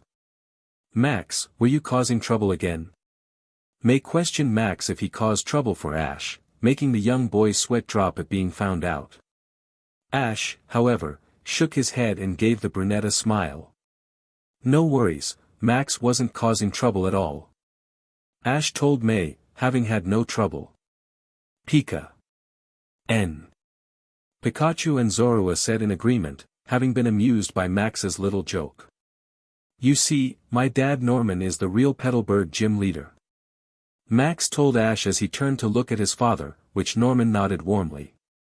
"So, you actually come from Petalburg City, huh?" Ash said to May with narrowed eyes, which she began to sweat nervously. "Oh yeah, well." May replied nervously to Ash, having been secretive about where she came from. "We appreciate you for bringing May home safely." Caroline thanked Ash for bringing her daughter back home. "It was no problem, but I didn't do very much." Ash replied to the adult woman, being honest since he didn't really do that much, except kept May company. "Mom, Dad, listen. This is Ash, the winner of the Silver Conference. He is also known as the Rainbow Trainer." Max told his parents in excitement that Ash won the Johto League Silver Conference, getting an impressed look from Norman. "Impressive, and at such a young age." Norman complimented with a smile, making Ash laugh a little, while blushing slightly due to the praise he's receiving. "By the way May, what happened to your bike?" Caroline asked her daughter about her bike, making May's sweat drop. "Well, on the way to Little Route to Professor Birch's lab, I ran onto a pothole and fell onto a slope. I fell on a Poochyena, and it, plus 2 more and 3 Mytiana tore it to shreds." May told her mother what happened to her bike, making Caroline grow a look of concern. "Oh my. But you're okay, right?" Caroline asked in concern for her daughter. "Yes Mom, Ash actually lured the Mytiana away." May told her mother as she turned to look at the rainbow hero, getting Caroline to look at him as well. "Thank you Ash, for making sure May was safe and sound." Caroline thanked Ash for helping her daughter, who just smiled at her. "No problem Caroline." Ash replied to Caroline with a smile. "May, which Pokemon did you pick from Professor Birch?" Norman asked his daughter with a curious voice, having been wanting to see May's starter. "Yeah sis, what Pokemon did you get as a starter?" Max asked his sister in excitement, wanting to see as well. May pulled out a Pokeball with her right hand and smiled. "You'll see. Come on out Torchic." May called out with a smile as she released her starter. The small fire chick Pokemon appeared in a flash, crying out her name in happiness. Max looked a bit disappointed at the choice. "What? Why'd you choose a Torchic?" "If it were me, I would have definitely picked a Trico." Max said in disappointment, crouching down to look at the fire type in the eye. Torchic felt a bit insulted and started using Peck on Max. Ash started laughing a bit at seeing Karma get at Max, while May tried to calm her Torchic down. After a minute, Torchic stopped jabbing Max and jumped into her trainer's arms. I think Torchic is an excellent choice, Norman said with a smile on his face, making May look at her father. Really? May asked if her father was being honest, which Caroline nodded in agreement. And it's as cute as a button. Caroline said in with an adoring expression as she adored Torchic. I can't wait to become an official trainer. I'll definitely pick a Trico. Max complained, being impatient to become a trainer. Torchic started jabbing Max with her beak once more, which Ash laughed a bit more as May tried to stop Torchic on using her peck attack on her brother. Ash, would you like to join us for lunch? Caroline asked the rainbow hero, getting him to look up at her. Ash felt his stomach grumble, making him lightly blush. If you don't mind, I'd be honored to join you for lunch please. I'm starving. Ash replied to Caroline, hungry since he skipped dinner last night and breakfast this morning. Later, Ash was enjoying lunch with May and her family, while Pikachu and Zorua eat Pokémon food nearby. The rainbow hero could tell Caroline's cooking was almost as good as his mom's cooking.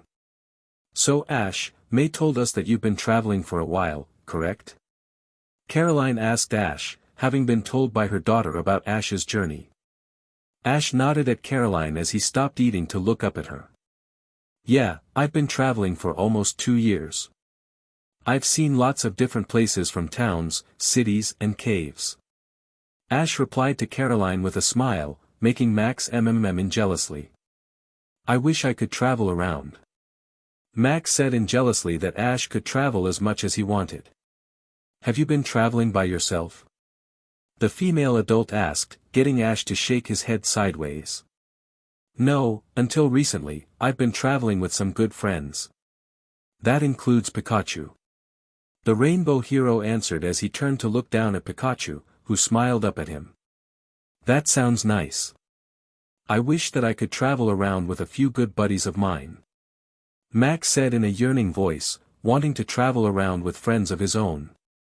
Dad, Ash would like to have a battle with you. May told her father, getting Norman to look at the 12-year-old boy. So Ash, how many badges do you have right now? Norman asked Ash about how many badges that he currently has. This will be the first Hoenn Gym badge. Ash replied to Norman as he took a sip from his tea. Normally, I accept official gym battles when trainers have earned at least 4 badges. But we could have a friendly, unofficial battle if you'd like. Norman offered Ash a friendly battle since he doesn't have the conditions for a real battle.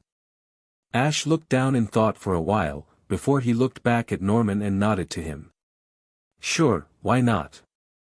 I'm interested to see what kind of battling style you have. Ash answered with a smile, getting the older male to nod to him. Very well then. We will have our battle after lunch. Norman said with a smile, making Ash smirk at him, feeling excitement to battle against a gym leader. Pikachu and Zorua both smiled up at their trainer, happy to know that they'll get a battle at least. Chapter 11, Old Friend in Trouble, and the Power of Z Moves. Lunch had eventually ended, and now they were all back inside the gym main battle area, ready to begin the match. Ash and Norman were on their separate sides on the field, while Caroline, May and Max are sitting on the available bench on the sides, with May holding her Torchic. Caroline had Ash's Zorua resting on her lap. Caroline had found the shiny fox Pokémon adorable and decided to hold Zorua for a bit. We're going to see how good Ash really is. Caroline said to her children with a smile as she pet Zorua, which the tricky fox Pokémon let out a cry of enjoyment. This Zorua is so cute. Caroline said with a smile, liking Zorua very much. Oh, I'm so excited, I'm going to see Dad battle. This will be awesome. Max said in excitement to see his father battle against Ash. Yeah, I guess this will be great. May said in agreement to what her brother said, looking forward to this as Torchi let out a cry of excitement as well. Ash tightened his gloves on, before he looked over at May. Hey May, watch this battle and learn from it. This can help you find your own battling style. Ash told May as he focused his attention on the upcoming battle. My own battling style? May questioned in wonder since she didn't think about creating her own style yet. Norman brought out a pokeball with his right hand. Vigoroth, let's go. Norman called out as he threw the pokeball, releasing a white bipedal monkey-like Pokémon with a teardrop-shaped tuft of red fur on its forehead. Vigoroth. The Pokémon called Vigoroth roared out, stomping on the ground. So this is a Vigoroth. Ash said with narrowed eyes, before he brought out his Pokédex to scan Vigoroth. Vigoroth, the wild monkey Pokémon. Vigoroth is simply incapable of remaining still. Even when it tries to sleep, the blood in its veins grows agitated, compelling this Pokémon to run wild through the jungle before it can settle down. Ash's Pokédex told Ash about Vigoroth. Meanwhile, Vigoroth raised its claws and gave out a powerful roar at Ash, who only narrowed his eyes further at Vigoroth, not scared in the slightest, while Torchi gave out a cry of fear. Check it out. Dad's Vigoroth is raring to go. Max remarked in excitement to see the battle about to begin. So, which Pokémon will you use to counter against my Vigoroth? Norman asked Ash with a smirk and his arms crossed. Pikachu, you go watch with May. I want to let the others have a turn. Ash said to his partner Pokémon, who nodded to him in understanding before he went over to May and sat down next to her. Ash brought out one of his Master Ball with his right hand. It's time to shine, Latios. Ash called out as he threw the Master Ball, releasing the blue Ian Dragon, who gave out a cry as he appears and floats in front of Ash with his paws ducked in. Norman's eyes widened in surprise at seeing and having the opportunity to battle a legendary Pokémon. Vigoroth raises its sharp claws and gives a loud roar in joy at battling a great opponent, which Latios gives a smirk back at the normal type, while his blue scarf blows in the breeze. Wow, a real Latios in front of us. We're all seeing a legendary Pokémon. Max called out in pure excitement, now more excited than before since he never thought that he would see a legendary Pokémon. Ash and Latios, plus 2 more vs Norman and Vigoroth, plus 2 more. Well Ash, there's more to you than meets the eye. But so am I, Vigoroth used Scratch Attack. Norman told Ash with a smirk on his face, before calling out a command for an attack. Vigoroth gave out a roar, before charging forward at a fast pace towards Latios with its claws glimmering. Straightforward attacks won't work on us. Latios, use Dragon Pulse. Ash called out, holding his right fist out. Latios gives out a cry as he opens his mouth and launches a multicolor dragon-shaped beam of energy, which easily landed a direct hit on Vigoroth, who gets launched back and smashed hard against the wall. Vigoroth, are you alright? Norman asked his partner in concern, turning around to look at his normal type, while Latios kept floating in front of Ash. Vigoroth jumps back up with a roar, and lands back on the arena. That's the spirit, Vigoroth. Ready for a thrashing, Ash. Norman called out to Ash with narrowed eyes. Why don't you bring it? And I'll show you. Ash replied to Norman with nothing, but pure confidence in his voice. Alright Tan smart guy. Show him what you've got with flamethrower, Vigoroth. Norman called out with a smirk, pointing at Latios with his right hand's index finger. Vigoroth. Vigoroth roared out, releasing a red-orange stream of fire from its mouth at Latios, landing a direct hit, which covered Dragon and Psychic type in the flames. Well, that was more easy than I thought. Norman said with a smirk on his face at seeing Flamethrower land a direct hit. Who is this buster to think a little fire can stop me? Latios cried out as he blew the flames away with his wings. Ash, let's show these two who they're messing with. Latios requested from his trainer. Alright then Latios, I'll grant your wish. Latios, let them have a taste of your steel wing. Ash called out with a smirk as he held his open right hand out. Latios gave out a cry as his wings turned into metal. Try this on for size, chump. Latios called out as he shot out towards Vigoroth, landing another direct hit, sending the normal type to the ground. Hang in there, Vigoroth. Use Crush Claw. Norman called out with narrowed eyes, which Vigoroth gave out a cry as its claws glow red, before smashing them into Latios' stomach, sending the Ian Pokémon back to floating in front of Ash. How'd you like that, Ash? Normal taunted Ash with a smirk on his face. Not as much as I'll like this. Latios, use Recover. Ash called out with a smirk on his face, which Latios's whole body glows yellow and all of the damage on his body disappears. Oh no, not Recover. Max called out in concern, knowing full well what Recover does. Ash is actually doing better than I thought. May said in amazement at how good Ash is doing against her father. That makes two of us, May. Caroline said in agreement to what her daughter said, stroking the sleeping Zoroa's fur. Thanks to this, all the damage that Vigoroth had done to you is gone. Ash told Latios with a smirk on his face, having fun in this battle. I can feel my energy returning. Latios said with a smirk, which only Ash could understand him. Let's wrap it up, Latios. Luster Purge, go. Ash called out with narrowed eyes, which Latios gave a cry as he opens his mouth as white sparkles form and gather in front of Latios' mouth, forming together into a pink ball of energy. Come get some of this. Latios called out as he then fires a massive pink beam from the ball at Vigoroth, landing a direct hit and sending Vigoroth smashing into the wall behind Norman. Vigoroth. Norman called out in concern for his Pokémon as Vigoroth landed on his stomach with swirls in his eyes. Oh no, Dad's Vigoroth. Max called out in concern at seeing Vigoroth lose against Latios so easily. Wow, Ash is more impressive than I thought. May said in amazement with her checks being a little red at seeing how good Ash is at battling. N. Zorua called out in joy at seeing her trainer win against Norman's Vigoroth, having just woke up. Victor, Latios. Way to go, Latios. Ash praised Latios with a smile on his face, while the Ian Dragon floated in front of him. Compared to what we faced at the Silver Conference, this is nothing at all. Latios said to Ash in telepathy for him to understand, getting a smile and nod of agreement from the Rainbow Hero. Norman returned Vigoroth to his Pokeball. You did well out there, Vigoroth. Take a nice long rest. Norman said to the Pokeball, thanking Vigoroth for his hard work, before he placed the Pokeball away and faced Ash, who had his arms crossed with a smirk. So who's next, Norman?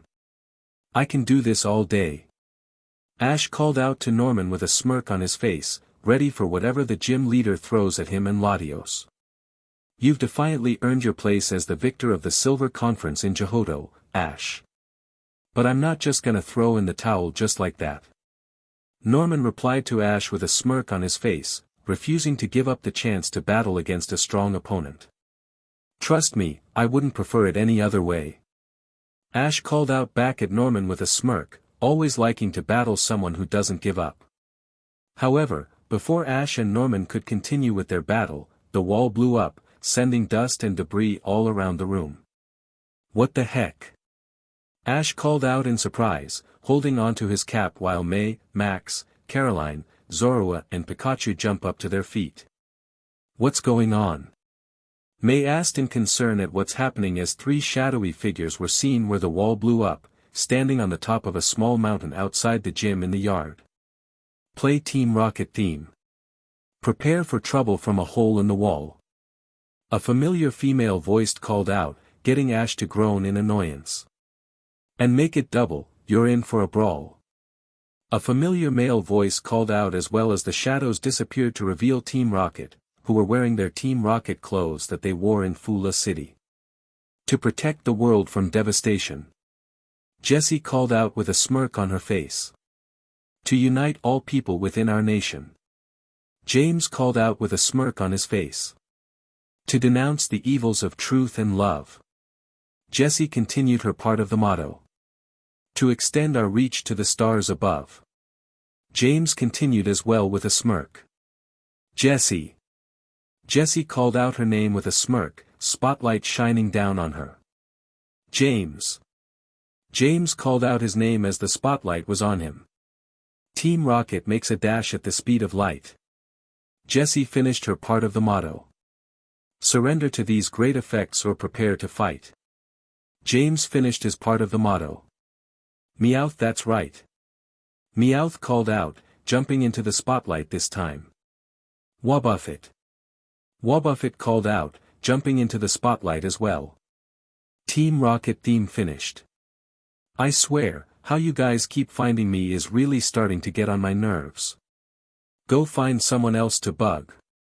Ash called out in annoyance at seeing Team Loser again, hiding his surprise at seeing Team Rocket in their uniforms that they wearied during the Wind Festival at Fula City.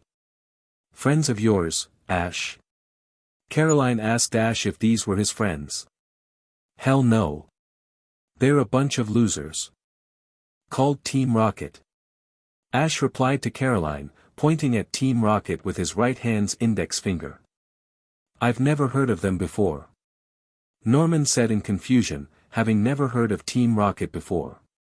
No surprise there since all they do is follow us. Latios stated with a smirk, which only Ash heard him and chuckled at what he said. They're Pokémon thieves. Ash started to explain, shocking Norman, Caroline, Max and May. They're a group of thieves that operate in the Kanto and Johto region. They steal rare Pokémon, wild or owned by other trainers, and would go as far as to hurt someone to get what they want. As far as I know, they're top-notch thieves. Ash explained to them about what Team Rocket does. The twerp thinks we're top-notch. Oh happy day. James called out in happiness as he, Jessie and Meowth started crying tears of joy in anime style. These three however are sad excuses for clowns, always following me around to try to catch Pikachu. They've even kept it up for 2 years now. Ash continued to explain with a smirk on his face as he crossed his arms. Shots fired. Latios cried out in amusement, which Pikachu and Zorua snickered in amusement as well. Team Rocket got anime angry faces at Ash's words about them. Hey, we're not clowns and we'll show you. Arbok, on the double. Jessie called out in rage as she threw her Pokeball, releasing her poison-type snake. Arbok, poison sting. Jessie called out, which Arbok opens its mouth and fires multiple white darts from its mouth at Latios. Dodge it, Latios. Ash called out quickly, which Latios managed to move out of the way. We made our entrance, now for our getaway in poison style. Weezing, use smokescreen. James called out as he threw his Pokeball, releasing his poison type. Weezing wee. Weezing called out as it blew out smoke, which covered the entire battlefield. Everyone, hold your breath. Norman called out to everyone, which everyone obeyed and covered their mouth with their hands. Now we'll be taking Pikachu and that Zorua with us. Jessie called out from the smoke, making Ash narrow his eyes. Not on your life, Jessie. Time for your usual shocking and blasting off. Pikachu, Thunderbolt. Ash called out to Pikachu. Pika Pi. Pikachu cried out as his check sparked, before he unleashed Thunderbolt. A loud cry was heard, which wasn't the one Ash was hoping for. Ash looked over his shoulder to see Max shocked to the bone and twitching, lying down next to Pikachu and Zorua, who were looking at the young 8-year-old in concern. Oh no, Max. You okay? Ash asked in concern as he knelt down next to Max. Well, it's one thing watching Pikachu's Thunderbolt on TV, it's another in real life. Gotta say that it's impressive, though. Max said in amazement as he continued lying down on the ground, before blowing out a plume of smoke. Soon the smoke cleared from the room and Team Rocket was gone. Hey, Team Rocket's gone. May called out in surprise to see Team Rocket gone after just a few seconds. My Vigoroth is still here. Norman said as he brought out his Pokeball, checking to see that Team Rocket didn't steal his Pokémon. So is Pikachu, Latios and Zorua. Ash said in relief to see his 3 family members safe, which Pikachu and Zorua smiled at him. Then who did Team Rocket stole? Latios questioned, knowing that Team Rocket doesn't leave empty-handed. Ash then looked at May and saw her panicking. May, what's wrong? Ash asked in concern for his new friend. My Torchique's gone. May shrieked aloud, making everyone widen their eyes in shock. What? Team Rocket. Ash called out in rage as he and everyone else rushed to the hole and looked outside, seeing Team Rocket flying away on their balloon. Jessie was holding a small bag that held May's Torchique inside. How do you like that one, you Rainbow Zero twerp? Turns out, we're not losers, but criminal masterminds. Jessie taunted Ash with a smirk on her face, with James and Meowth making taunting faces at everyone. And here's a little insurance policy. Meowth called out as he pressed a button on the balloon. The balloon then started becoming invisible, making everyone widen their eyes. Have a nice day. Team Rocket called out, before it was silent, meaning that they escaped. Ah, the one time they made a mistake at trying to steal Pikachu, they take May's Torchique. Now it's personal. Ash called out in rage as he cracked his knuckles, ready to bash Team Rocket's heads. May dropped to her knees in despair. Now what do I do? I just got that Torchique. May ummed as she looked down at the ground, tears starting to show. Ash looked down at May, before he knelt down next to her, placing his right hand on her shoulder, getting May to look at the rainbow hero. Don't worry, May. I'll get Torchique back, even if it's the last thing I do. Ash told May, promising her that he'll get Torchique back. May's checks turned a little red at how serious Ash sounded at getting her starter back, before nodded to him. Not to rain on your parade, but how exactly are you gonna find them? They did turn invisible. Max asked, wanting to know how Ash will find Team Rocket. Simple, we'll have Marshadao follow them. Latios cried out, using telepathy for everyone to understand, making May, Max, Norman and Caroline widen their eyes in surprise. Who said that? Caroline asked in surprise, wanting to know whose voice that was. I'll explain later, but right now we have to find Team Rocket. Ash said as he brought out his dusk ball. I need your help, Marshadao. Ash called out as he threw his dusk ball, releasing the Gloomdweller Pokémon. Marshadao appeared on the ground in front of everyone in his normal form. Whoa, I've never seen this Pokémon before. Max called out in excitement at seeing Marshadao, who just smiled at Max.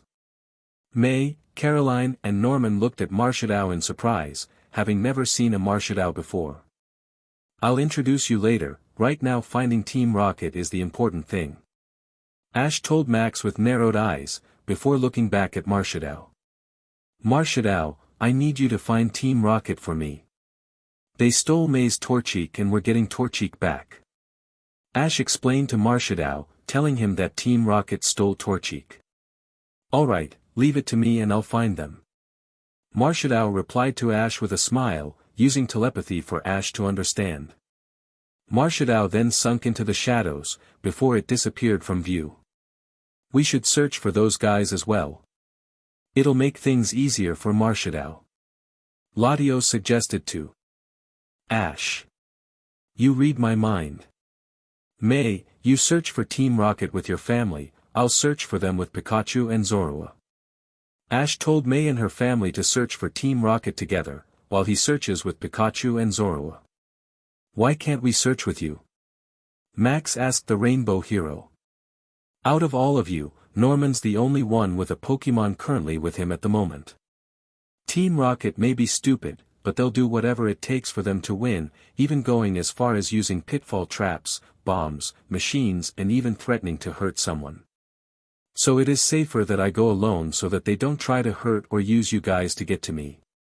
Try to understand, I'm just looking out for you guys. Ash explained to Max, telling him why he wishes to search for Team Rocket with just his Pokémon. Very well Ash, we'll trust you on this. Just be careful out there.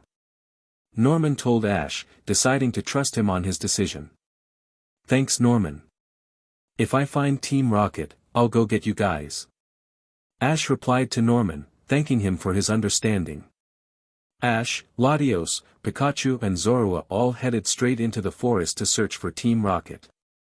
3 minutes later. 3 minutes have passed since Ash, May and her family started playing hide-and-seek to find Team Rocket, who stole Torchic by accident.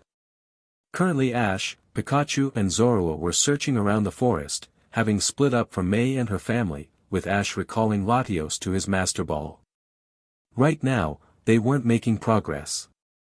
The one time that I want to find Team Rocket, it just had to be this hard to find those losers. Seriously, how is it that they can find me easily, while it's hard for me to find them? Ash called out in frustration at how much of a nuisance it is to find Team Rocket. You have a point there. I figured that it would have been easy to find those knuckleheads, but it turns out that they're actually really good at hiding, considering that it's the only thing they're good at. Pikachu cried out his opinion of the situation, which Ash could understand him completely now.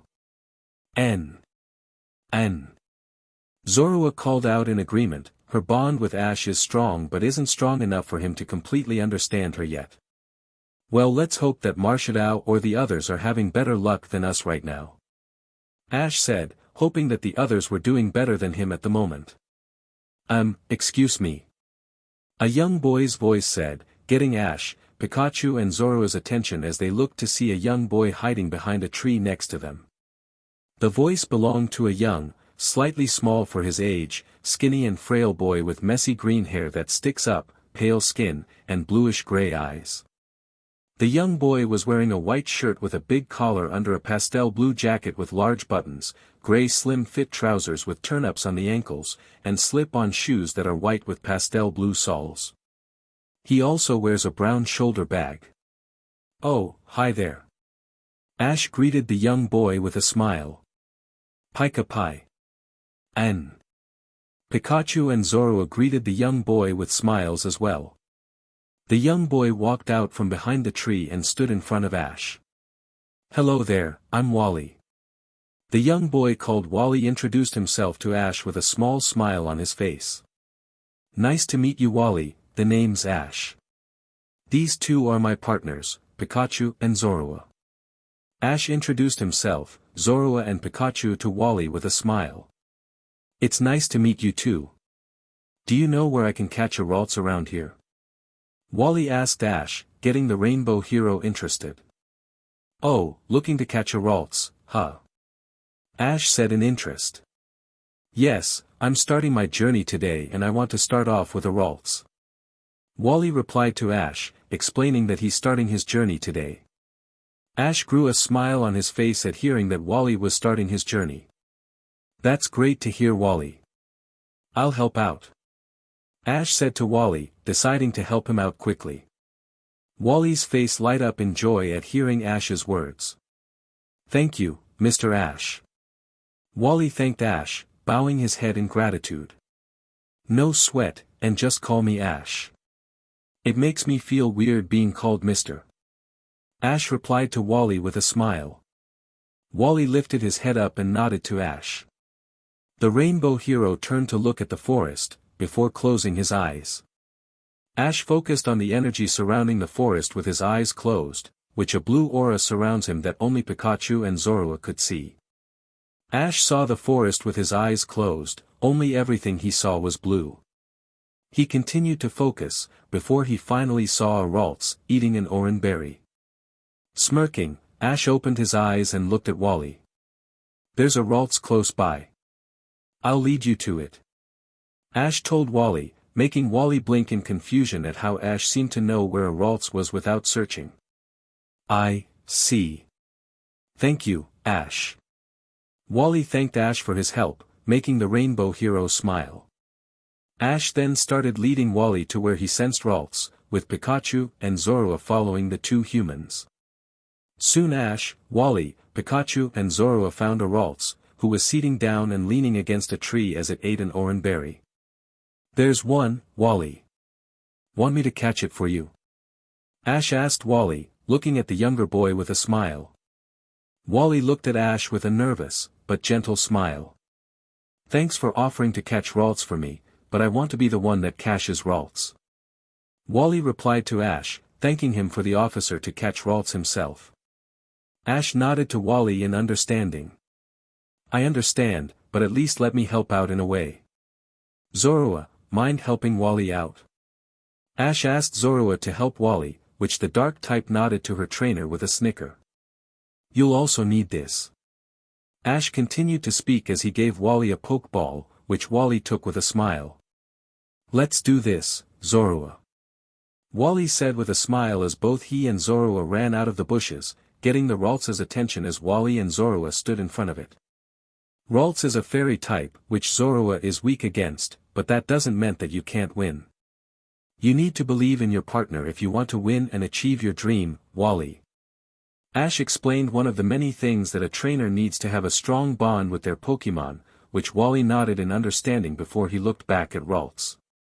Wally and Zorua vs. Ralts.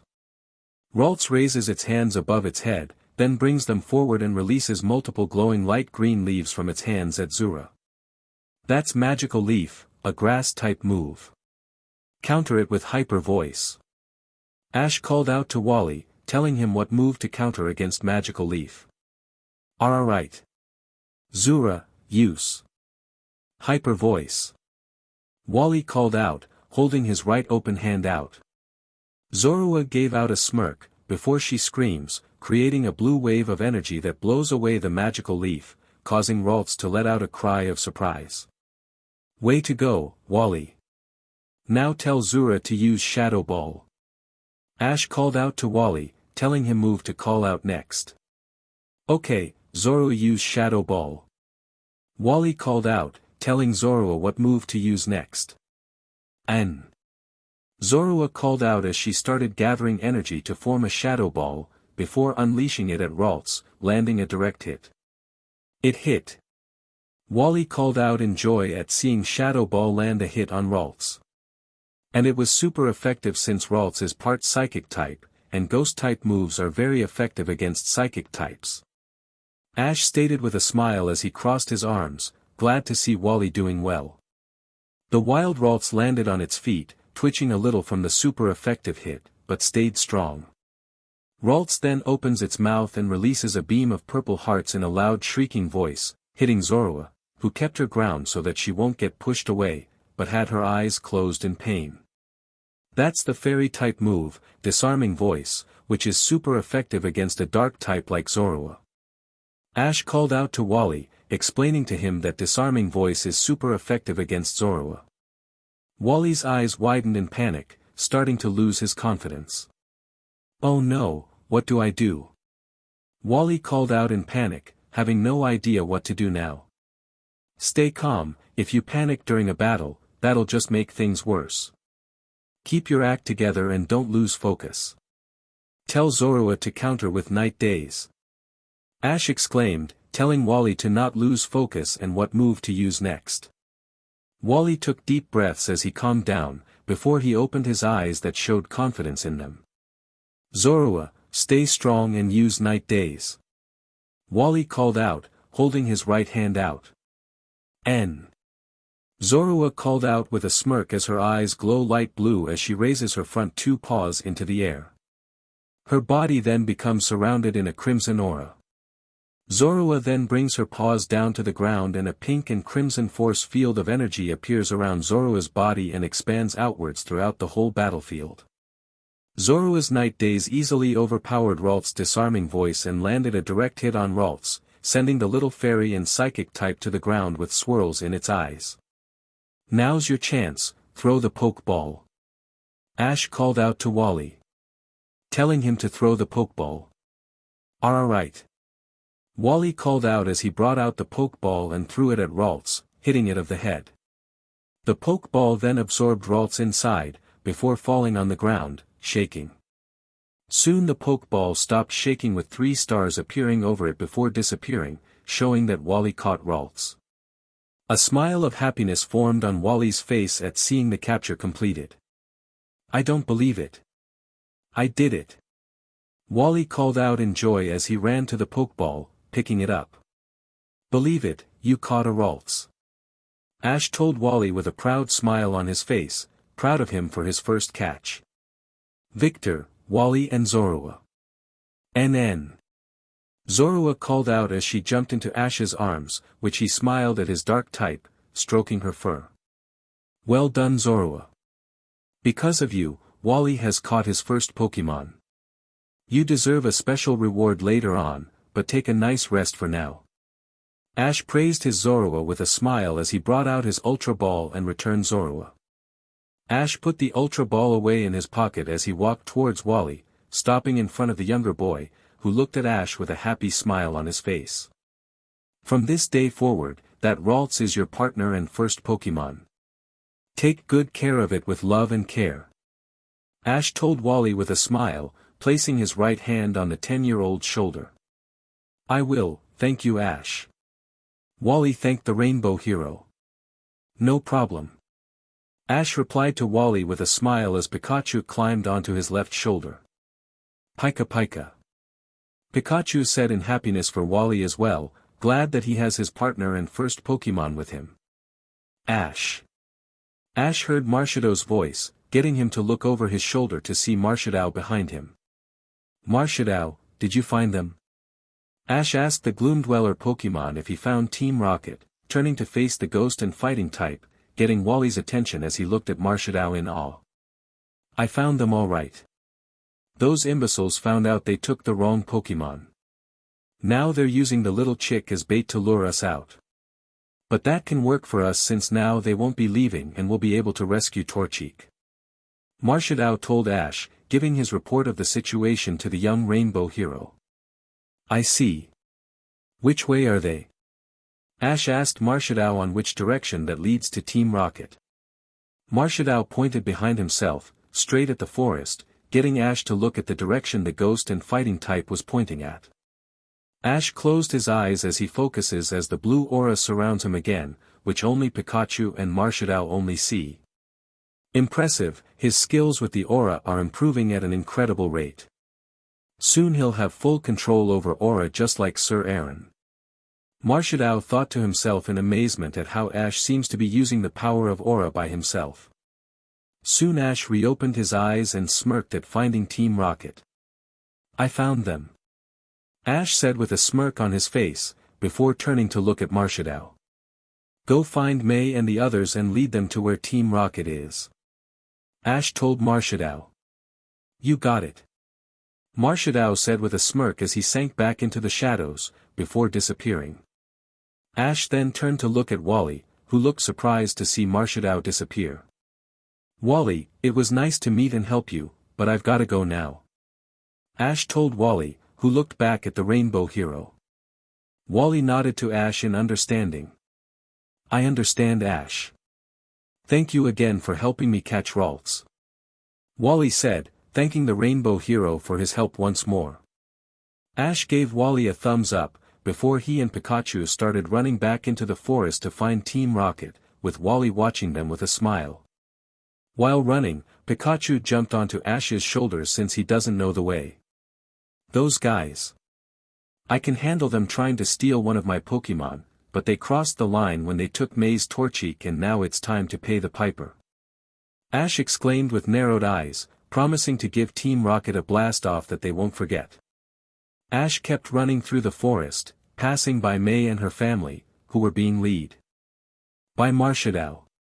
May, Max, Norman and Caroline then started running after Ash with Marshadow blending into the shadows again. Ash, are you sure Team Rocket's this way? Norman asked the Rainbow Hero. Don't worry, Marshadow followed them through their shadows. Besides, Team Rocket won't leave once they found out that they took the wrong Pokémon. Ash replied to Norman without looking at him, keeping his eyes straight. Norman nodded to Ash in understanding and continued to follow him with May, Max, and Caroline. Soon the group found an open space where Team Rocket's hot air balloon was, along with a caged Torchic. I spy with my little eye something that belongs to a bunch of losers. Ash said with a smirk on his face. Behind him, May's eyes went wide when she saw her fire type, who was sniffling. There's my Torchic. May screamed out loud at seeing her trapped fire type. Torchic. May and Max shouted out as they ran towards the cage, making Ash widen his eyes. Wait a second. Team Rocket can be stupid at times but... Ash tried to call out to the two siblings. Only to be too late as May and Max fell in a pitfall trap. They don't know how to leave an ambush, or in this case a pitfall trap. Ash finished, sighing at how he should have warned them about Team Rocket's famous pitfall traps. "I'm coming," Norman called out as he came out of the bushes. "Me too," Caroline called out, going with her husband as they ran towards the pitfall trap. "Guys, the thing with Team Rocket's pitfall traps," Ash called out to warn Norman and Caroline. Only to be too late again as the two adults fell into another pitfall trap a little bit away from the one that May and Max were in, making Ash slap his forehead with his right hand. "Is that there's never just one?" Ash finished, now wishing he didn't tell Marshall to get the others. Team Loser then came out of hiding behind their balloon, laughing. "Looks like you fell for it," Jessie called out, laughing at how May and her family fell for their pitfall traps. "Thanks for dropping by," James called out, laughing as well at how their plan worked. "My day was going really well, till you losers showed up as usual and ruined it by stealing May's Torchic. You guys dug your own graves." Ash shouted out at Team Rocket in rage at how they first stole May's Torchic, ruined his peacefully day and now think that they'll get away with this. "Too bad, so sad. Now if you don't mind, we'll be taking Pikachu now. Go Arbok," Jessie called out with a smirk on her face as Arbok came out of hiding and lunged at Ash. "Go get him, Weezing," James called out with a smirk as his own poison type came out and charged with Arbok. "Like that'll scare me. Use Volt Tackle, Pikachu," Ash called out, holding his right hand out. "Pika Pika Pika." Pikachu cried out as he charged at the two poison-type Pokémon, his body being covered in electricity, before slamming into Arbok and Weezing, dealing major damage that sent the two back. "Arbok! Weezing!" Jessie and James called out in surprise to see their Pokémon so easily handled by Pikachu. Ash went to the hole that May and Max fell in and saw the two siblings lying down on the ground, still recovering from the surprise pitfall trap. "Need a hand?" Ash asked with a smirk, holding his right hand out for the two siblings. May looked up and smiled at seeing Ash. May grabbed Ash's hand with her left, while holding Max with her right.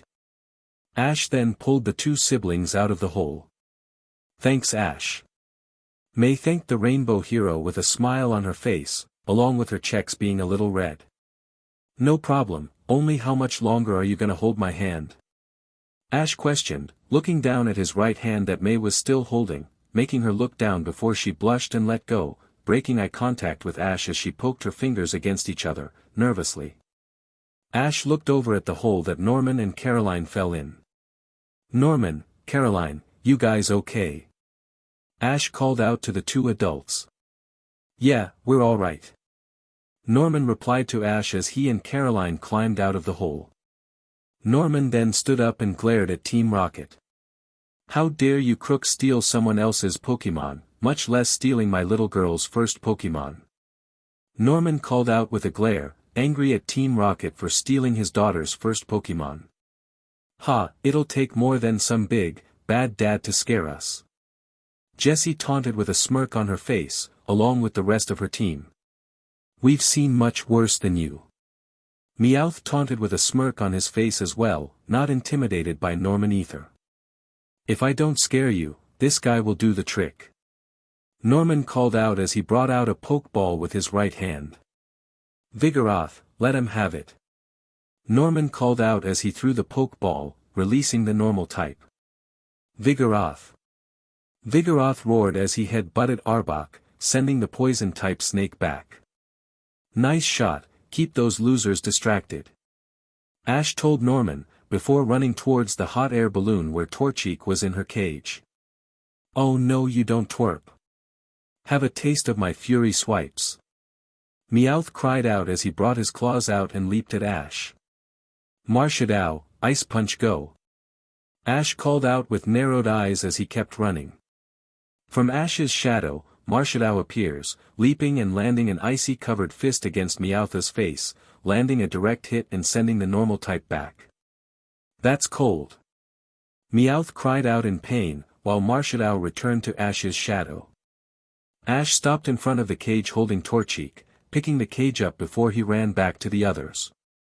"I got Torchic, she's safe now," Ash told the group as he placed the cage down on the ground as May and her family gathered around.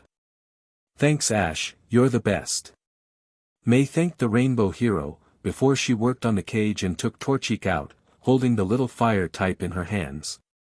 "My little Torchic, are you alright?"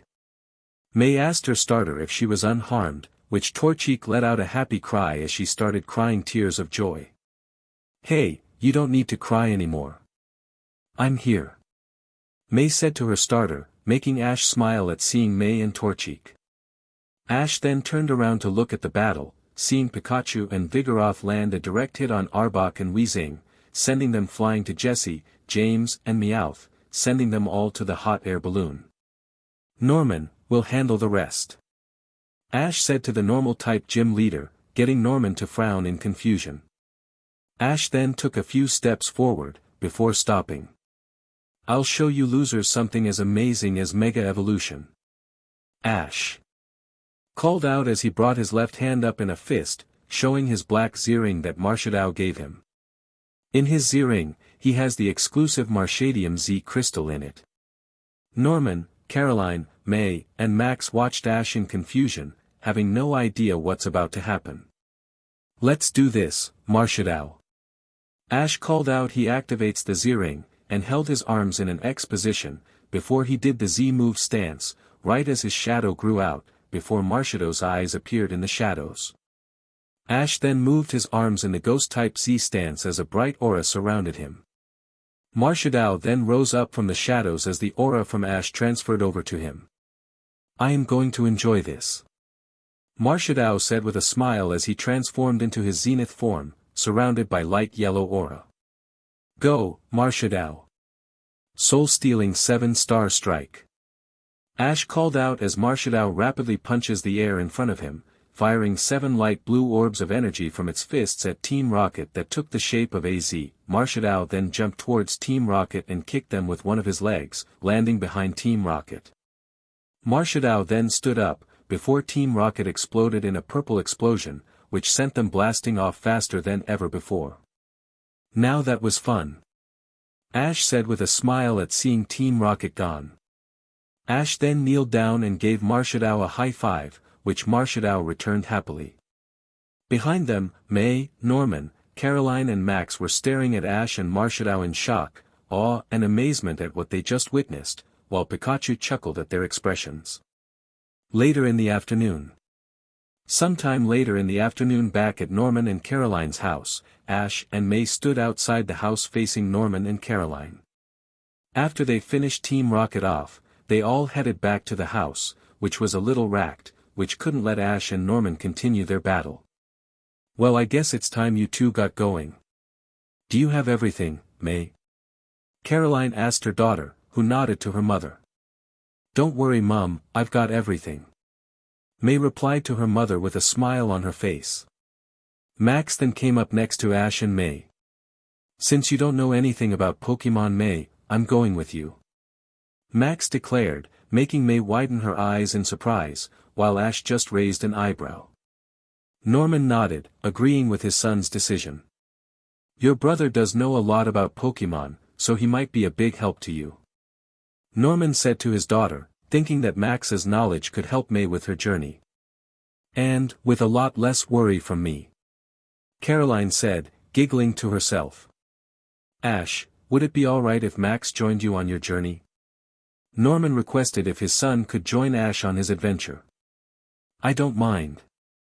I like having more than one person traveling with me," Ash replied to Norman with a smile on his face, having no problem that Max joins him and May. "Pikachu," Pikachu said on Ash's left shoulder, agreeing with his best friend. "Thank you Ash." May thanked the rainbow hero for letting her younger brother join them. "This is gonna be so awesome," Max cried out in excitement at joining his sister and new friend. "That reminds me, I have something for you too Foot," Norman said as he brought out 2 Hoenn gym badge cases, giving them to Ash and May. "Awesome, a gym badge case. Ash said in excitement at having a gym badge case. May took her case, but didn't show any excitement at receiving one. And son, this is for you. Norman said to Max as he brought out a Pokémon Navigator, giving it to Max. Wow, no way. It's a Pokémon Navigator. I've always wanted one. Max exclaimed in excitement as he checked out the Pokémon Navigator. Ash, I recommend the Rustboro Gym in Rustboro City to challenge. By the time you collect 4 gym badges, I'll be ready for our battle. Norman told Ash, telling him what gym he should challenge. Ha, count on it. Alright you two, we gotta make a quick stop at the Pokémon Center, then we'll be on our way. Ash said with a smirk as he started walking to the Pokémon Center with Pikachu riding on his shoulder. Ash, wait up. May and Max called out as they rushed after the Rainbow Hero. Pika Pi.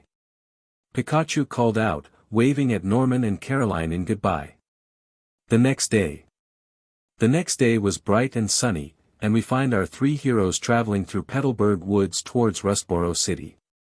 After a few hours, it was already noon and they had been walking for a few hours now and May was looking tired. Max was looking through his binoculars, trying to spot a Pokémon, while Ash was walking with no problem, with Pikachu riding on his shoulder. Hey Ash, any chance we'll be stopping for lunch soon? May asked the Rainbow Hero, getting Ash's attention. But I haven't spotted a single Pokémon yet. Max said, complaining a little at seeing no wild Pokémon yet, making Ash look at him confused. Listen Max, you can't just look up and expect to see Pokémon. It doesn't work that way. Ash explained to the young 8-year-old boy. But I always heard that Petalburg Woods was full of Pokémon. I wonder if we're in the wrong part of the woods. Max explained to Ash, having read about the forest that they're in. Yes, they've been in this forest for the whole morning, looking for Pokémon and not a single one has been spotted yet. May grabs Ash's right arm, bringing his attention back to her. Ash, let's stop for lunch.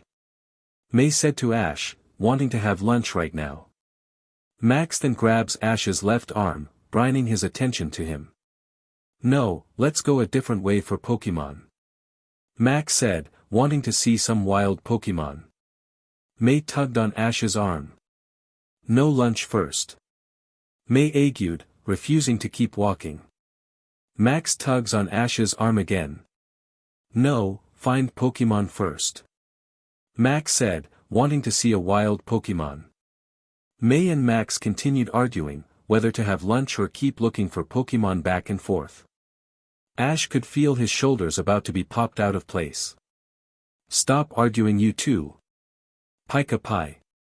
Ash and Pikachu shouted out at the siblings, with Ash freeing his arms from the siblings' grips. He composes himself and speaks again in a normal voice. Okay, we'll stop for a quick lunch and then we'll look for Pokémon. Ash said to the 2 siblings, telling them what course of action they'll take. Yeah. Okay, I'm fine with that. May and Max said in happiness. They stopped by a bunch of rocks and sat down on the rocks. Okay, lunchtime, we needed a break anyway. May said in happiness to have a lunch break. Well, I guess I was getting hungry. Max said, admitting that he was getting hungry. I'm so hungry I could eat a Toros. May said with a smile, rubbing her stomach lightly. We'll eat soon, but first we should feed our Pokémon. Ash told May and Maxie, grinding out a Master Ball, Ultra Ball and a Great Ball. May nods in agreement to what Ash said about feeding their Pokémon. That's true. May said in agreement as she grabs her Pokeball. Torchic, come on out. May said as she tossed the Pokeball, which Torchic appears in a flash and chirps. Latios, Raikou and Ralts, come on out as well. Ash said as he threw the 3-ball into the air, releasing his 2 legendary Pokémon, along with his new shiny Ralt. You're asking how Ralts is with the group. It's because before leaving Petalburg City, Ash called Professor Oak and Tracy to swap his current team. He sent his Latias, shiny female Zorua, and Marshadao in exchange for Ralts. Max smiles brightly at seeing the shiny Ralts. It's a real Ralts, that's so cool. Max said in excitement at seeing the fairy and psychic type, which Ralt smiles a bit at Max. Ash digs in his backpack and pulls out specific cans of Pokemon food. He poured food for all of his Pokemon, while May took care of her Torchic. Okay guys, dig in. Ash told his family members with a smile, which Latios, Raikou, Ralts, and Pikachu were already drooling at the food in front of them. The Pokemon start eating their respective food, while Ash once again digs in his backpack and pulls 3 sandwiches and passes them around. Alright then, let's eat. Ash said to May and Max with a smile, which they returned. Humans and Pokemon began chowing down, enjoying themselves. While eating, Max couldn't help but stare at Ash's legendary Pokemon. I gotta admit, this food is awesome despite it being just a sandwich. Max said with a smile, enjoying the sandwich. Thanks, but if Brock was here, it would be a whole lot tastier. Ash said with a smile as he finished his sandwich, getting May and Max's attention. Who's Brock? May and Max asked in confusion, having no idea who Brock is. Brock is a close friend of mine, he even traveled with me when I traveled Kanto and Johto. He was the pewter gym leader, but he decided to follow his dream on being a Pokemon breeder. Best part, he's a great cook. His meals tasted like that of a master chef. Ash explained to May and Max, before Pikachu and Latios start to drool at imagining the food that Brock could cook. All that yummy food, I miss it. Pikachu and Latios said in a daze, thinking about the food that Brock could cook for them. After the Silver Conference, we parted ways and he returned back to Pewter City to visit his family. But I'm sure we'll see each other again. Ash continued to explain with a smile, hoping to see his old friend again, before frowning as he thought back to Verity and Sorrel. After eating their sandwiches, Max goes to his backpack and pulls out a chocolate bar. Now it's time for dessert. Max said in happiness as he is about to take a bit out of his chocolate bar, until something snatches it from him. Where's my chocolate? Max asked in shock, getting everyone's attention as May, Torchic and Ralts looked at him. Ash, Latios, Raikou and Pikachu witnessed Max's chocolate disappear from his hand firsthand. You know, in retrospect, those sudden sneak attacks are rather short-sighted. Ash said with his arms crossed, which Raikou, Latios and Pikachu nodded in agreement.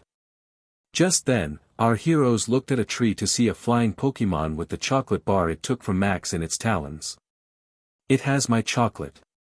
Max called out in surprise to see the Pokemon have his chocolate, and is currently enjoying itself by eating the chocolate. The Pokemon is a small bird with dark blue feathers. It also has a red marking with pointed tips that stretches from its chest to its forehead, and it has a white underside. That's a Taillow. Max said in amazement, thinking he wouldn't see a wild Taillow. Taillow quickly caught Ash's interest, so he scans it with his Pokédex. Taillow, the tiny swallow Pokemon. Taillow courageously stands its ground against foes, however strong they may be. This gutsy Pokemon will remain defiant even after a loss.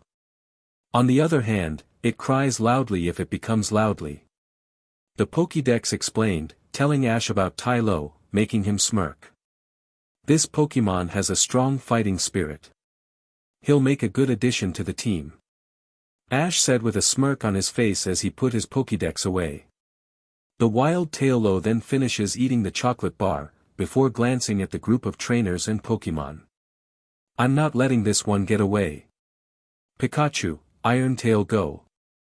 Ash called out as he held out his right fist. Pikachu. Pikachu called out as he jumped into the air, his tail turning into metal. Taillow. The wild Taillow called out as its wings glowed, before it flew towards Pikachu.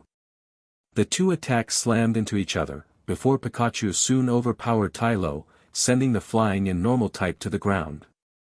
That was Taillow's wing attack. Max called out in amazement as he watched the battle, while Raikou and Latios made themselves comfortable by lying down, while everyone watched the battle. Taillow growled as it got back on its talons, before it flew back into the air with Pikachu landing on his feet.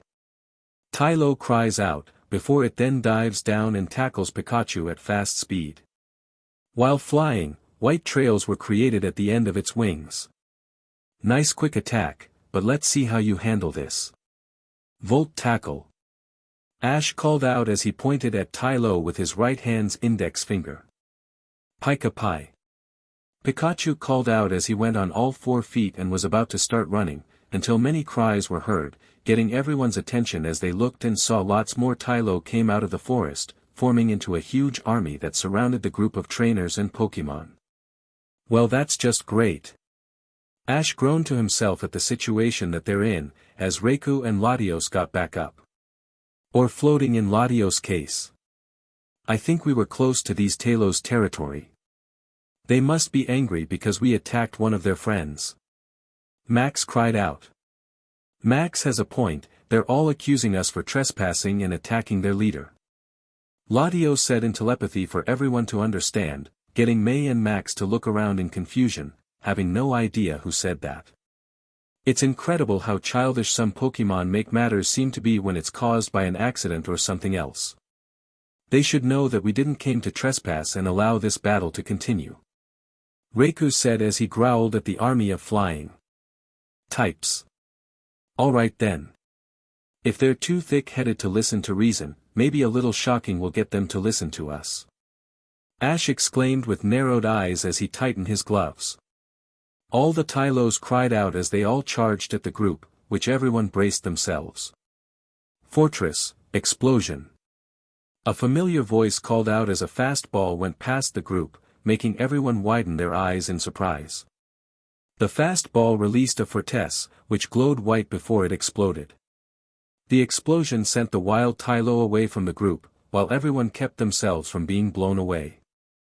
Soon the smoke from the explosion disappeared to show Ash's old friend Brock standing in front of the group, wearing new clothes.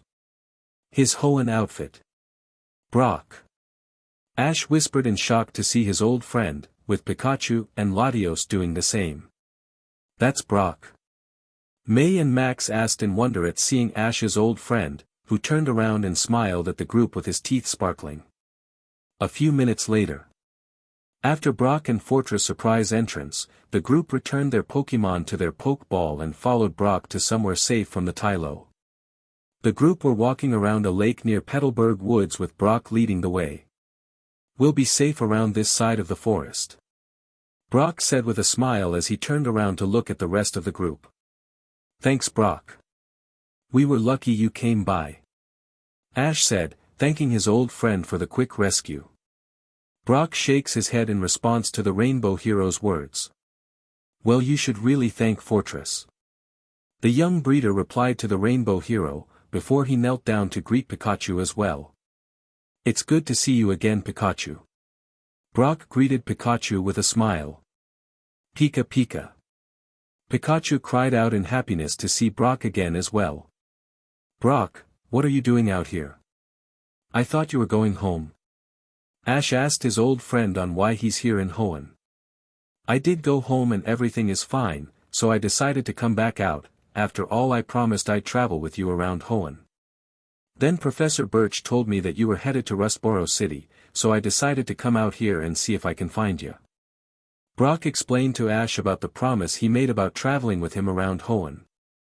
Hey, does that mean we're gonna travel together again? Ash asked in excitement if Brock was really gonna travel with him again. You bet, if you don't mind. Brock replied with a smile on his face, wanting to know if Ash is fine with him traveling with him again. That's the best news I've had all day. Ash said, a happy smile growing on his face. Ash and Brock then shook hands, before the young Rainbow Hero then gestured to May and Max. Oh yeah, let me introduce to you my new friends May and her little brother Max from Petalburg City. This is my friend Brock and he's training to be the world's best Pokémon breeder. Ash introduced Brock to May and Max with a smile. Hi. May greeted Brock politely with a smile. Hey there Brock, it's nice to meet you. It's cool being Pokémon breeder, huh? Max greeted Brock with a smile, which he nods at Max. Yeah, but I still got a lot to learn though, but hi. Brock greeted May and Max back with a smile. When I met Brock, he was the Pewter City gym leader. Ash told May and Max, making the siblings widen their eyes in surprise. Wow, you were. Max called out in amazement. Our dad is a gym leader too, you know. May said, remembering that her dad is a gym leader as well. May and Max's father is the gym leader in Petalburg City. Ash told Brock about May and Max's dad being a gym leader. I bet you guys want to be gym leaders too. Brock said to May and Max, thinking that they'll want to follow in their father's footsteps. May sighs a bit at Brock's words. I don't know about that. May replied to Brock, still not knowing what goal she should choose for herself. I don't even have my first Pokémon yet. Max said in disappointment that he has to wait 2 more years before he gets his own. Don't worry Max, it takes time. It'll happen before you know it. Brock said to the young 8-year-old boy. Okay. Max replied to Brock, now feeling a little better. That's why I left most of my Pokémon at home. So my siblings could practice. Brock told the group, having left all his other Pokémon behind for his siblings to practice. Nice idea, that way they'll have experience before their journeys begin. Ash complimented with a smile, thinking that was smart of Brock. Your fortress's explosion attack was awesome. Max complimented how Brock raised his fortress, making him smile. Hey thanks. Brock replied, thanking Max for his kind words. May gets near Brock and twiddles her fingers. Is it true what Ash told us about you that you're a really good cook? May asked Brock if what Ash said about him was true, which Brock nodded to her. Yes, I'm quite the cook. Brock replied to May, having confidence that he's a good cook. Then would you mind showing a little sample of your cooking skills? May asked, still a little hungry and wants to eat a little more. Okay, let's have some lunch. Brock said, a little hungry himself. Yay! May called out in joy at the chance of having another snack. Brock takes the gang back to his camping site to offer some lunch. However, once they arrived, Brock finds his backpack empty, causing him to gasp in horror. They're gone. There were 4 sandwiches in my backpack. Brock called out in horror as he ran to his backpack. No. May called out in horror. Brock, is it possible that you ate them already? Max asked the breeder if he just ate the sandwiches himself. Brock shakes his head in response as he turned to look back at the group. Of course not, although I was about to eat one, when I heard the cries of a Tylo, so I went to check it out. Brock explained to the group, pretty sure he didn't eat the sandwiches himself. So they disappeared during the battle. I bet I know who's responsible, Ash said to himself as he held his chin with his right hand, thinking about a certain group of losers. Then the other Tailo must have ate them probably. Oh, I'm so hungry. May says as she rubs her stomach, still feeling hungry. Tailo do tend to travel in flocks looking for food, and then devour whatever they happen to come across. As you probably notice, they are territorial and pretty aggressive, so other Pokémon usually run and hide whenever they hear a flock of Tailo coming. Brock explained to the group about Tylo, telling them what he knows. That explains why we couldn't find any Pokémon when we first entered the woods. Max said in realization. That must explain why they attacked us for no reason at all. May said, still holding her stomach. How about I prepare some stew? Brock asked with a smile as he brought a steering spoon, getting everyone's attention. Really? May called out in happiness. That sounds great. Max exclaimed in happiness as well, getting hungry himself. Pikachu's first, how does that sound? Brock said as he brings out a can of Pokémon food for electric-type Pokémon, making Pikachu cry out in happiness. It's great to have Brock back. Ash said in happiness as he crossed his arms, happy to have his old friend traveling with him again. Half an hour later. Half an hour has passed since Brock started making stew with the others doing something to pass the time. May and Max were watching Brock cook the stew, while drooling a little bit, Pikachu was eating his food and Ash was doing a little training with his new Ralts, figuring some combo moves or see if he can teach his Ralts new moves. Right now, Ash was sitting near the lake, reading through a book about Pokémon with his Ralts next to him. Ash just turned a page and found what he was looking for. A page about Ralts and its evolved forms. Look Ralts, turns out you can evolve into a fighting and psychic type called Golade. Ash said to his new friend, showing the book to Ralts, who smiled at the picture of a Golade. You want to become a Golade? Ash asked Ralts, which the psychic and fairy type nodded to Ash with a smile. Alright then, the requirements for you to become a Golade are for you to be a male, which is no problem, and a Dawn Stone, which isn't a problem either. Ash said with a smile as he grabbed his bag and brought out a Dawn Stone with his left hand. During his time back in Kanto, Ash found a Dawn Stone in a cave that was next to Pallet Town and decided to keep it if he ever needed it. Ralts smiled happily at seeing the Dawn Stone. All that's left is to evolve you into a Kirlia, then you'll become a Golade. Ash told Ralts, telling him what he needs to do first. Ralts said happily to his trainer. However, everyone then heard a Talos cry, getting them to see the same Tylo that ate Max's chocolate flying towards them. Him again. Ash said as he stood up with Ralts staying next to him. Tailo and Pikachu then engaged in poke talk. Max is confused at this. Can you tell what they're saying? Max asked if anybody knew what Pikachu and Tylo are saying. That Tailo came here for a rematch since their battle was interrupted. Ash told Max, keeping his eyes on the Tylo. How can you tell? May asked Ash on how he knew that Tylo wants to battle Pikachu. The look in Tailo's eyes are the eyes of someone who wants to battle.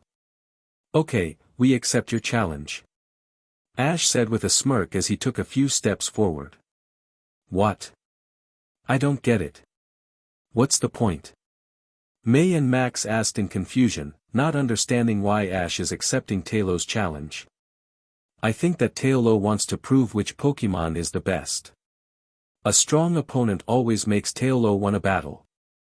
I'm guessing it wants a clear winner decided in its battle with Pikachu.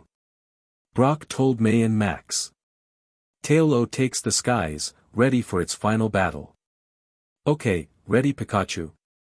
Ash asked his partner if he was ready for his battle against Tylo, receiving a nod from Pikachu. Tailo Pika. Tylo and Pikachu cried out, ready to battle. Omega Ruby Alpha Sapphire Team Aqua Magma battle. Tailo goes for the first strike but Ash calmly counters. Pikachu, use Volt Tackle. Ash called out, which Pikachu charges with electricity surrounding his body, hopping from rock to rock and dashes to attack, but Tailo dodges barely. Max is surprised at seeing Tylo dodge Volt Tackle. How could it have dodged that Volt Tackle? First attacks are almost never off target. Max asked in surprise, having never experienced a battle in real life. Tailo keeps attacking while flying, and Pikachu continues to jumps to dodge Tailo's attacks. But Tailo can fly, and Pikachu can't, that's a clear advantage. May said in concern for Pikachu, worried about the little electric type. Pikachu used Thunderbolt. Ash called out, which the electric mouse releases its powerful electric type move at Tailo, which is super effective against Tylo. Tailo, true to its species, had a gutsy personality and fighting spirit, keeps attacking Pikachu. Ash is impressed at how Tylo keeps fighting. Wow, that Tailo is awesome. It just won't quit. Ash said with an impressed tone. Tailo descends once and manages to grab Pikachu's tail by its beak. Pikachu, while in the air, attacks with another Thunderbolt. Despite its type disadvantage, Tailo is enduring the attack with its never-give-up attitude. Max is just completely shocked that the flying type is still battling. It isn't working, Brock, how come? Max asked the Pokemon breeder on how Thunderbolt isn't working. Actually, the attack had an effect, but then Brock began to explain to Max, only for May to finish for him. Tailo just won't give up. May said, finishing the Pokemon breeder's sentence. Taillow then throws Pikachu to the lake, which Pikachu managed to regain control and land on a rock on its feet.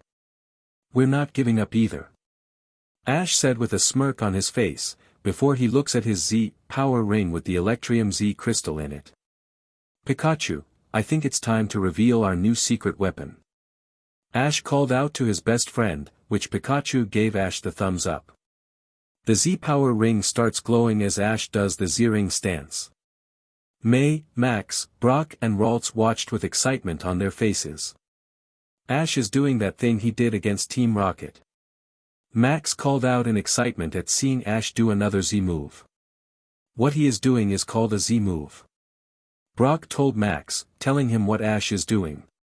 "Will this be enough to stop Taillow?" May asked in wonder if the Z move will defeat Taillow. Ash and Pikachu do the Electrium Z pose in perfect sync with an aura surrounding Ash before being transferred over to Pikachu. "You have an incredible fighting spirit, Taillow, but we're winning this. Pikachu, let's use our full power, Gigavolt Havoc," Ash called out as Pikachu builds its power, gathering a large ball of yellow electricity and launches it with a punch. The large ball converts to an electric current.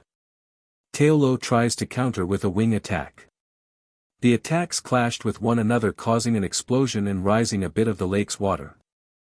The explosion cleared to show Pikachu and Taillow now looking tired after their intense battle. Suddenly, after a minute, Taillow finally goes down with swirly eyes. Ash grabs an empty Pokeball from his belt and throws it at Taillow. The Pokeball SCKs Taillow in, and it wiggles a few times until it makes the ping sound, signaling that the capture is complete. Music end. "Alright," Ash called out in joy, with Pikachu giving the victory sign with his hands, while Brock, Max and May cheered for Ash. Pikachu went and grabbed the Pokeball, before brining it to Ash. "Thanks, buddy."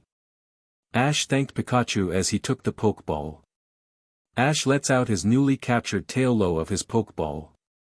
Taillow breathes in and out, exhausted from the battle he had with Pikachu. "Poor Taillow, it's exhausted from its battle," May said in concern for Taillow. "It's okay, calm down," Ash said to Taillow, before he looks at his Ralts. "Ralts, please use Heal Pulse to heal Taillow," Ash asked Ralts, which he nodded to his trainer before he looked at Taillow. Ralts opens his mouth and puts his hands in front of Taillow. Ralts then releases pink energy waves that expand outward towards Taillow. Taillow starts to feel relaxed and healed, like he never took a Z move in the first place. "Hey, nice use of Heal Pulse, Ash." Brock complimented Ash for thinking to use Heal Pulse. "No problem," Ash replied to Brock with a smile, glad to help Taillow. "You just need some rest and you'll be as good as new in no time," Brock told Taillow, which the flying and normal type nodded in understanding. "Well, Taillow, how do you feel about hitting the road with our group?" Ash asked his new flying type if he wanted to come with them, which Taillow nods. "Well then, we're glad to have you," Ash said with a grin as he cleans Taillow's beak filled with chocolate with a pink handkerchief that he received from Misty. Taillow climbs onto Ash's shoulder. "My name is Max, Taillow." Max greeted Taillow with a smile, happy that Taillow's a part of their group now. May is hiding behind Brock while giggling nervously. "Nice to meet you." May greeted Taillow nervously, still a little nervous around some Pokemon. "There's no reason to hide, you know," Brock said to the young girl, telling her that she doesn't need to hide. "I'm not hiding, I'm introducing myself gradually," May replied back to Brock. "Alright, I just caught a Taillow," Ash called out as he does his victory pose with Pikachu, Ralts and Taillow in it as well. However, Taillow then hears something coming near the group, and it happens to be his old friends from the flock. "That flock again!" Max exclaimed in surprise. "They're still after us," May called out nervously, thinking the flock was after them. Pikachu jumps off from Ash's shoulder to the boulder to confront the wild Taillow, with Ralts following the electric mouse Pokemon. "Oh boy! Don't tell me they all want to battle Pikachu," Ash commented with granted teeth, pulling out Latios and Reiku's Master and Ultra Ball. It is a possibility. Brock replied to his old friend. The ex-leader of the flock flies to his friends, trying to reason them in no longer attacking Ash and his friends. Kanto's Team Rocket, loser, appears, making their annoying motto to Ash, May, Max, and Brock. The loser trio notices Brock is back as well. Team Rocket then introduces their new elite fighting force, the flock of Tailo. Now, listen up Tailo, the harder you battle, the more delicious sandwiches you'll get.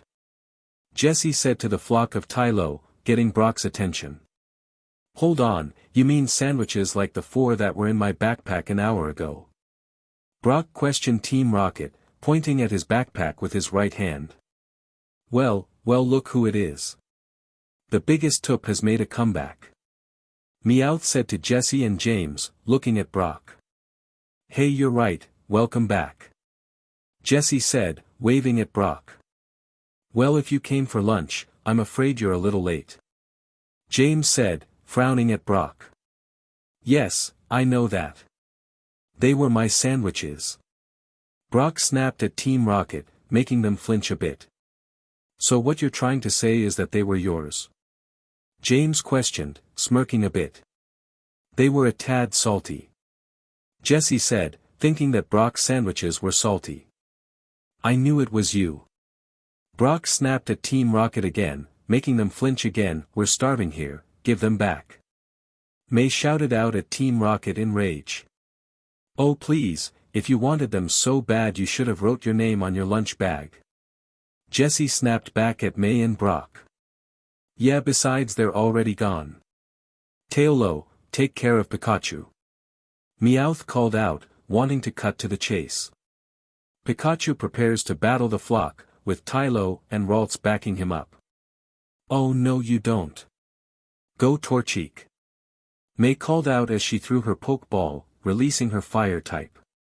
Torchic cries out in happiness, before she just runs a bit clumsily to who knows where, getting Pikachu, Ralts and Tailo's attention. Wait Torchic. I still haven't told you what to do. May cried out in panic. Ash, what's with her? Brock asked his friend about May and her Torchic, sweat dropping a bit. She just got her Torchic and doesn't know how to do anything yet. Ash replied to Brock, sweat dropping as well. Torchic keeps running clumsily, going past Pikachu, Ralts and Tailo, with the 3 Pokemon watching as the fire type knocks itself out by running into the boulder that Team Rocket was standing on.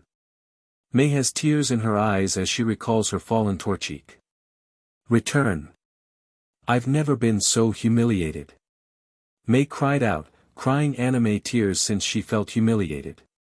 That was fun. But now go Tailo. Jesse called out in joy, having enjoyed the little show. Pikachu, Ralts and Tailo prepared to battle against the Tailo's former flock, until everyone heard a timer go off, getting everyone to see the stew was finished cooking. The stew is ready. Brock called out for everyone to hear. And I'm ready to eat it. May called out in happiness to finally have a meal. Ash, May, Max, Brock, Ralts, Pikachu and Tailo all take a look at Brock's stew, surrounding it. It looks good. Max said as he drooled at the stew. It smells good. May adds in, drooling as well. And if I know Brock, it tastes good. Ash said with a smile on his face. The wild Tailo have stopped being aggressive and surrounds the stew as well, with a few of them landing on everyone's shoulders.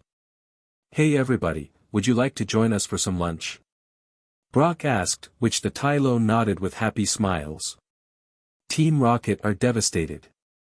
That their new elite force quickly changed sides, and before they could do anything, Ash took quick action. Pikachu Thunderbolt. Ash called out with a smirk. Jesse, James, and Meowth received the end of Pikachu's Thunderbolt, and they blasted off like usual.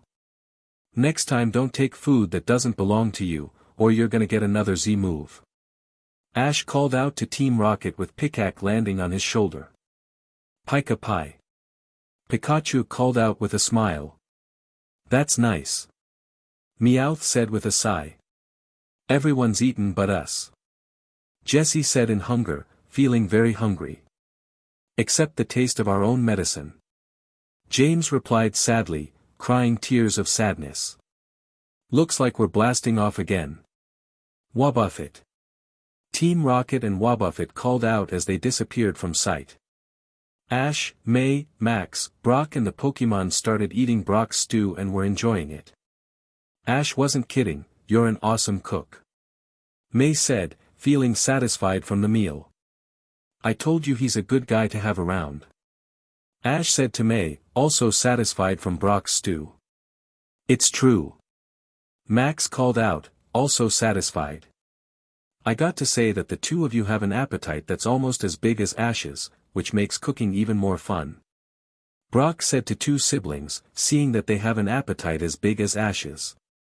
The flock then took flight and were now preparing to leave. Are the Tailo leaving? May asked in confusion at seeing the flock taking flight. Maybe they've eaten all the food in this area, so now they have to move on. Ash said, telling what he thinks. Ash's Tailo takes a moment and say goodbye to his old friends. The other Tailo said goodbye to their friend and leader as well. The flock flew away to who knows where. There they go. Ash said, standing up to watch the flock. Yep. Brock said, watching the flock fly away. It's time for us to get moving too. Let's head out to Rustboro City. Ash called out, raising a hand into the air. Yeah. May and Max called out in agreement, raising their hand into the air as well. But first, we'll do the dishes. Brock reminded the group. Ash nods in agreement on that, while May and Max not so much. Jiggly. A familiar voice said from behind the group, getting Ash, May, Max, Brock, Pikachu, Ralts and Tylo to turn around. Ash, Brock and Pikachu paled at the sight of their old friend, Jigglypuff. Jigglypuff was standing there, smiling happily at the group. Oh no. Ash said with his eyes wide open, having hoped that Jigglypuff wouldn't follow them here to Hoenn. It's a Jigglypuff. Max said with a smile at seeing Jigglypuff. It's so cute. May said in happiness at seeing the cute Pokemon. Jigglypuff, Jigglypuff. Jigglypuff began to release a peaceful song, which quickly took effect and everyone quickly fell asleep. Nighty-night. Ash said to everyone, before falling asleep with Pikachu, Tylo and Ralts sleeping next to him. As the song Pokemon finishes its song, she noticed that everyone who had heard the song was fast asleep. Jigglypuff soon puffed up her cheeks in anger at how they could be so disrespectful. Jigglypuff pulled off the cap of the microphone and stomped over to the group and got to work writing all over their faces. Soon she was finished and started walking away, leaving the Rainbow Hero and his friends sleeping away in Dreamland. Chapter 12, A Stubborn Trico and Beginning of a Mega Bond. It has been 3 days since that day that Ash caught Tylo, Brock rejoined the group and Jigglypuff's surprise visit. After the group woke up from their unexpected nap, May laughed her face off at seeing the graffiti on everyone's faces, while everyone else wrapped it all off, before they all set off. The next day, they met a trainer called Nikolai, who liked to wear different types of Pokemon costumes. They met him and his Mudkip when he was trying to catch a Zigzagoon. May had her first battle against Nikolai and his Mudkip, but got a one-hit wonder. Nikolai said some things like how easy it would be to beat Norman if it was this easy against May, making Max angry. Max snuck off to keep Nikolai from catching a Zigzagoon, but that didn't go well. The others found him being surrounded by lots of Zigzagoon. They were a little angry and were about to attack, till Nikolai and his Mudkip came to the rescue and lead them somewhere where there were lots of food. Everyone thanked Nikolai, but that was when Team Loser showed up and tried to steal Mudkip, only for them to fail as always. Soon Ash and Nikolai had a battle, which Ash won but enjoyed his battle against Nikolai and hoped to see him again before they all went their ways. The next day, while traveling, May was complaining since her stamina wasn't very good. The group soon made it to the Pokemon Center, where they meet Officer Jenny, who told them that a Pokemon poacher named Rico was closer, so the gang helped her. They found Rico later that day and Officer Jenny arrested him. He tried to fight back with his Pharaoh, but Pikachu took care of that. Next he tried Tyranitar, only for Officer Jenny to use her Growlithe to stop him.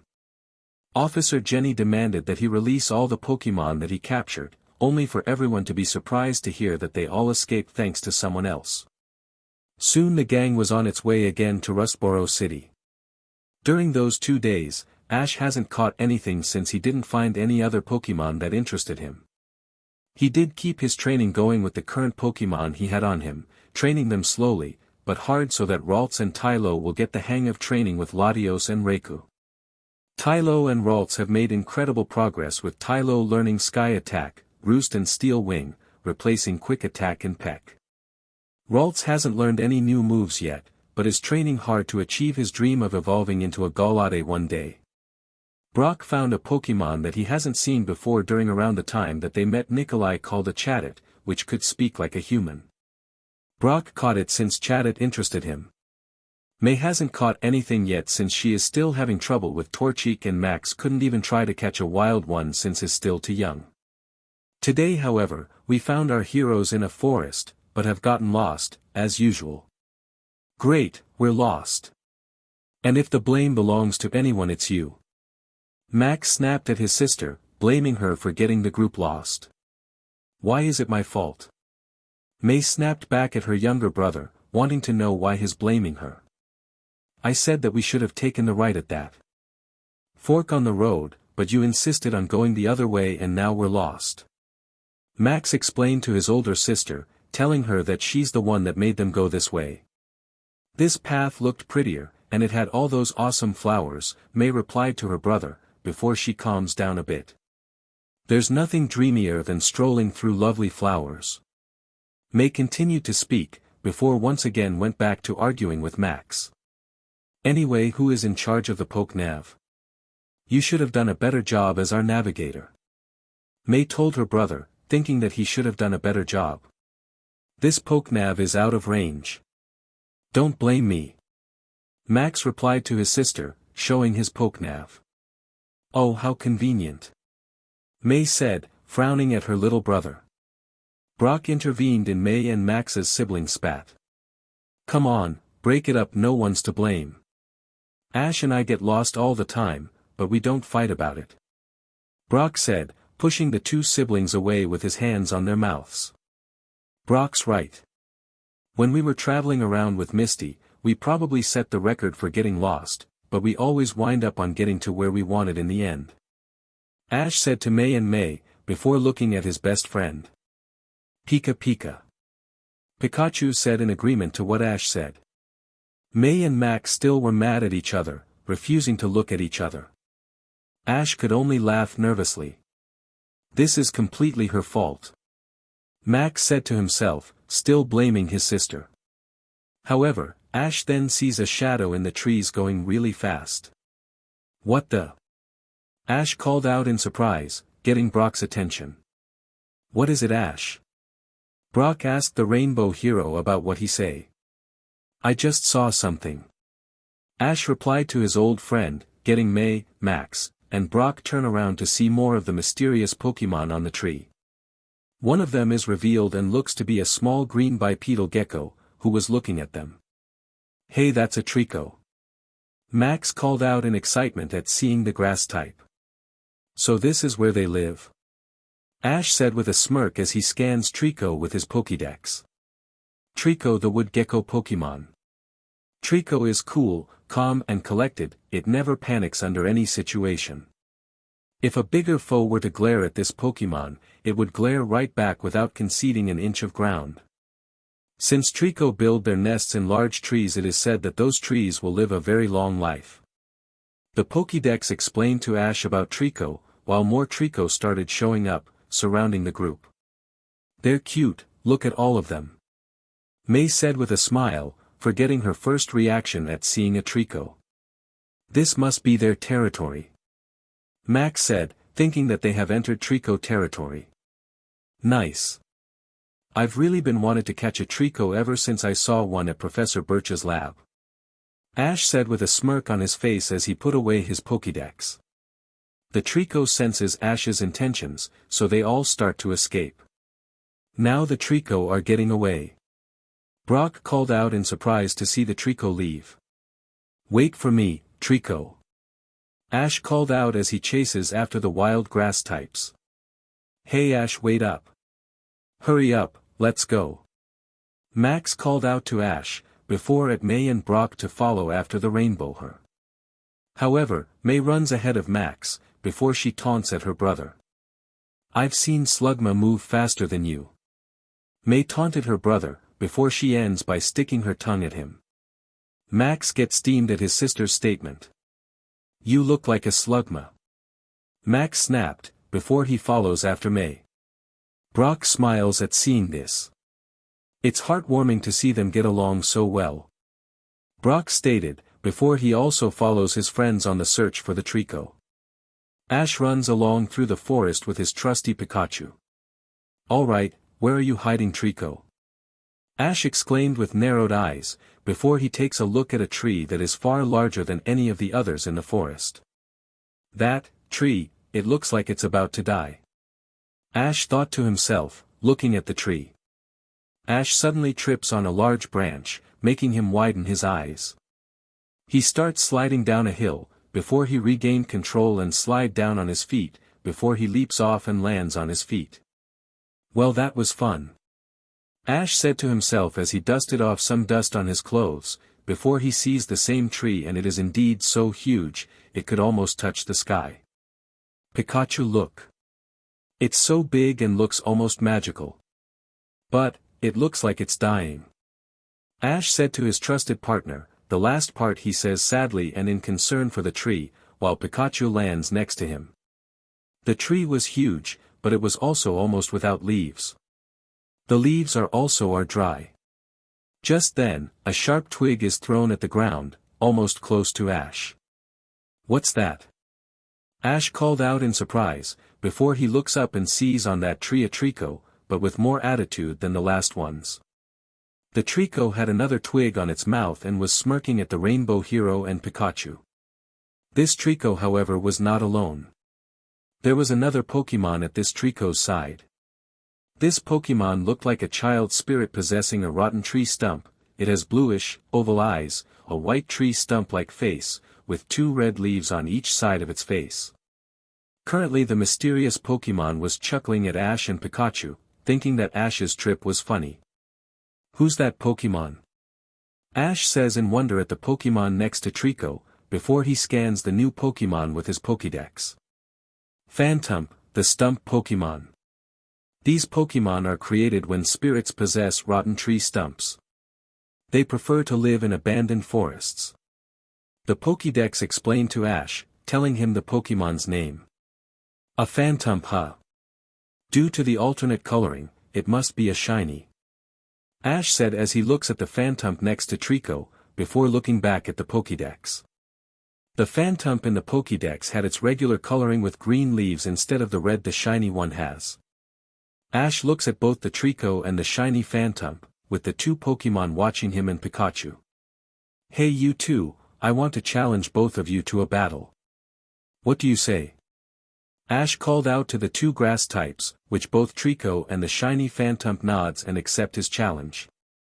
Trico leaped off the tree and onto the ground, while Phantump floated down next to Trico, with Trico giving the finger sign "bring it on." Ash brings out a Pokeball and Great Ball with both his hands. "Taillow and Ralts, I choose you." Ash called out as he tosses the 2 ball into the air, which releases Taillow and Ralts, who cried out, ready to battle against the Trico and Phantump. Ash, Taillow and Ralts vs Trico and Phantump. Taillow, use Wing Attack, and Ralts, use Magical Leaf. Ash called out, holding his open right hand out as Taillow's wings glowed white, before he charged at Trico and Phantump, with Ralts unleashed a barrage of magical leaves around Taillow, making a shield to protect Taillow. Phantump got in front of Trico, before a turquoise force field appears in front of Phantump, deflecting both Taillow's wing attack and magical leaf. Trico. Treco called out as he jumped over Phantump, his right fist surrounded by yellow sparks, which grow into a ball of electrical energy, before he slammed his first into Tylo, causing the flying and normal type to cry out in pain. So Phantom used Protect for defense, while Trico used Thunder Punch for offense. Guess we'll have to expect the unexpected. Ralts, use Heal Pulse. Ash called out, holding his right hand out. Ralts opens his mouth and puts his hands out towards Tailo. Ralts then releases pink energy waves that expand outward towards Tylo.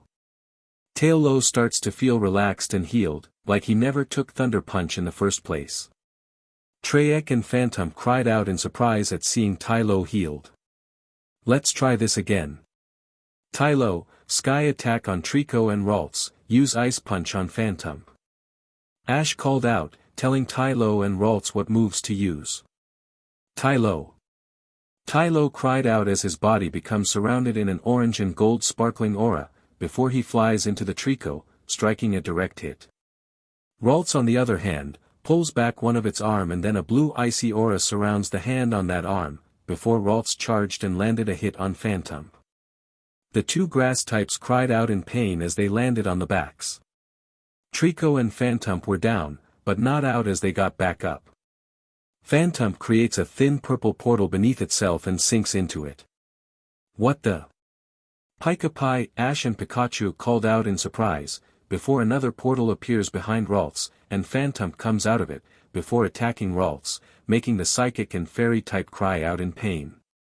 Trico cried out as a black orb with blue-white sparkles, outlined in green, surrounds its right fist, before leaping and landing a direct hit on Tylo, sending the flying and normal type back.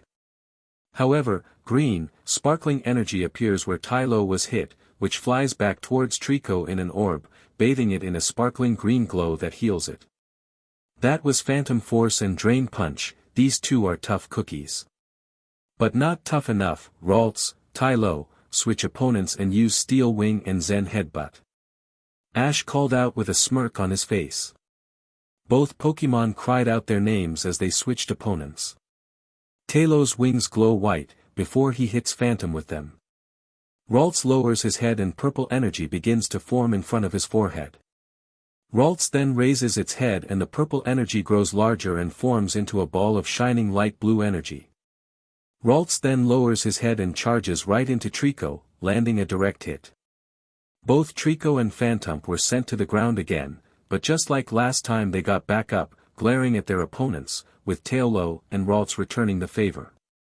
However, sounds of something approaching got everyone's attention as they looked to see a horde of Trico coming out of the forest and coming down to the old tree. Battle cankled. The horde of Trico walks up to the Trico with the attitude and the shiny Phantom. An elderly Trico walks up in front of the horde to talk to the Trico with an attitude and the shiny Phantom. Trico. The elderly Treyek said to the younger Trico. The younger shakes his head in replay. Trico tree. The younger Trico said to his elder, along with the shiny Phantom backing up its friend.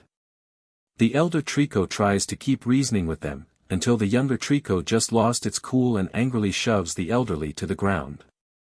This action provokes the ire of the other Trico, but the elder told them to stay back. I guess that this Trico doesn't get along with his friends.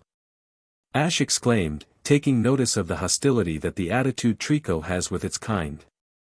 However, unknown to the Rainbow Hero, Team Loser were watching from above. I love watching other people's troubles. Meowth, translate for us please. Jessie asked the normal type to translate for them, which Meowth nods. Count me in. Meowth replied to Jessie with a smirk on his face. The elder Trico tries to reason once again with the spirited younger Trico, before he looks at the tree and speaks again to the spirited Trico. Meowth translates for his teammates. Wool. The elder is saying, what do you think that you're doing? This tree here is dying. It's better if you and your friend go live in another tree because if you stay here, it'll die and you'll be ruined. Meowth translated for Jessie and James. The spirited Trico tells his reasons of not leaving this tree and protect it. Meowth translates once more. It's too soon to ride off this tree. I was born in those branches, and they've always been my shelter. Now it's my turn to protect this tree. My friend Phantom will also be there to help me as well. Whatever happens, we'll stay until the very end. Meowth continued to translate again as he and James get teary eyes and feel touched at how the Trico and the Phantom will stay by this tree and protect it. Jessie is not amused at this. That's not heroic. Life's all about exchanging the old things for newer ones, especially when it comes to homes and boyfriends. Jessie explains dreamily as she grew hearts in her eyes at the though of a boyfriend for herself. Homes and boyfriends. James replied to Jessie, sweet dropping. Are you sure? Meowth asked, sweet dropping like James. I'm sure of it. You should always strive for something new. Without change there's no progress, and progress is the future. So living inside a rotten, old tree is not my idea for progress. Jessie snapped, before she turned around. I think the Trico are leaving. James exclaimed, getting Jessie to turn around to see that the horde of Trico is indeed leaving. The horde of Trico leaves, leaving the Spurt Trico and Phantomo with Ash and his Pokémon, who were watching the whole thing. The spirited Trico and shiny Phantom look up at the old tree, before smiling at it. Trico starts climbing up the tree, while Phantom floats up, with the two Pokémon going into the forest. The Trico and the Phantom really have a close bond to that tree. They really want to protect it, even knowing it doesn't have much time left. Ash exclaimed, looking up at the old tree as he thought about how Trico and Phantom refused to leave it and let it die. Pika Pi. Pikachu said in agreement, looking up at the tree on Ash's right shoulder. Tylo. Ralts. Tylo and Ralts cried out, looking up at the old tree with a gently expression. Ash brought out his Master Ball, before he threw it, releasing Latios. Ash, what's up? Latios asked Ash on why he brought him out. Ash pointed at the old tree with his right hand, getting Latios to turn around to look at the tree. It's a old tree. Latios said in a sad tone at seeing this tree almost dead, thinking that it must have been a beautiful tree once. We battled against a Trico and Phantom here, who wanted to protect this tree and even went against Treco's oldest request to leave and find a new home. Treyek said that it was where he was born. Ash explained to Latios about Trico and Phantom. A Pokémon is always attached to the place where they were born. Some Pokémon even choose to not get captured just to stay where they were born. Latios explained to Ash that some Pokémon are really attached to their birthplaces, that they choose to remain there for the rest of their lives. Then, isn't there a way to help this tree? Ash asked if there was a way to help this tree. Trust me, I would give to see this tree in its beautiful state, but there's nothing we can do. Latios replied to Ash, telling him that there wasn't anything that they could do, flying next to the tree and circling around it. Ash gained a sad expression on his face. Pika Pi. Pikachu said in concern for his partner, looking at Ash in concern. Tylo Ralts.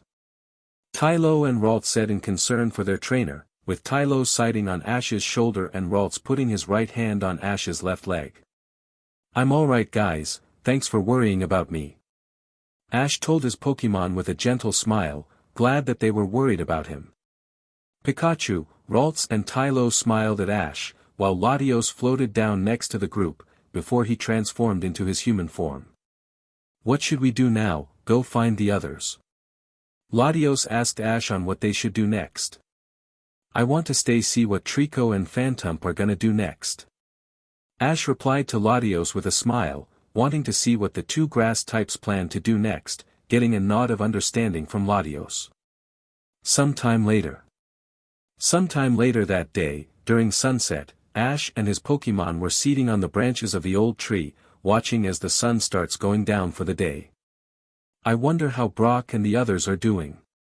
Ash exclaimed in wonder, wondering what his travel companions are doing right now. Pikachu, Ralts and human form Latios were seating on Ash's right side, while Tylo sat on Ash's left side. I'm sure they're just eating without a worry in the world, considering that you've been through lots more dangerous situations than this. Latios replied to Ash with a smile, pretty confident that Brock, May and Max are doing all right. I don't know whether to feel flattered that they have confidence in my or feel insulted that they stop to have a lunch, thinking that lunch comes before finding a friend. Ash explained with an annoyed look on his face as he thought about Brock, May and Max stopping to have lunch instead of searching for me. Oh well, guess it can't be helped. Ash said as he took a sigh, before he went back to watching the sun set with his family, along with seeing Murkrow fly by. Oh look, Murkrow. Ash said, watching as the Murkrow fly away. Tylo, would you mind going to look for Brock and the others? Ash asked his flying type to go look for his friends, looking at said flying type. Tylo. Tylo replied with a smile as he spread his wings and took off, flying off to find Brock and the others. Pikachu. Pikachu called out to Tylo, thanking him for agreeing to find the others for them. Ralts Ralts. Ralts cried out as he tugged on Ash's shirt, getting his attention as he looked at Ralts, who pointed down below them, getting Ash, Pikachu and Latios to look down. They saw Trico and Phantom have returned, with both grass-type Pokémon dragging a large leaf that was holding water for them. They're back. Ash exclaimed with a smile as he and his family watched as Trico and Phantom watered the tree, before placing bushes on the spot that they watered. Those two, they're doing everything that they can do to keep this tree alive. Those two really love this tree. Latios said with a smile on his face as Trico and Phantom walked away, along with wrapping up the leaves they used to hold the water in their hands. Ralts. Ralts said with a smile on his face at watching the two grass types. Even if it might be too late, they won't give up. I want to help them. Ash told his Pokémon that he wanted to help Trico and Phantom with taking care of the tree. Pika Pi. Ralts. Pikachu and Ralts cried out in agreement to what Ash said, wanting to help as well. You're too kind-hearted sometimes, you know that, Ash. Latios stated with a smile on his face. I guess I am. Ash replied with a smile and his eyes closed, before he and his Pokémon started climbing down the tree. Sometime later, it was nighttime with many stars in the sky. Trico and Phantom were currently placing bushes next to the tree's roots together. However, they see more bushes placed next to theirs, getting them to look to see Ash, Pikachu and Ralts were the cause. Trico Tree. Trico growled at Ash, Pikachu and Ralts, while Phantom hid behind Trico. We're not here to battle, Trico. We just want to help you and Phantom save this tree. Ash told Trico that he, Pikachu and Ralts want to help him and Phantom, getting the two grass types to look surprised. Pika Ralts. Pikachu and Ralts cried out in agreement as they and Ash went back to tucking in the bushes with Trico and Phantom still looking in surprise, before they smiled and went back to tucking in the bushes. Soon Ash, Pikachu and Ralts went with Trico and Phantom to get more water for the tree. Currently, they were walking by the forest, carrying leaves that held water for the tree. However, they heard some rattling, getting everyone to look to see another Team Loser machine, only smashing into the trees and capturing lots of Trico, putting them in a neck. Will you losers ever learn? Ash shouted out for Team Loser to hear him, always annoyed at how they have bad timing. Instead of replying, the machine changed directions and charged at Ash, Ralts, Pikachu, Trico and Phantom. Incoming! Ash cried out, before he, Pikachu and Ralts leaped back. Phantom floated out of the way and Trico jumped to a tree to dodge. There's no use trying to hide, show yourselves Team Loser. Ash called out once more to Team Rocket, which the roof of the machine opened to show Team Loser. Prepare for trouble, that's Team Rocket to you. Jessie called out with a smirk and her arms crossed. Make it double, we don't even lose at cards. James called out with a smirk on his face as well. To protect the world from devastation. Jessie called out with a smirk on her face. To unite all people within our nation. James called out with a smirk on his face. To denounce the evils of truth and love. Jessie called out her part of the motto. To extend our reach to the stars above. James called out as well with a smirk. Jessie. Jessie called out her name with a smirk, spotlight shining down on her. James. James called out his name as the spotlight was on him. Team Rocket, that's our name and not Team Loser. Jesse called out with a smirk. Surround the insults or prepare to fight. James called out with a smirk on his face. Meowth, that's right. Meowth called out, jumping into the spotlight this time. Wobbuffet. Wobbuffet called out, jumping into the spotlight as well. You guys will never learn, will ya? Ash called out with narrowed eyes and granted teeth. Pikachu Pie. Ralts. Pikachu and Ralts cried out in agreement to what Ash said. Instead of answering, Team Rocket's hot air came out of the machine, only with Christmas lights on it and robotic arms attached to it, along with a cage holding all the Trico. An electrifying plan. Jessie called out with a smirk on her face at seeing their plan working so far. Now let us enlighten you. James called out with a smirk and arms crossed. These Trico belong to us. Meowth called out with a smirk, seating on Wobbuffet's head with the Trico crying out for help. Play Pokémon on Heroes of Hoenn music. Now on your life, Ralts Magical Leaf, now. Ash called out, moving his left fist out. Ralts. Ralts cried out as he unleashed a barrage of magical leaves at the cage, slicing and dicing the cage's front bars open, making the Trico cry out in joy as they jumped out of the cage.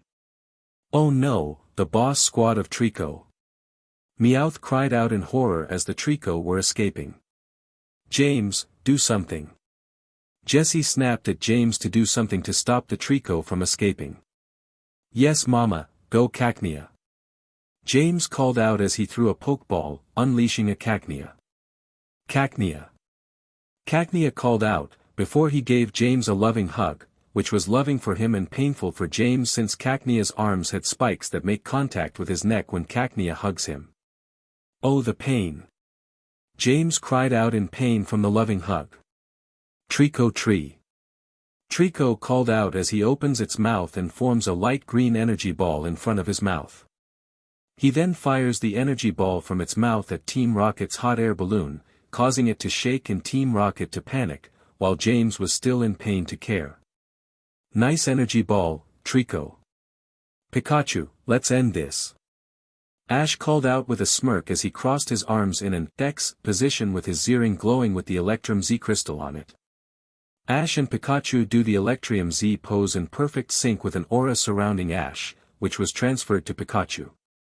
Pikachu, let's use our full power, Gigavolt Havoc. Ash called out as Pikachu builds its power, gathering a large ball of yellow electricity and launches it with a punch. The large ball converts to an electric current. The Gigavolt Havoc easily shocked the daylights out of Team Rocket, which their hot air balloon exploded in a yellow explosion. Back to the drawing board. Meowth sighed as he, Jessie, James and Cacnea were sent flying into the sky. That's it. I say we take that Z whatever it is.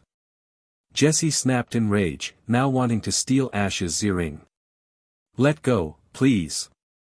James cried out in hopes for Cacnea to let go of him. We're blasting off again. Wobbuffet. Team Rocket and Wobbuffet called out as they disappeared from sight. Later. After the battle with Team Rockset, Trico and Phantump were in front of the old tree, looking at it. Trico. The elder Trico's voice was heard, getting Trico and Phantump to turn around to see the horde of Trico behind them, with the elder Trico in front of them. Trico Trico. The older Trico thanked the younger Trico for saving them, which Trico turned to look back at the tree. The elder Trico walked up to Trico and touched his tail with his own tail, getting the younger Trico's attention, before he smiled. Standing a few feet away was Ash, Pikachu and Ralts, who were watching. Looks like they made up and became friends again. Ash said with a smile on his face, glad that Trico became friends with the other Trico. Pika Pi Ralts. Trico and Ralts said with smiles on their faces. However, suddenly a crack was had, getting everyone to look, before they all gasped in horror at seeing the tree split into two. As the Trico tribe tried to salvage their home, Ash soon stepped forward towards the fallen tree. Ash closed his eyes and held up his left hand as the rainbow wing materialized in his hand as a multicolored aura surrounded his body. Everyone looked on shock as the same colored aura surrounded the tree, enveloping it in majestic glow. The split halves drew closer before finally rejoining. When the light finally faded, the entire Trico tribe stood there in amusement. The tree was fully restored to its prime. The elder Trico's eyes widened the most as images of his youthful days in the tree flooded his mind just as much as the tears building up his eyes. Ash smiled at the beautiful tree as he held the rainbow wing with his left hand. Ash looked at the Trico with an attitude and shiny Phantom, who were looking at him in awe. Your homes is back to how it used to be. Take care of it, all right. Ash told Trico and Phantom to take care of the tree. Ash turned to look at Pikachu and Ralts. Pikachu, Ralts, it's time to go. Ash called out to his two Pokémon, getting nods from them as they ran up to him. Pikachu jumped onto Ash's right shoulder, while Ash held Ralts in his arms. I hope we meet again. Ash called out as he waved goodbye to the horde of Trico, which they waved back.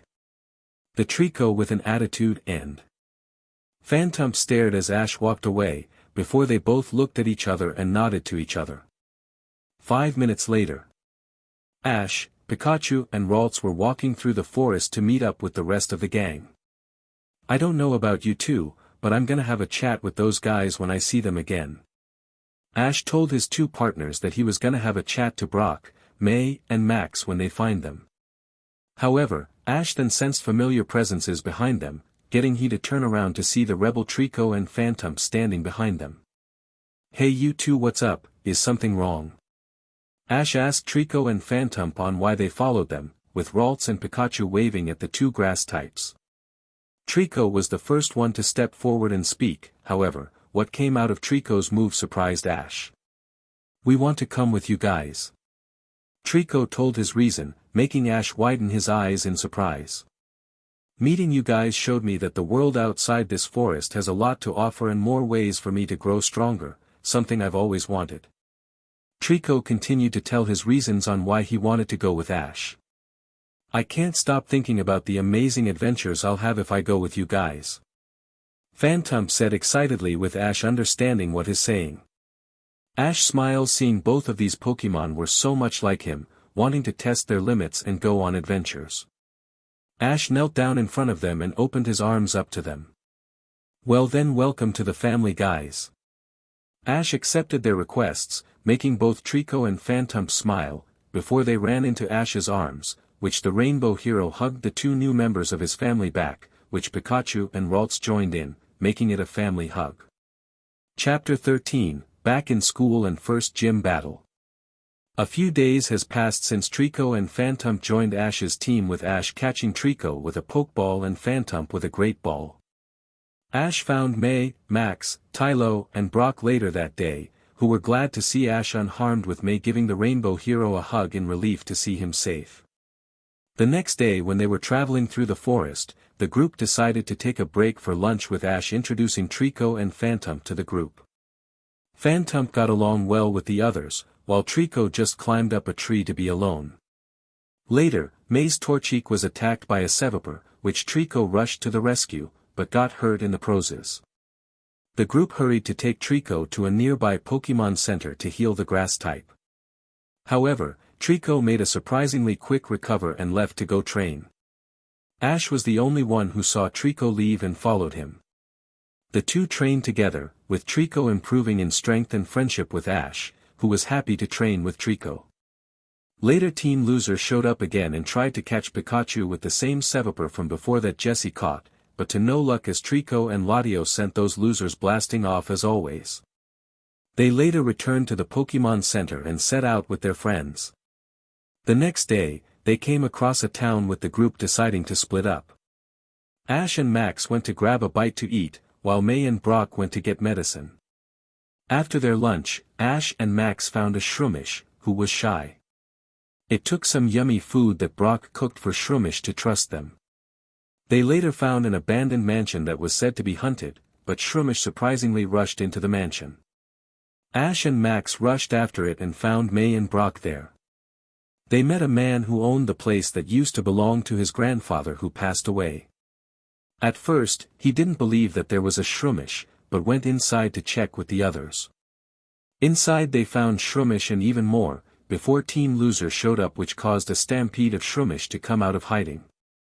The Shroomish used Stun Spore, getting Team Loser, but Ash and the others quickly escaped. Later Team Loser tried again with a big robot, only for their stupidity to cost them a Stun Spore. They blasted off as usual, and the man decided to rebuild the mansion for all the Shroomish, with Ash and his friends saying goodbye before they continued on their journey. The day after that, the gang came across a poster that said, "World's Greatest Pokémon," that Ash didn't believe, but went to check it out. A trainer named Anthony and his partner, Pelipper, were trying to scam people by having Pokémon inside of Pelipper's mouth, but Ralts took care of that. Ash told Anthony if he wanted the world's greatest Pokémon, he needed to train and have faith in Pelipper, not cheat. In the end, Anthony agreed to take the path of a true trainer to train for the Pokémon League, which made Ash happy before he and the others left to continue their journey. Next, the group found themselves in a Pokémon preserve, which they didn't know at the time. Soon 3 Mytiana and a Poochyena attacked them, before their trainer, a girl named Katrina, stopped them. She mistook them as poachers here to capture Pokémon, till the group explained that they were passing by to Rustboro City. Katrina took the gang to her home, where she helps injured Pokémon. Max took an interest in the Poochyena, while May was more interested in evolving her Torchic. The group decided to stay for a while, with Max trying to evolve Poochyena by having Torchic try to lose to it, only to get burned in the end. Max was stubborn and ran off into the forest with Poochyena, later running into trouble with Team Loser, who tried to capture all the Pokémon in the Pokémon Preserve, only to get another shocking, plus an energy ball. Poochyena evolved through learning to use Bite instead of Tackle to free the captured Pokémon, which Max was happy for, before the gang continued on their journey. Next they ran into a trio of sisters who run a flower shop. It was there that Brock caught a Lotad and Ash ate a tomato berry. Surprisingly, the berry didn't burn his mouth, and Ash enjoyed it, making everyone look at him in shock that he could handle the hottest berry in the world. Team Loser tried to cause trouble as usual, but this time got a magical leaf and sky attack combo, which sent them flying off as usual. The gang said bye to the 3 sisters and were off again to Rustboro City. Next they came across what's called a Pokémon contest, which didn't interest Ash, but May was interested in. There they met 2 Pokémon coordinators named Janet and Chaz, who let them watch the Pokémon contest, with May loving it. Janet and Chaz made it to the finals and battled each other, with Janet the winner. Team Loser showed up in disguise and tried to steal the show, but as usual got a one-way ticket to Shock City. The group said their goodbyes to their friends and continued on their way. On their way to Rustboro City, they encountered a bug-type Pokémon called a Wurmple. According to the Pokédex, it could evolve into a Beautifly, making May want to catch it before she chased after it, leaving the group alone. Soon they stopped to have lunch, where they met a trainer named Franklin who showed up and challenged Ash to a double battle that the Rainbow Hero accepted. Ash used Trico and Ralts, while Franklin used a Yanma and Ariados.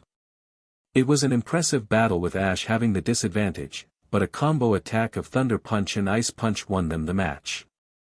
Franklin enjoyed his battle against the Rainbow Hero, with Ash having just as much fun as well. Later, May returned with Franklin's twin brother Forrester, who helped May catch Wurmple. The bug type ate everyone's lunch faster than a Snorlax, before going straight to sleep, with Ash having to restrain Pikachu from shocking the poor bug type. Now, after many days of traveling, they've reached Rustboro City. Rustboro City, we've finally made it. May called out in joy as she checked out the view of the city with her friends besides her. The gang first decided to check out the observatory tower to check out the city and were currently enjoying their time. It took lots of walking, sweat and trouble, but we finally got here. Ash stated with a smile as he had his hands in his pants pockets with Pikachu riding on his right shoulder, before he started walking away. Ash, hang on. Max called out as he, May and Brock went after Ash. Come on, can't we just stay here a little longer? Max asked if they could stay in the tower for just a little longer. After all the trouble those losers made us go through, forget it. Ash replied to Max without looking at her. Ash has a point. Besides, he's been waiting patiently, so we should just let him have his battle. Brock said in agreement to what Ash said about Team Rocket, thinking that he deserved to have his gym battle. But it's not fair. May complained, wanting to do shopping and stuff. Quiet complaining already.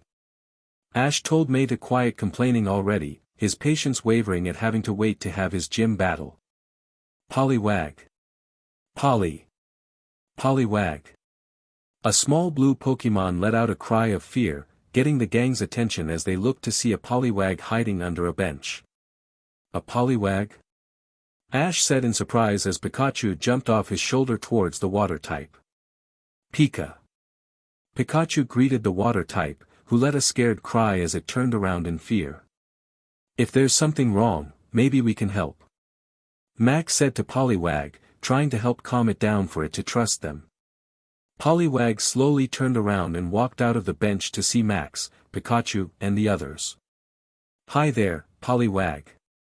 Ash greeted softly to the water type to not scare it away as Max picked it up in his arms. Hi there, are you lost? Max asked if Poliwag was lost, before Pikachu took notice of the symbol on Poliwag's tail. Pika Pi. Pikachu called out as he pointed at the symbol on Poliwag's tail, getting everyone's attention as they looked to see the symbol on the water type's tail. What's that symbol on its tail? May asked in confusion at seeing the symbol on Poliwag's tail.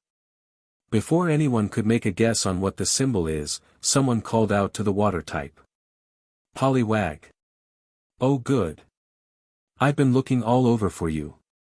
A brown-haired woman, Roxanne Alpha Sapphire and Omega Ruby form, said in relief as she ran up to the group. At hearing the woman's voice, Poliwag turned around, before crying out in happiness as it jumped into the woman's open arms. Oh, I was so worried about you. Did you find it? The woman asked the group if they were the ones who found Poliwag, with Max blinking in surprise. Max could only say as the woman smiled thankfully to Max, well, I just can't thank you enough. The woman said in thanks for finding Poliwag, as Ash blinked. With the way that the woman expressed her relief for Poliwag, it sounded as if the water type was her Pokémon. But before he could ask, a young boy called out to her. Miss Roxanne. You found Poliwag, all right. A young boy called out, getting Ash's attention.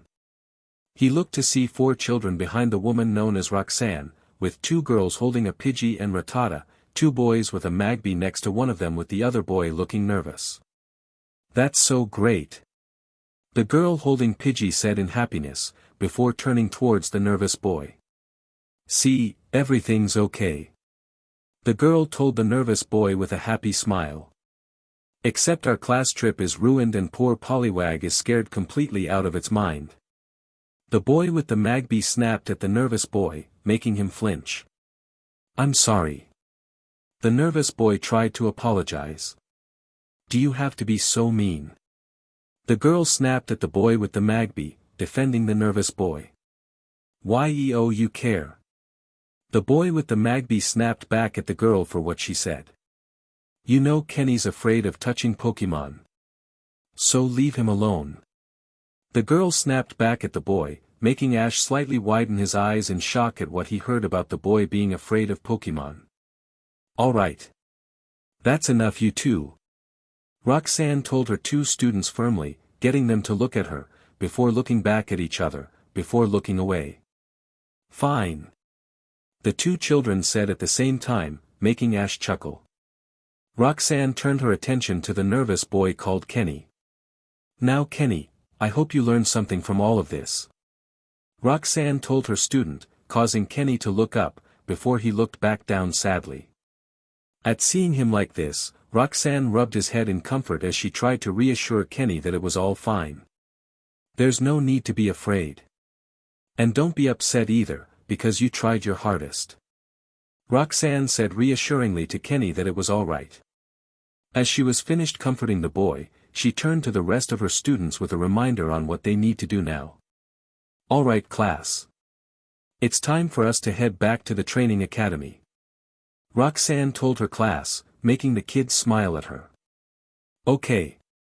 The kids called out in happiness, but before any of them could move, Ash decided to ask a question that's been on his mind for a few minutes now. Pardon me, but what is that? Ash asked, wondering what this training academy is, getting Roxanne's attention. It's a Pokémon trainer's school. It's an academy here. In town where students can learn all about the world of Pokémon. Roxanne explained to Ash and his friends about the Pokémon Academy. Wow! Max called out in amazement at hearing about the Pokémon Academy. These children are students in my beginner's class. We're here on a field trip, but it's just about time for us to be heading back now. Roxanne continued to explain to Ash and the gang, telling them that she was the teacher of a beginner's class. I wonder if anyone in that class knows about me. I really hope they don't because I don't need any unwanted attention. Ash thought to himself, hoping that no one in the training academy knows about him. How cool, I want to go to that Pokémon Academy too. Max called out in excitement, before turning to look at May. So can I? Max asked his sister if he can be part of the training academy. I don't know, why don't we think about it? May replied to Max, honestly having no idea if they should go to the Pokémon Training Academy. Can we Ash, please? Max asked the Rainbow Hero if they could go to the Pokémon school, who gave him a smile. Sure, why not, I could wait for my gym battle. Ash replied to Max, having no problem waiting a little longer for his gym battle. Are you here for a battle at the Rustboro gym? Roxanne asked Ash if he came for a gym battle. Yeah, I am. Ash replied to Roxanne with a smile, looking over the corner of his left eye at May and gave her a wink, making her blush a little. Well, that works out just perfectly, the Rustboro gym happens to be right next to our training academy. Roxanne told Ash that the gym was right next to the academy. Is that right? Ash asked in a little surprised. Pika Pie. Pikachu cried out in surprise as well, still on Ash's left shoulder. So why don't you all stop by and visit the school before you head off to your gym battle? Roxanne suggested to Ash if he wouldn't mind checking out the school before his gym battle with a happy smile. Would you give us the tour, Roxanne? Brock asked Roxanne if she would give them the tour of the school. All right. Max cried out in joy, while Ash was silently praying that no one knows him at this training academy. Later on that day. Later on, Roxanne took Ash and the gang to the training academy, leaving them in the care of the headmaster, while she went back to her class. Ash, May, Max, and Brock were currently following the headmaster as he was giving our heroes the tour around the school. If I'm not mistaken, your mother and father run the Petalburg gym. Am I right? The headmaster asked May and Max if their father was the Petalburg gym leader. Yeah. May and Max replied to the headmaster with a smile. They all stopped at a door. Surely you would like to observe one of our classes. The headmaster said as he opened the door, showing them a room filled with students with the teachers being a doctor and nurse Joy. This classroom has students training to become Pokémon doctors. The headmaster explained to the gang about this class. This classroom seems interesting. Brock said to himself, very interested in this class. It's a good place for people who want to help Pokémon. Ash thought to himself, glad to see so many people wanting to help Pokémon. But what about the beginner's class? Max ummed out, wanting to go to the beginner's class. They all went to the next classroom to continue the tour, where many trainers and Pokémon were out. This is our specialized class training for Pokémon contests. The headmaster told the group what this class was meant for, making May's eyes spark with joy. This class was made for me. May called out in joy, getting Ash to look at her for a while before he smiled at her. I think May has finally found her own dream. Ash thought to himself with a smile as he watched one of the students use one of the school's Sneasels to make a flashy entrance and appealing as if he was part of a contest. Where can I sign up? May asked in excitement as Max sighed once more. The beginner's class. Max asked again for the beginner's class. The next class led to the group watching a male student with a Typhlosion battling a female student commanding a Feraligatr. This class specializes in Pokémon battles. The headmaster told the gang about this class, getting Ash's complete interest. Now this I like, and there's even the final evolved forms of Cyndaquil and Totodile, two of Johto's regional starters. Ash called out in excitement, really liking this class. You're correct, Ash. The headmaster said to Ash, impressed with his knowledge. Excuse me, but could we please go to Miss Roxanne's beginner's class now? Max asked the headmaster if they could go to the beginner's class now, getting the headmaster to look at Max. Oh yes, of course, this way. The headmaster replied to Max as he started leading the group to the beginner's class. They all keep walking around the school until they finally reach the classroom. Okay, here we are. This is Roxanne's classroom. The headmaster told the gang, getting Max to smile happily at finally arriving to the beginner's class. Max and the gang entered the room, and to their surprise, saw Professor Oak on the videophone. So in conclusion, there are many different types of Pokémon in existence. Is that clear? Professor Oak told the class, telling them about the many different kinds of Pokémon in the world. Yes, Professor. The students replied to Professor Oak. Hey, Professor Oak, it's me, Ash. Ash greeted Professor Oak, getting his attention as he turned to face the gang. Hello Ash, my boy. Hello Brock and May. Professor Oak greeted the Rainbow Hero, along with May and Brock. Hey Professor, hi. Brock and May greeted Professor Oak with a smile as the Pokémon professor turned to see Max, and you must be Max, right? Professor Oak said with a kind smile, which Max stuttered a bit in front of his idols. Well. Max stuttered, feeling nervous. Max, just say hello. May told her brother to just say hi already. You see, here at the Trainer Academy, we receive lectures from Professor Oak via videophone. Roxanne told the gang about how Professor Oak helped giving out lessons as well. Since you're here, Ash, I'm assuming that you finished your gym battle, am I right? Who was the victor? Was it you or Miss Roxanne? Professor Oak asked, which got Ash to look at him in confusion. Actually, we haven't had our battle yet. Roxanne told the professor that Ash and she hasn't battled yet, getting the Rainbow Hero to look at her in surprise. Miss Roxanne, you're the gym leader? Ash asked in surprise that she was the gym leader the whole time, which she nodded to him.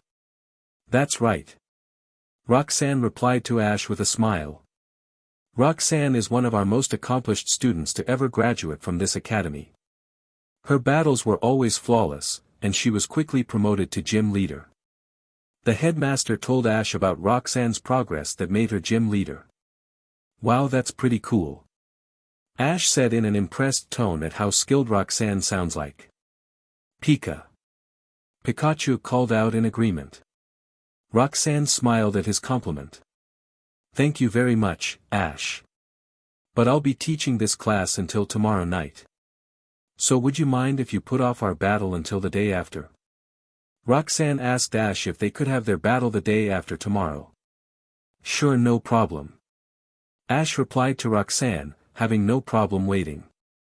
Good luck to both of you and have a great battle. Professor Oak wished Ash and Roxanne to have a great battle. Thanks.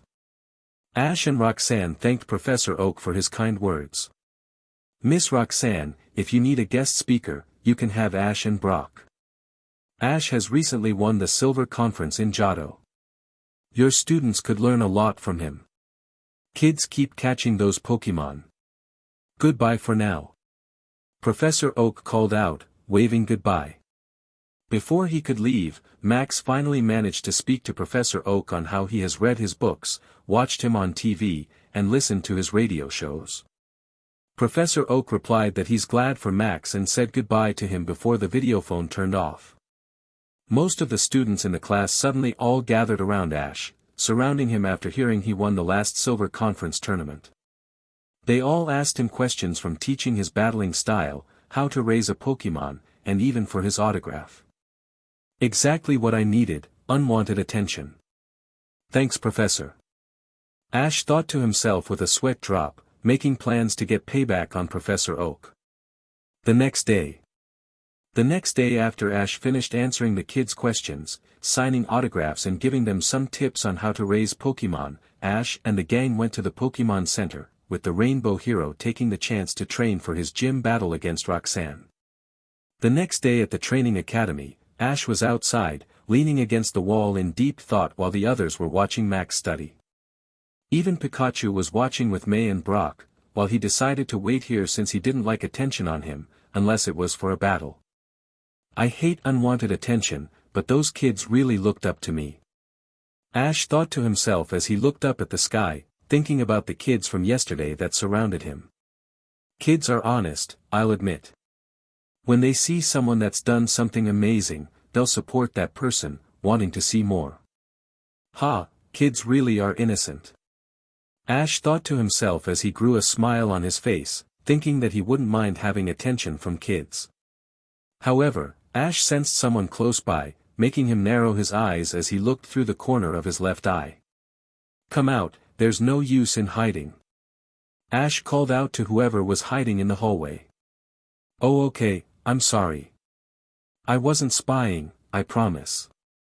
A female voice called out as a young 11-year-old girl stepped out into the light, letting Ash see what she looked like. She looked to be a littler shorter than Ash, violet eyes and pale skin. She had long midnight dark hair that reached the back of her waist, a long-sleeved dark blue jacket over a black shirt with a picture of a Pokeball on it. She had a purple skirt, long black stockings, dark shoes, and finally purple fingerless gloves. Are you Ash Ketchum? The girl asked Ash, wanting to know if he was the one she was searching for, making the Rainbow Hero narrow his eyes a little. Yeah, I'm Ash Ketchum from Pallet Town. Ash replied to the girl, telling her that he was the one she was looking for. The girl smiled happily at Ash's response. I can't believe it, you're actually here. The young girl called out in happiness, making Ash look confused. My name is Sumire, and I'd like to ask a favor. The girl introduced herself as Sumire, wanting to ask Ash for a favor. What kind of favor? Ash asked Sumire about what her favor was. Well, my childhood friend Reginald, he's been really horrible lately, ever since his grandfather passed away, he's never been the same. He stops hanging out with his friends and doesn't treat his Pokémon with love anymore, so that's why, I want you to please help him. Sumire explained to Ash about the favor she wants from him, wanting his help for her childhood friend. Ash listened carefully to Sumire's request, understanding why she needs his help. I understand what you're asking of me, but I doubt that I can change anything. Everyone goes through a painful moment of their life when someone they love dies. Ash explained to Sumire that it's painful for someone who just lost a loved one. I understand that, but please.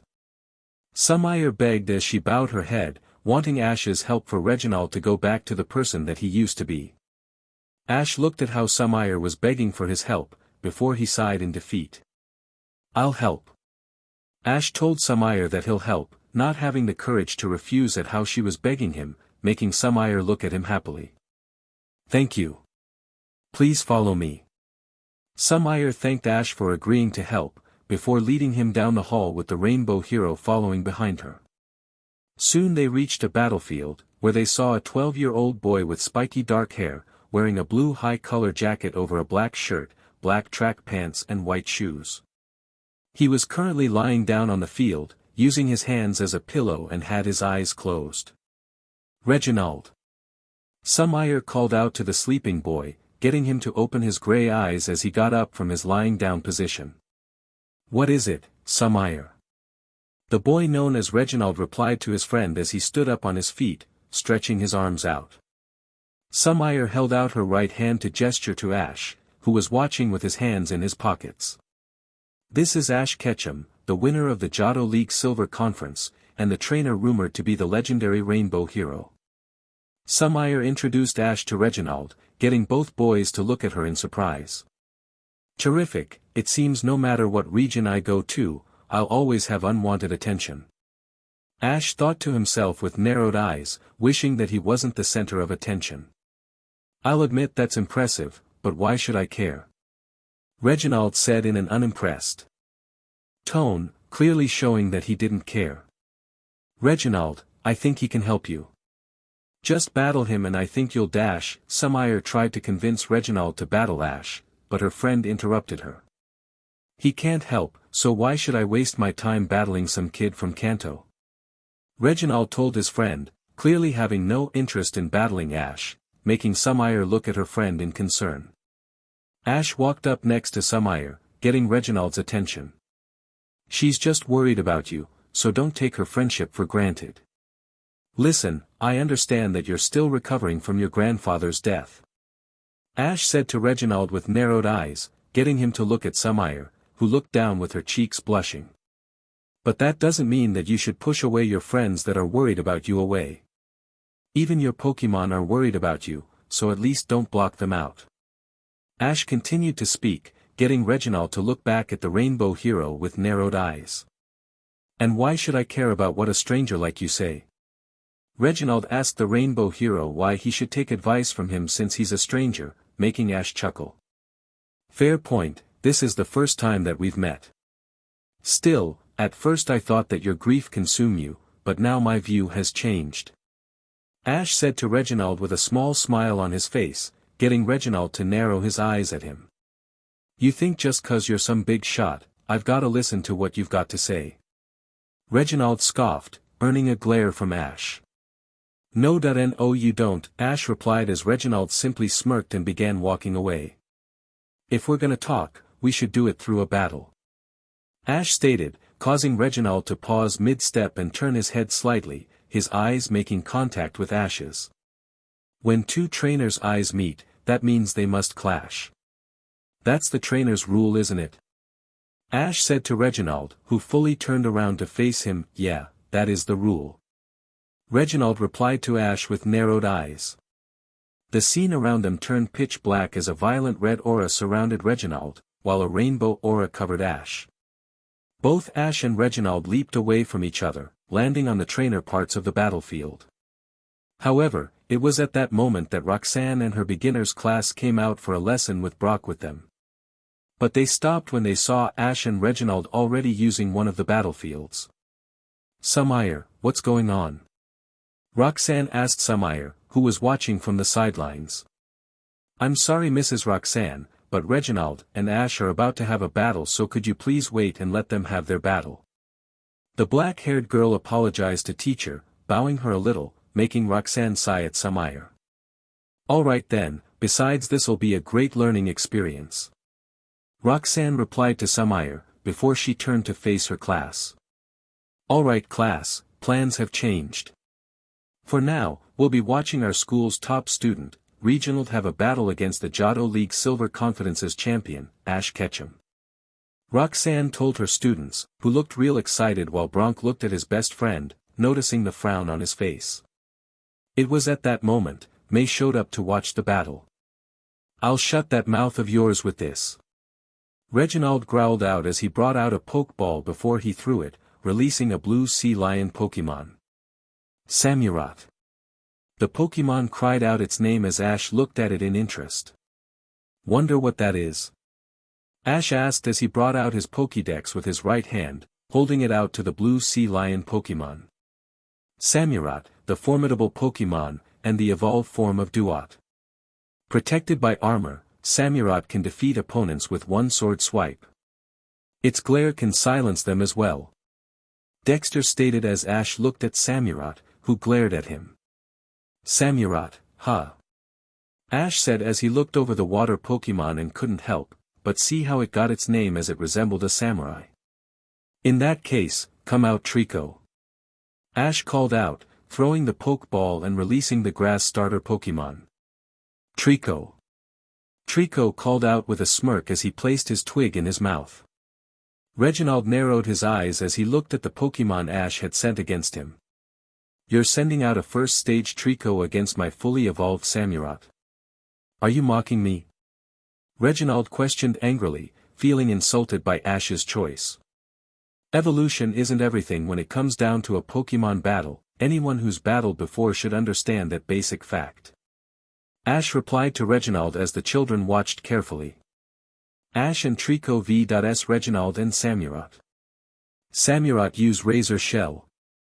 Reginald shouted out as his fully evolved Pokémon drew 2 shells from its legs, before they became engulfed in a blue aura forming a blade. Before Ash or Trico could react, Samurott dashed towards them. How predictable, use Thunder Punch. Ash said with a smirk as he crossed his arms. Trico's right fist was covered in electricity as he leaped, dogging a sword swipe from Samurott, before he landed a direct hit on the water type's face, sending him back a bit. What the heck? How'd you do that? Reginald asked Ash on how his Trico managed to land a hit. Simple, you underestimated me and Trico. Ash replied to Reginald as he pointed at him with his right hand's index finger. And now it's time to show you what overconfidence gets you. Energy Ball, go. Ash called out to his grass type, who nodded to him. Trico Tree. Trico called out as he opened its mouth and formed a light green energy ball in front of his mouth. Trico then fired the energy ball from its mouth at Samurott, landing another direct hit. You son of a, Ice Beam. Reginald growled out in anger as Samurott's eyes shot open, before the water type opened its mouth, forming a ball of light blue energy in front of it. It then fired light blue beams of energy from the ball at Trico. Dodge that. Ash called out as Trico leaped away to dodge as the light blue beam hit the ground, freezing the entire field. He froze the entire field. Ash called out in surprise at witnessing the field frozen. That's right, now use Sacred Sword. Reginald called out as Samurott's shells glows light blue and grows bigger before he charged, sliding on the ice as Trico struggled to stand. Trico, detect. Ash called out as Trico's eyes glow light blue and dodged Samurott's Sacred Sword attack by sidestepping, causing Samurott's attack to crush the ice. Reginald and Samurott's eyes widened in shock as Trico smirked at them. Thunder Punch again. Ash called out. As electricity surrounded Trico's right fist as he punched Samurott in the face again, causing the water type's eyes to widen in pain, coughing out a bit of spit, before it was smacked across the face by Trico's tail. Grab the tail. Reginald called out as Samurott gripped the grass starter's tail with its mouth, before slamming it harshly to the ground, creating a sizable hole. Razor Shell. Reginald ordered as Samurott brought down its glowing shell blades at Trico. Use Thunder Punch and Drain Punch. Ash called out as Trico's fists were covered in energy, before it countered Samurott's Razor Shell. Both Pokémon had a power struggle for a good 10 seconds, before they were both pushed back. How? How is your Trico standing up to my fully evolved Samurott? Reginald demanded to know how Ash's Trico was doing so well against his Samurott. Simple, it's because I believe in Trico. Ash replied to Reginald with narrowed eyes. You actually expect me to believe that nonsense? Reginald shouted back at Ash, before holding out his right hand. Samurott use Hydro Pump. Reginald called out as Samurott unleashed a stream of pressurized water towards Trico. Stay your ground, Trico. Ash commanded as Trico nodded, while everyone else looked on in shock. What's this guy up to? Reginald thought to himself, wondering what Ash is up to. Ash, what are you doing? Max called out to the Rainbow Hero, who didn't look at him. If you don't do something, Treyek will get hurt. May called out in concern for Ash and Trico. Play Pokémon Heroes of Hoenn music. Once the attack was close enough, Ash acted. Now use Thunder Punch. Ash shouted out as Trico's right fist becomes engulfed in electricity, before jumping forward, slicing through the stream of water, shocking Reginald and the audience. Unreal. He's slicing right through the hydro pump. The kids called out in shock as May, Max and Sumire were shocked as well, while Brock smiled at seeing Ash do the unexpected like how he always does. Now grab its horn. Ash called out as Trico gripped Samurot's horn with its electrical-covered hand, sending a powerful surge through the sea lion's body, causing the water type to cry out in pain. Now for the big finish, Drain Punch. Ash called out as a black orb with blue-white sparkles, outlined in green, surrounded Trico's left fist. Trico punched Samurot in the face, landing a direct hit before he leaped away. Green, sparkling energy appeared where Samurot was hit, which flew back towards Trico in an orb, bathing it in a sparkling green glow that healed the grass type.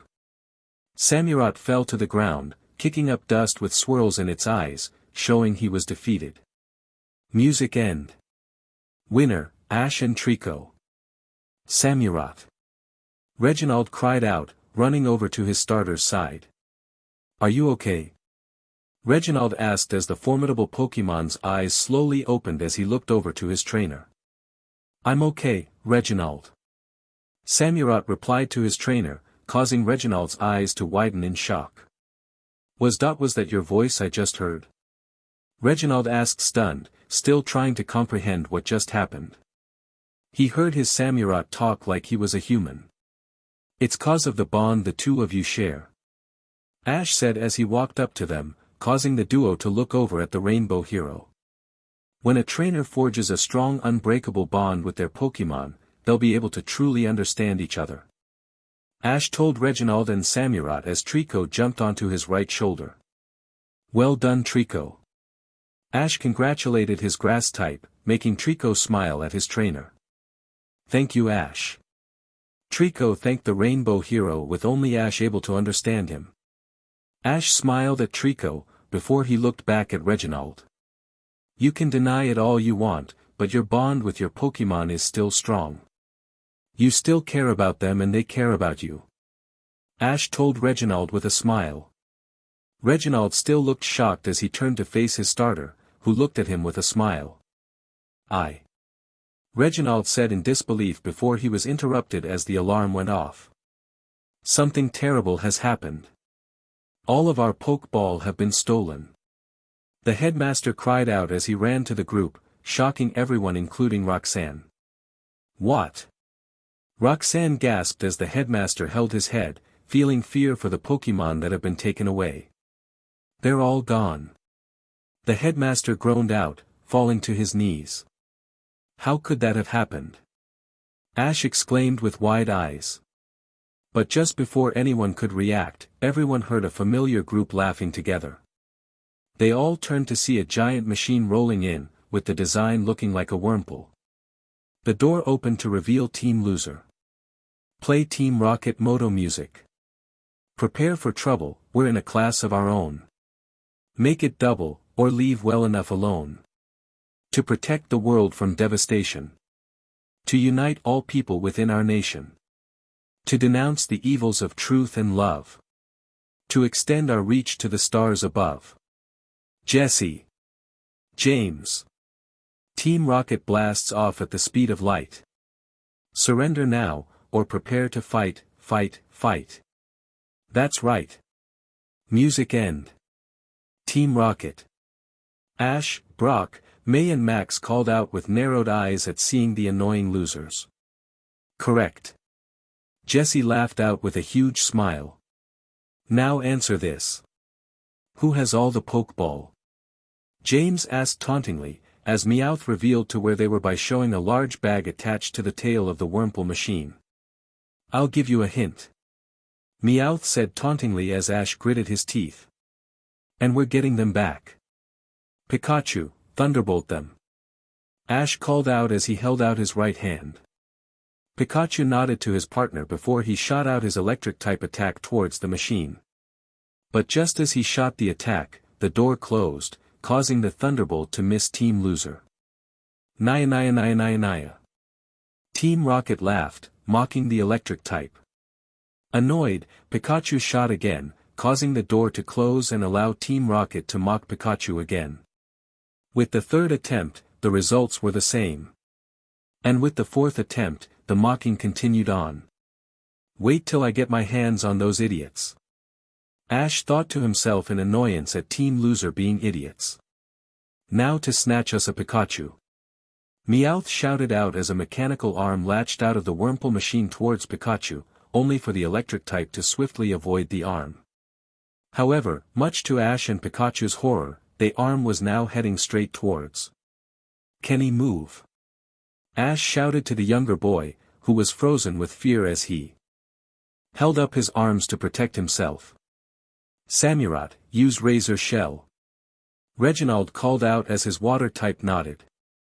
"You got it, old friend." Samurott shouted out, drawing his aqua blades and swiftly sliced the incoming mechanical arms in half. "Mind if I join in?" Reginald asked, stepping up next to Ash, who smirked. "You bet, let's take these clowns down," Ash said with a smirk on his face as he tightened his gloves. "I'll fight with you guys," Sumire called out, holding up a great ball. "Go Leopard." Sumire called out as she threw the great ball, releasing a Leopard. "Leopard." The Leopard growled out as she glared at the robotic Wurmple. "Seviper, Poison Tail." Jessie called out as she threw her poke ball, releasing the poison type. "Seviper." Seviper growled out as its tail turned purple, before lashing out at Leopard. "I'll kick this off, Hydro Pump." Reginald called out with narrowed eyes, holding his right hand out. "Samurott." Samurott cried out as he unleashed a stream of pressurized water, striking Seviper and sending it to the ground with swirls in its eyes. "My Seviper." Jessie called out in surprise at seeing her Seviper defeated so easily. "Cacnea, Pin Missile." James called out as he threw his pokeball, releasing the grass and dark type. "Cacnea." Cacnea cried out as its horn glowed before firing a barrage of white needles. "Leopard, use Aerial Ace." Sumire called out as her Leopard leaped towards Cacnea at great speed, with white streaks surrounding its body, passing through the barrage of white needles, before striking the grass type. "Cacnea." Cacnea cried out in pain as he went sent flying from the attack, but it took advantage of it and went to James, grabbing him in a hug that brought the pain to the rich boy. "Oh, the pain." James cried out in pain from the loving hug. "Now Shadow Claw." Sumire called out as one of Leopard's paws becomes surrounded by a black aura with a purple outline. The aura then took the form of a claw as Leopard slashed at the bag of Pokeball, freeing them all. "Oh no!" Team Rocket called out in horror. "Oh yes!" "Trico, Energy Ball." Ash called out as Trico leaped from his shoulder. "Trico Tree." Trico called out as he opened its mouth and formed a light green energy ball in front of his mouth. He then fired the energy ball from its mouth at Team Rocket, who closed the door again. "Naya Naya Naya Naya Naya." Team Rocket laughed, mocking the grass type with Cacnea and Seviper looking pleased. "Reginald, Ash, let's attack together." Sumire called out as Ash and Reginald nodded in agreement. "Right." "Samurott, Ice Beam." Reginald called out with a smirk as the water type opened its mouth, forming a ball of light blue energy in front of it before firing. "Pikachu, use Thunderbolt." Ash called out as Pikachu unleashed a Thunderbolt attack. "Leopard Dark Pulse." Sumire called out as her Leopard fired a beam of black and purple circles from its mouth. The three attacks merged together to form a black, yellow and ice blue version of Thunderbolt, striking the mechanical Wurmple. The combined attacks caused an explosion that destroyed the mechanical Wurmple, sending Team Loser into the sky. Team Rocket's blasting off again. Team Rocket called out as they disappeared from sight, a star twinkling where they were last seen. "Good riddance." Ash stated with a smile as Pikachu landed on his shoulder with a smile. The kids let out happy cries as they ran towards Ash, Reginald and Sumire, surrounding them with happy smiles.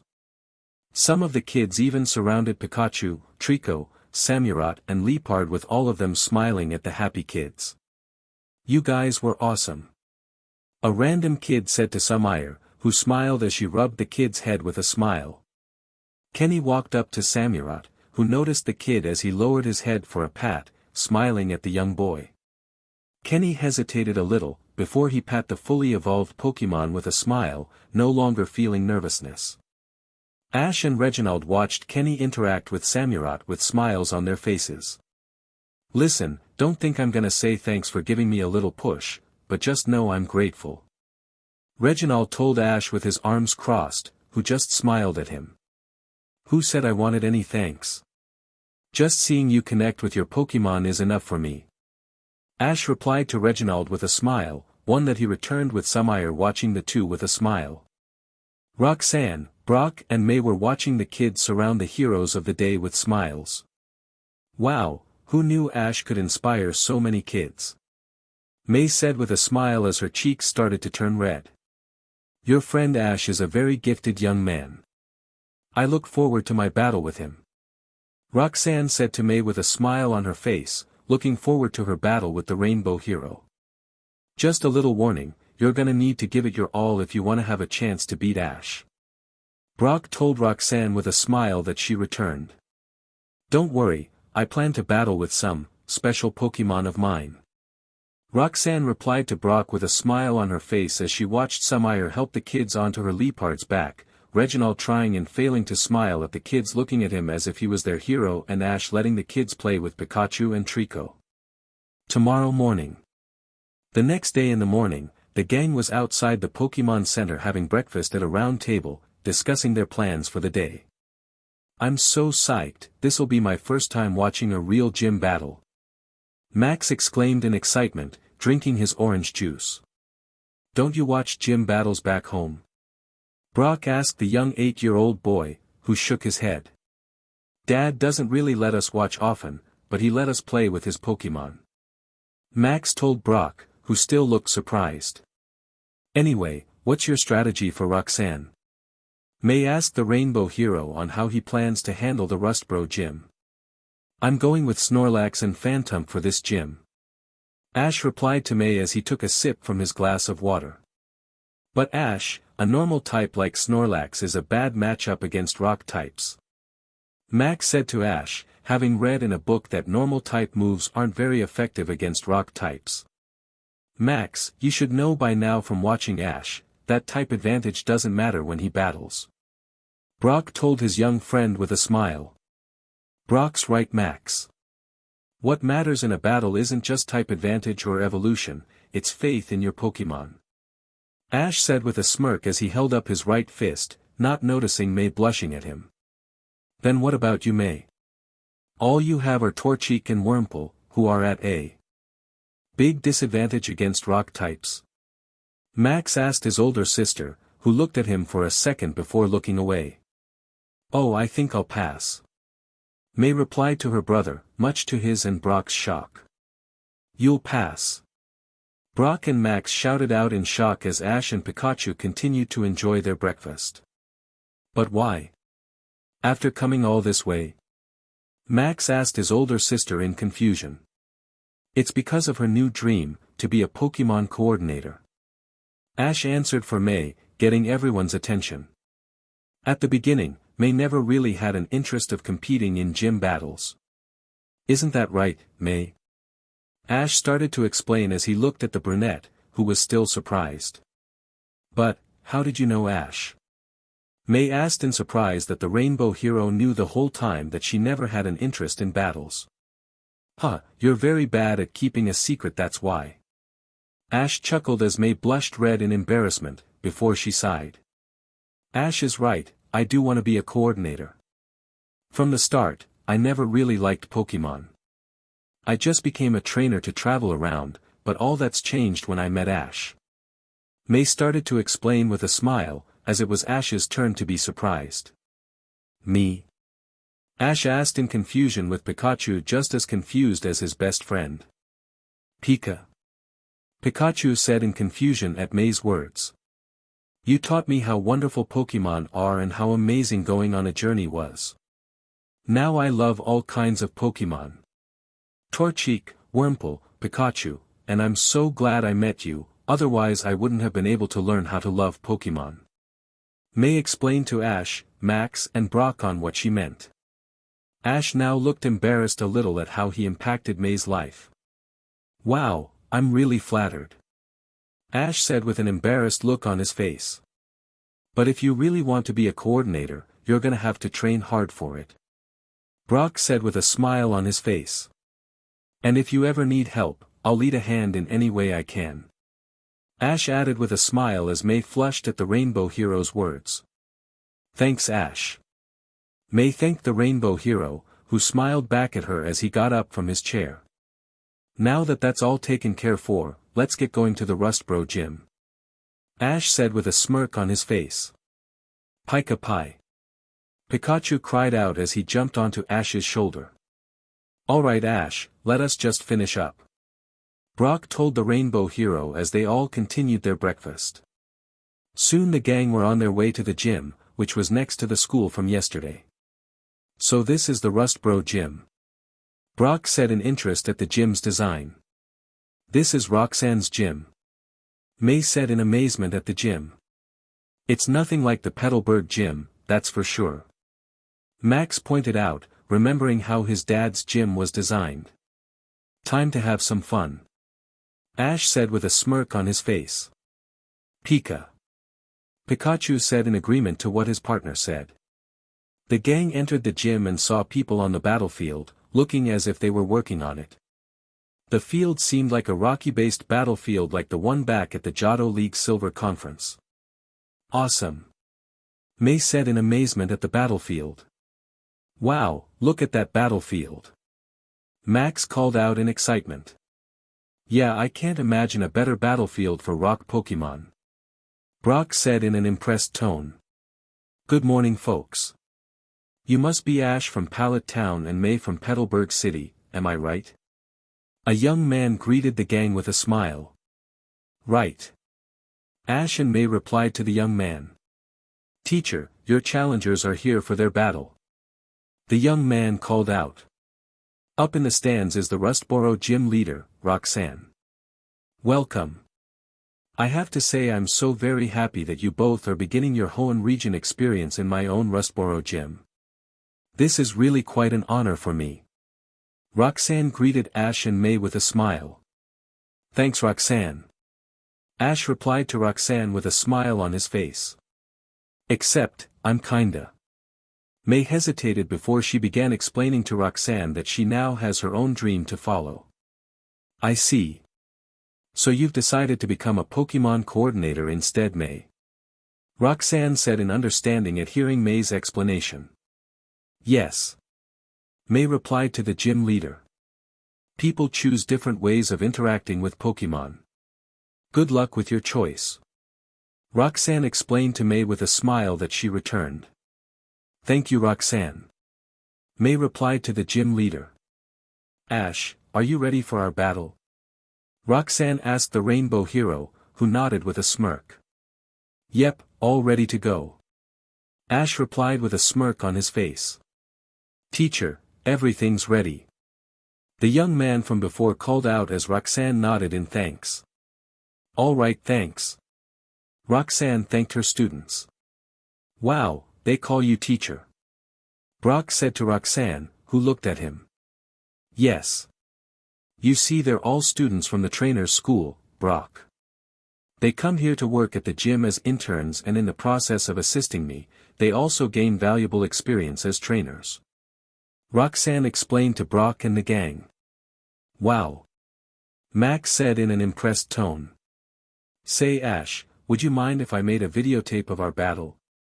Roxanne asked the Rainbow Hero, who smiled at her. No, I don't mind. Ash replied to the gym leader, having no problem. Thanks. I like to use the videos in class. I found that if trainers are able to watch and study actual gym battles, it's a great way to learn. Roxanne thanked the Rainbow Hero for allowing this, making Ash smile at the idea. That's fine with me. I'll be happy to show your students the right way to battle and how to earn a badge in your gym. Ash exclaimed in a confident tone, with Pikachu nodding confidently as his trainer and best friend. Pika. Pikachu called out, looking confident. Ash, just don't get carried away. May told the Rainbow Hero. I can tell that he's confident. Roxanne said with a confident smile. Ash and Roxanne took their respective sides of the rocky battlefield. One of Roxanne's students was acting as referee. The battle between gym leader Roxanne and the challenger Ash from Pallet Town will now begin. This will be an elimination match with each trainer using 2 Pokémon. Only the challenger is allowed to substitute Pokémon during the match. The young man called out as Ash tightened his gloves. Okay, let's begin. Golem, I choose you. Roxanne called out as she tossed her Pokeball, and in a white flash, appeared the Megaton Pokémon. Golem is a bipedal Pokémon with a spherical body covered by a shell of plated, green rocks. Its head protrudes from the center of the shell. The head has a flat snout with 2 pointed teeth in the lower jaw and red eyes. It has short arms that have 3 claws and 2 legs with feet that have 4 claws. The head and limbs are a light brown color. From the stands, Max was surprised at seeing a golem. No way, Roxanne is using a golem. Max called out in surprise at seeing golem. That's a golem. May asked as she used her Pokédex to scan the rock and ground type. Golem, the Megaton Pokémon. Golem is known for rolling down from mountains. To prevent them from rolling into the homes of people downhill, grooves have been dug into the sides of mountains to serve as guideways for diverting this Pokémon's course. The Pokédex explained to May about Golem. Golem, huh? Guess I'll go with this. Ash called out as he tossed a great ball, releasing his shiny Phantump. Phantump, Phantump. Phantump cried out, frowning at Golem. Phantump, huh? Interesting choice. Roxanne said with a smile on her face. Begin. The young man called out as he raised the flags. Ash and Phantump vs Roxanne and Golem. Golem, Steamroller. Roxanne called out as Golem withdrew its head, legs and arms within its shell, before it jumped into the air and spun its body rapidly. Then, its outlines start to glow white as it charged at Phantump. Phantump, use Protect. Ash called out as a turquoise force field appeared in front of Phantump's body, protecting the ghost type from the rolling golem and sending the ground type back. It would appear that Golem will have to go faster. Alright, use Rock Polish. Roxanne called out as Golem's body sparked with light blue energy. Good, now Iron Head. Roxanne called out once more as Golem's body was surrounded by a white aura, making it seem black and white, charging at Phantump again. Ash and Phantump were silent as Golem started to get closer to the ghost and grass type, before the rainbow hero acted. Now Phantump, Phantom Force. Ash called out with narrowed eyes. Phantump. Phantump called out as he created a thin purple portal beneath itself and sunk into it as Golem passed through, slamming into a boulder. What? Roxanne called out in surprise as Golem looked around, searching for Phantump. However, unknown to the ground and rock type was that another portal appeared behind him with Phantump coming out, before attacking Golem from behind, who let out a cry of pain. Nice Phantump. Ash called out with a smile. Pika Pi. Pikachu cried out in joy for his friend as Roxanne narrowed her eyes. Golem, Fire Punch. Roxanne called out as red-yellow flames surrounded Golem's right fist and it punched Phantump with it, making the ghost and grass type cry out in pain. Phantump. Phantump cried out in pain as he was shot from the force of the attack, slamming into a boulder. You okay, Phantump? Ash asked his ghost and grass type, who nodded. Alright Golem, rock slide go. Roxanne called out as she held out her right hand as Golem created multiple white orbs of energy around himself. The orbs of energy then turn into large gray rocks with white outlines, before he flicked them forward as the rocks shot out at Phantump. Counter that with your own rock slide. Ash called out as he held out his right hand as Phantump created multiple white orbs of energy around himself. The orbs of energy then turn into large gray rocks with white outlines before Phantump flicked them forward as the rocks shot out at Golem's rock slide attack with the two moves cancelling each other out and creating an explosion. Now Horn Leech. Ash called out as Phantump's horns glow light green, before it charged towards Golem, landing a direct hit. Golem, hang in there. Iron Head go. Roxanne called out as Golem's body was surrounded by a white aura again and charged, landing a direct hit. Phantump. Phantump cried out as he was pushed back. Well done Golem, finish it with Fire Punch. Roxanne ordered as Golem's right fist was covered in flames before charging at Phantump. Phantump, use a combination move of Phantom Force and Horn Leech. Ash called out as Phantump shot open his eyes as he created a thin purple portal beneath itself and sinks into it with Golem passing through. Golem looked around in surprise as another portal appeared behind him with Phantump coming out, only his horns glowing light green before it charged towards Golem, landing a direct hit. Golem. Roxanne called out as Golem collapsed on its stomach with swirls in its eyes. Golem is unable to battle, Phantump wins. The young man called out as he held up the green flag, signaling Phantump's victory. Phantump wins. May and Max cheered for Ash's victory while Brock smiled. All right, he won. May cried out in joy that the Rainbow Hero won his first challenge. Just one more and he'll win. Max called out in joy as well, having complete confidence in Ash. Don't celebrate yet, one Pokémon could change the outcome. Brock told May and Max, keeping his eyes on the battle. Way to go Phantump. Ash called out with a smile on his face. Pikachu. Pikachu cried out happily for his friend. Phantump. Phantump cried out happily at making his trainer proud. Roxanne returned her Golem to its Pokeball, before looking at Ash. Well Ash, I must admit that I'm impressed, but now you face my strongest Pokémon. Go Probopass. Roxanne called out as she threw her Pokeball. Out of the Pokeball emerged a blue rock Pokémon. It had small eyes, a red nose that is large in proportion to its body, and a bushy mustache that consists of iron fillings. Ash was impressed at the sight of this new Pokémon. I haven't seen this Pokémon before. Ash said as he took out his Pokédex and scanned Probopass. Probopass the compass Pokémon. It exudes strong magnetism from all over. It controls 3 small units called mini-noses. The Pokédex explained to the Rainbow Hero. That's a great Pokémon you got there. Ash said to Roxanne in an impressed tone, making her smirk. It is. Also Probopass is the evolved form of a Pokémon called Nosepass, and it is a rock and steel type Pokémon. Roxanne explained to Ash about Probopass. Terrific. Ash stated with narrowed eyes. Phantump. Phantump cried out, refusing to be intimidated by Probopass. Begin. The young man called out, rising up the flags again. Phantump vs Probopass. Phantump, use Horn Leech. Ash called out as Phantump's horns glowed light green, before it charged towards Probopass.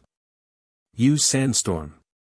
Roxanne said with a smirk as Probopass created a sandstorm that surrounds its body, blocking Phantump and sending the ghost and grass type back. What the? Ash called out in surprise that Phantump's Horn Leech was blocked. Now. Thunder Wave. Roxanne said as Probopass released rings of yellow electricity from one of its nose, striking Phantump. Phantump. Phantump cried out in pain as electricity surrounded him. Hang in there Phantump. Ash called out to his ghost and grass type. And checkmate, Flash Cannon. Roxanne said with a smile as Probopass created a white ball of energy in front of its nose, firing a white beam that slid Phantump, creating an explosion. Phantump. Ash called out in concern. Pika Pika. Pikachu cried out in concern for his friend. The smoke from the explosion cleared to reveal Phantump on the ground with swirls in its eyes. Phantump is unable to battle, Probopass wins. The young man called out as he raised up the red flag. Probopass wins. Ah, and after Phantump tried so hard. Mayhemmed out in sadness for the ghost and grass type. All Ash has left is Snorlax and it's a bad matchup. Max commented in concern for his friends, thinking that Ash was in trouble. Type advantage doesn't win a battle, so believe in Ash. Brock told the siblings, having faith in Ash. Ash returned Phantom to his great ball, looking at it with a smile. Phantom, you did great. Take a nice long rest. Ash said to the great ball before he put it away and brought out a Pokeball. Snorlax, it's showtime. Ash called out as he threw the Pokeball, releasing the wide-awake normal type. Snorlax. Snorlax cried out, standing on its 2 feet. Interesting choice. Roxanne commented with an interested look on her face. Snorlax v.S Probopass, begin. The young man called out as he raised up the flags again. Snorlax v.S Probopass. Probopass, use Thunder Wave. Roxanne called out, holding out her right hand. Probopass. Probopass called out as he released rings of yellow electricity from one of its nose, striking Snorlax in the stomach, but the yellow electricity bounced off. Ha! Roxana called out in surprise at seeing Thunder Wave deflected like that. How'd that just happen? May asked how Thunder Wave didn't work on Snorlax. Snorlax are known for being one of the heaviest Pokemon and able to eat anything, plus even thorns or a Mulk's poison, so Thunder Wave is no problem for it. Brock explained to the siblings with a smile as Max watched in excitement. Snorlax, use high horsepower. Ash called out as Snorlax's body was surrounded by an orange aura, before he charged at Probopass, landing a direct hit and sending the steel and rock type smashing into a boulder. Oh no, Probopass. Roxanne called out in concern for her rock and steel type. Alright, that was a ground type move. Max called out in joy at seeing Snorlax land a direct hit. Meaning that it'll be super effective against Probopass. Brock added with a smile. Go Ash. May called out with a smile and blush. Use Sandstorm. Roxanne said with a smirk as Probopass created a sandstorm that surrounded its body. Fight through that with Ice Punch.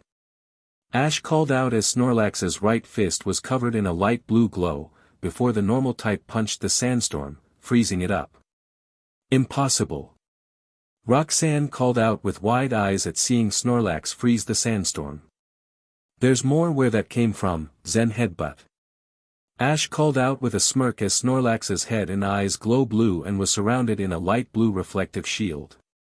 It then slammed its head into the sandstorm, shattering it and sending Probopass back. Don't give in Probopass. Use Power Gem. Roxanne called out as Probopass's nose and mini-noses glowed white and fired a light blue beam of energy with a bright white energy around it at Snorlax, creating an explosion. The smoke of the explosion cleared to reveal Snorlax, looking all right. It survived. Roxanne called out in surprise that her Pokemon's attack did so little. My Snorlax can take 1,000 hits and that won't be enough. So long as I believe in my Pokemon, they won't let me down. Use Focus Punch. Ash called out, holding out his right hand. Snorlax. Snorlax cried out as his right fist glowed light blue, before charging at Probopass. Quick, use Flash Cannon. Roxanne called out in concern as Probopass created white ball of energy in front of its nose and mini-noses, before firing white beams at the approaching Snorlax.